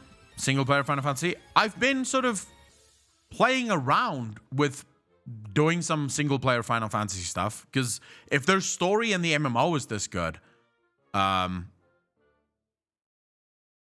I can only imagine what their single player stories would be like. I'm not even level 30 and I think it's alright. Katrina, keep going. Gets better. Compared to the rest of the game, Arrow is kind of dry. It's not bad, but the rest of the game is better. I feel like people should stop saying that. Instead, what people should tell new players, view Final Fantasy A Realm Reborn as a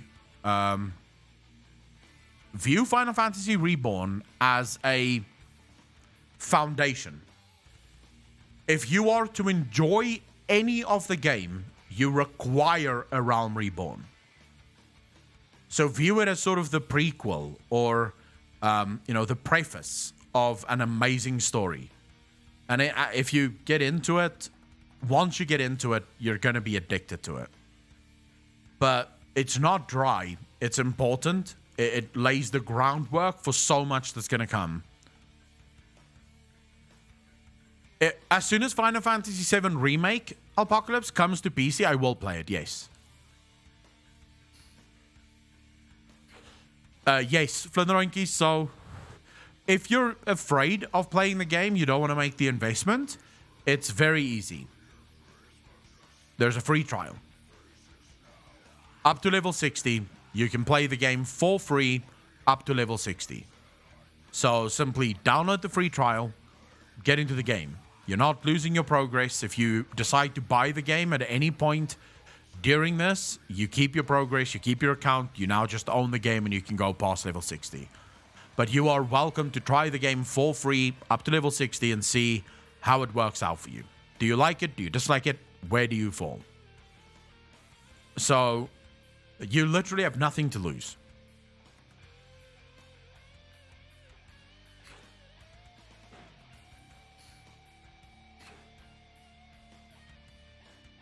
But yeah, I genuinely think people should try.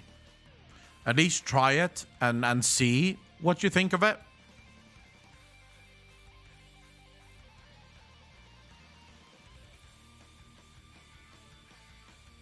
I mean, it's fine if you don't like it, but at least give it a try. And give it an honest try, you know? Give it a proper fucking honest try. So, yeah.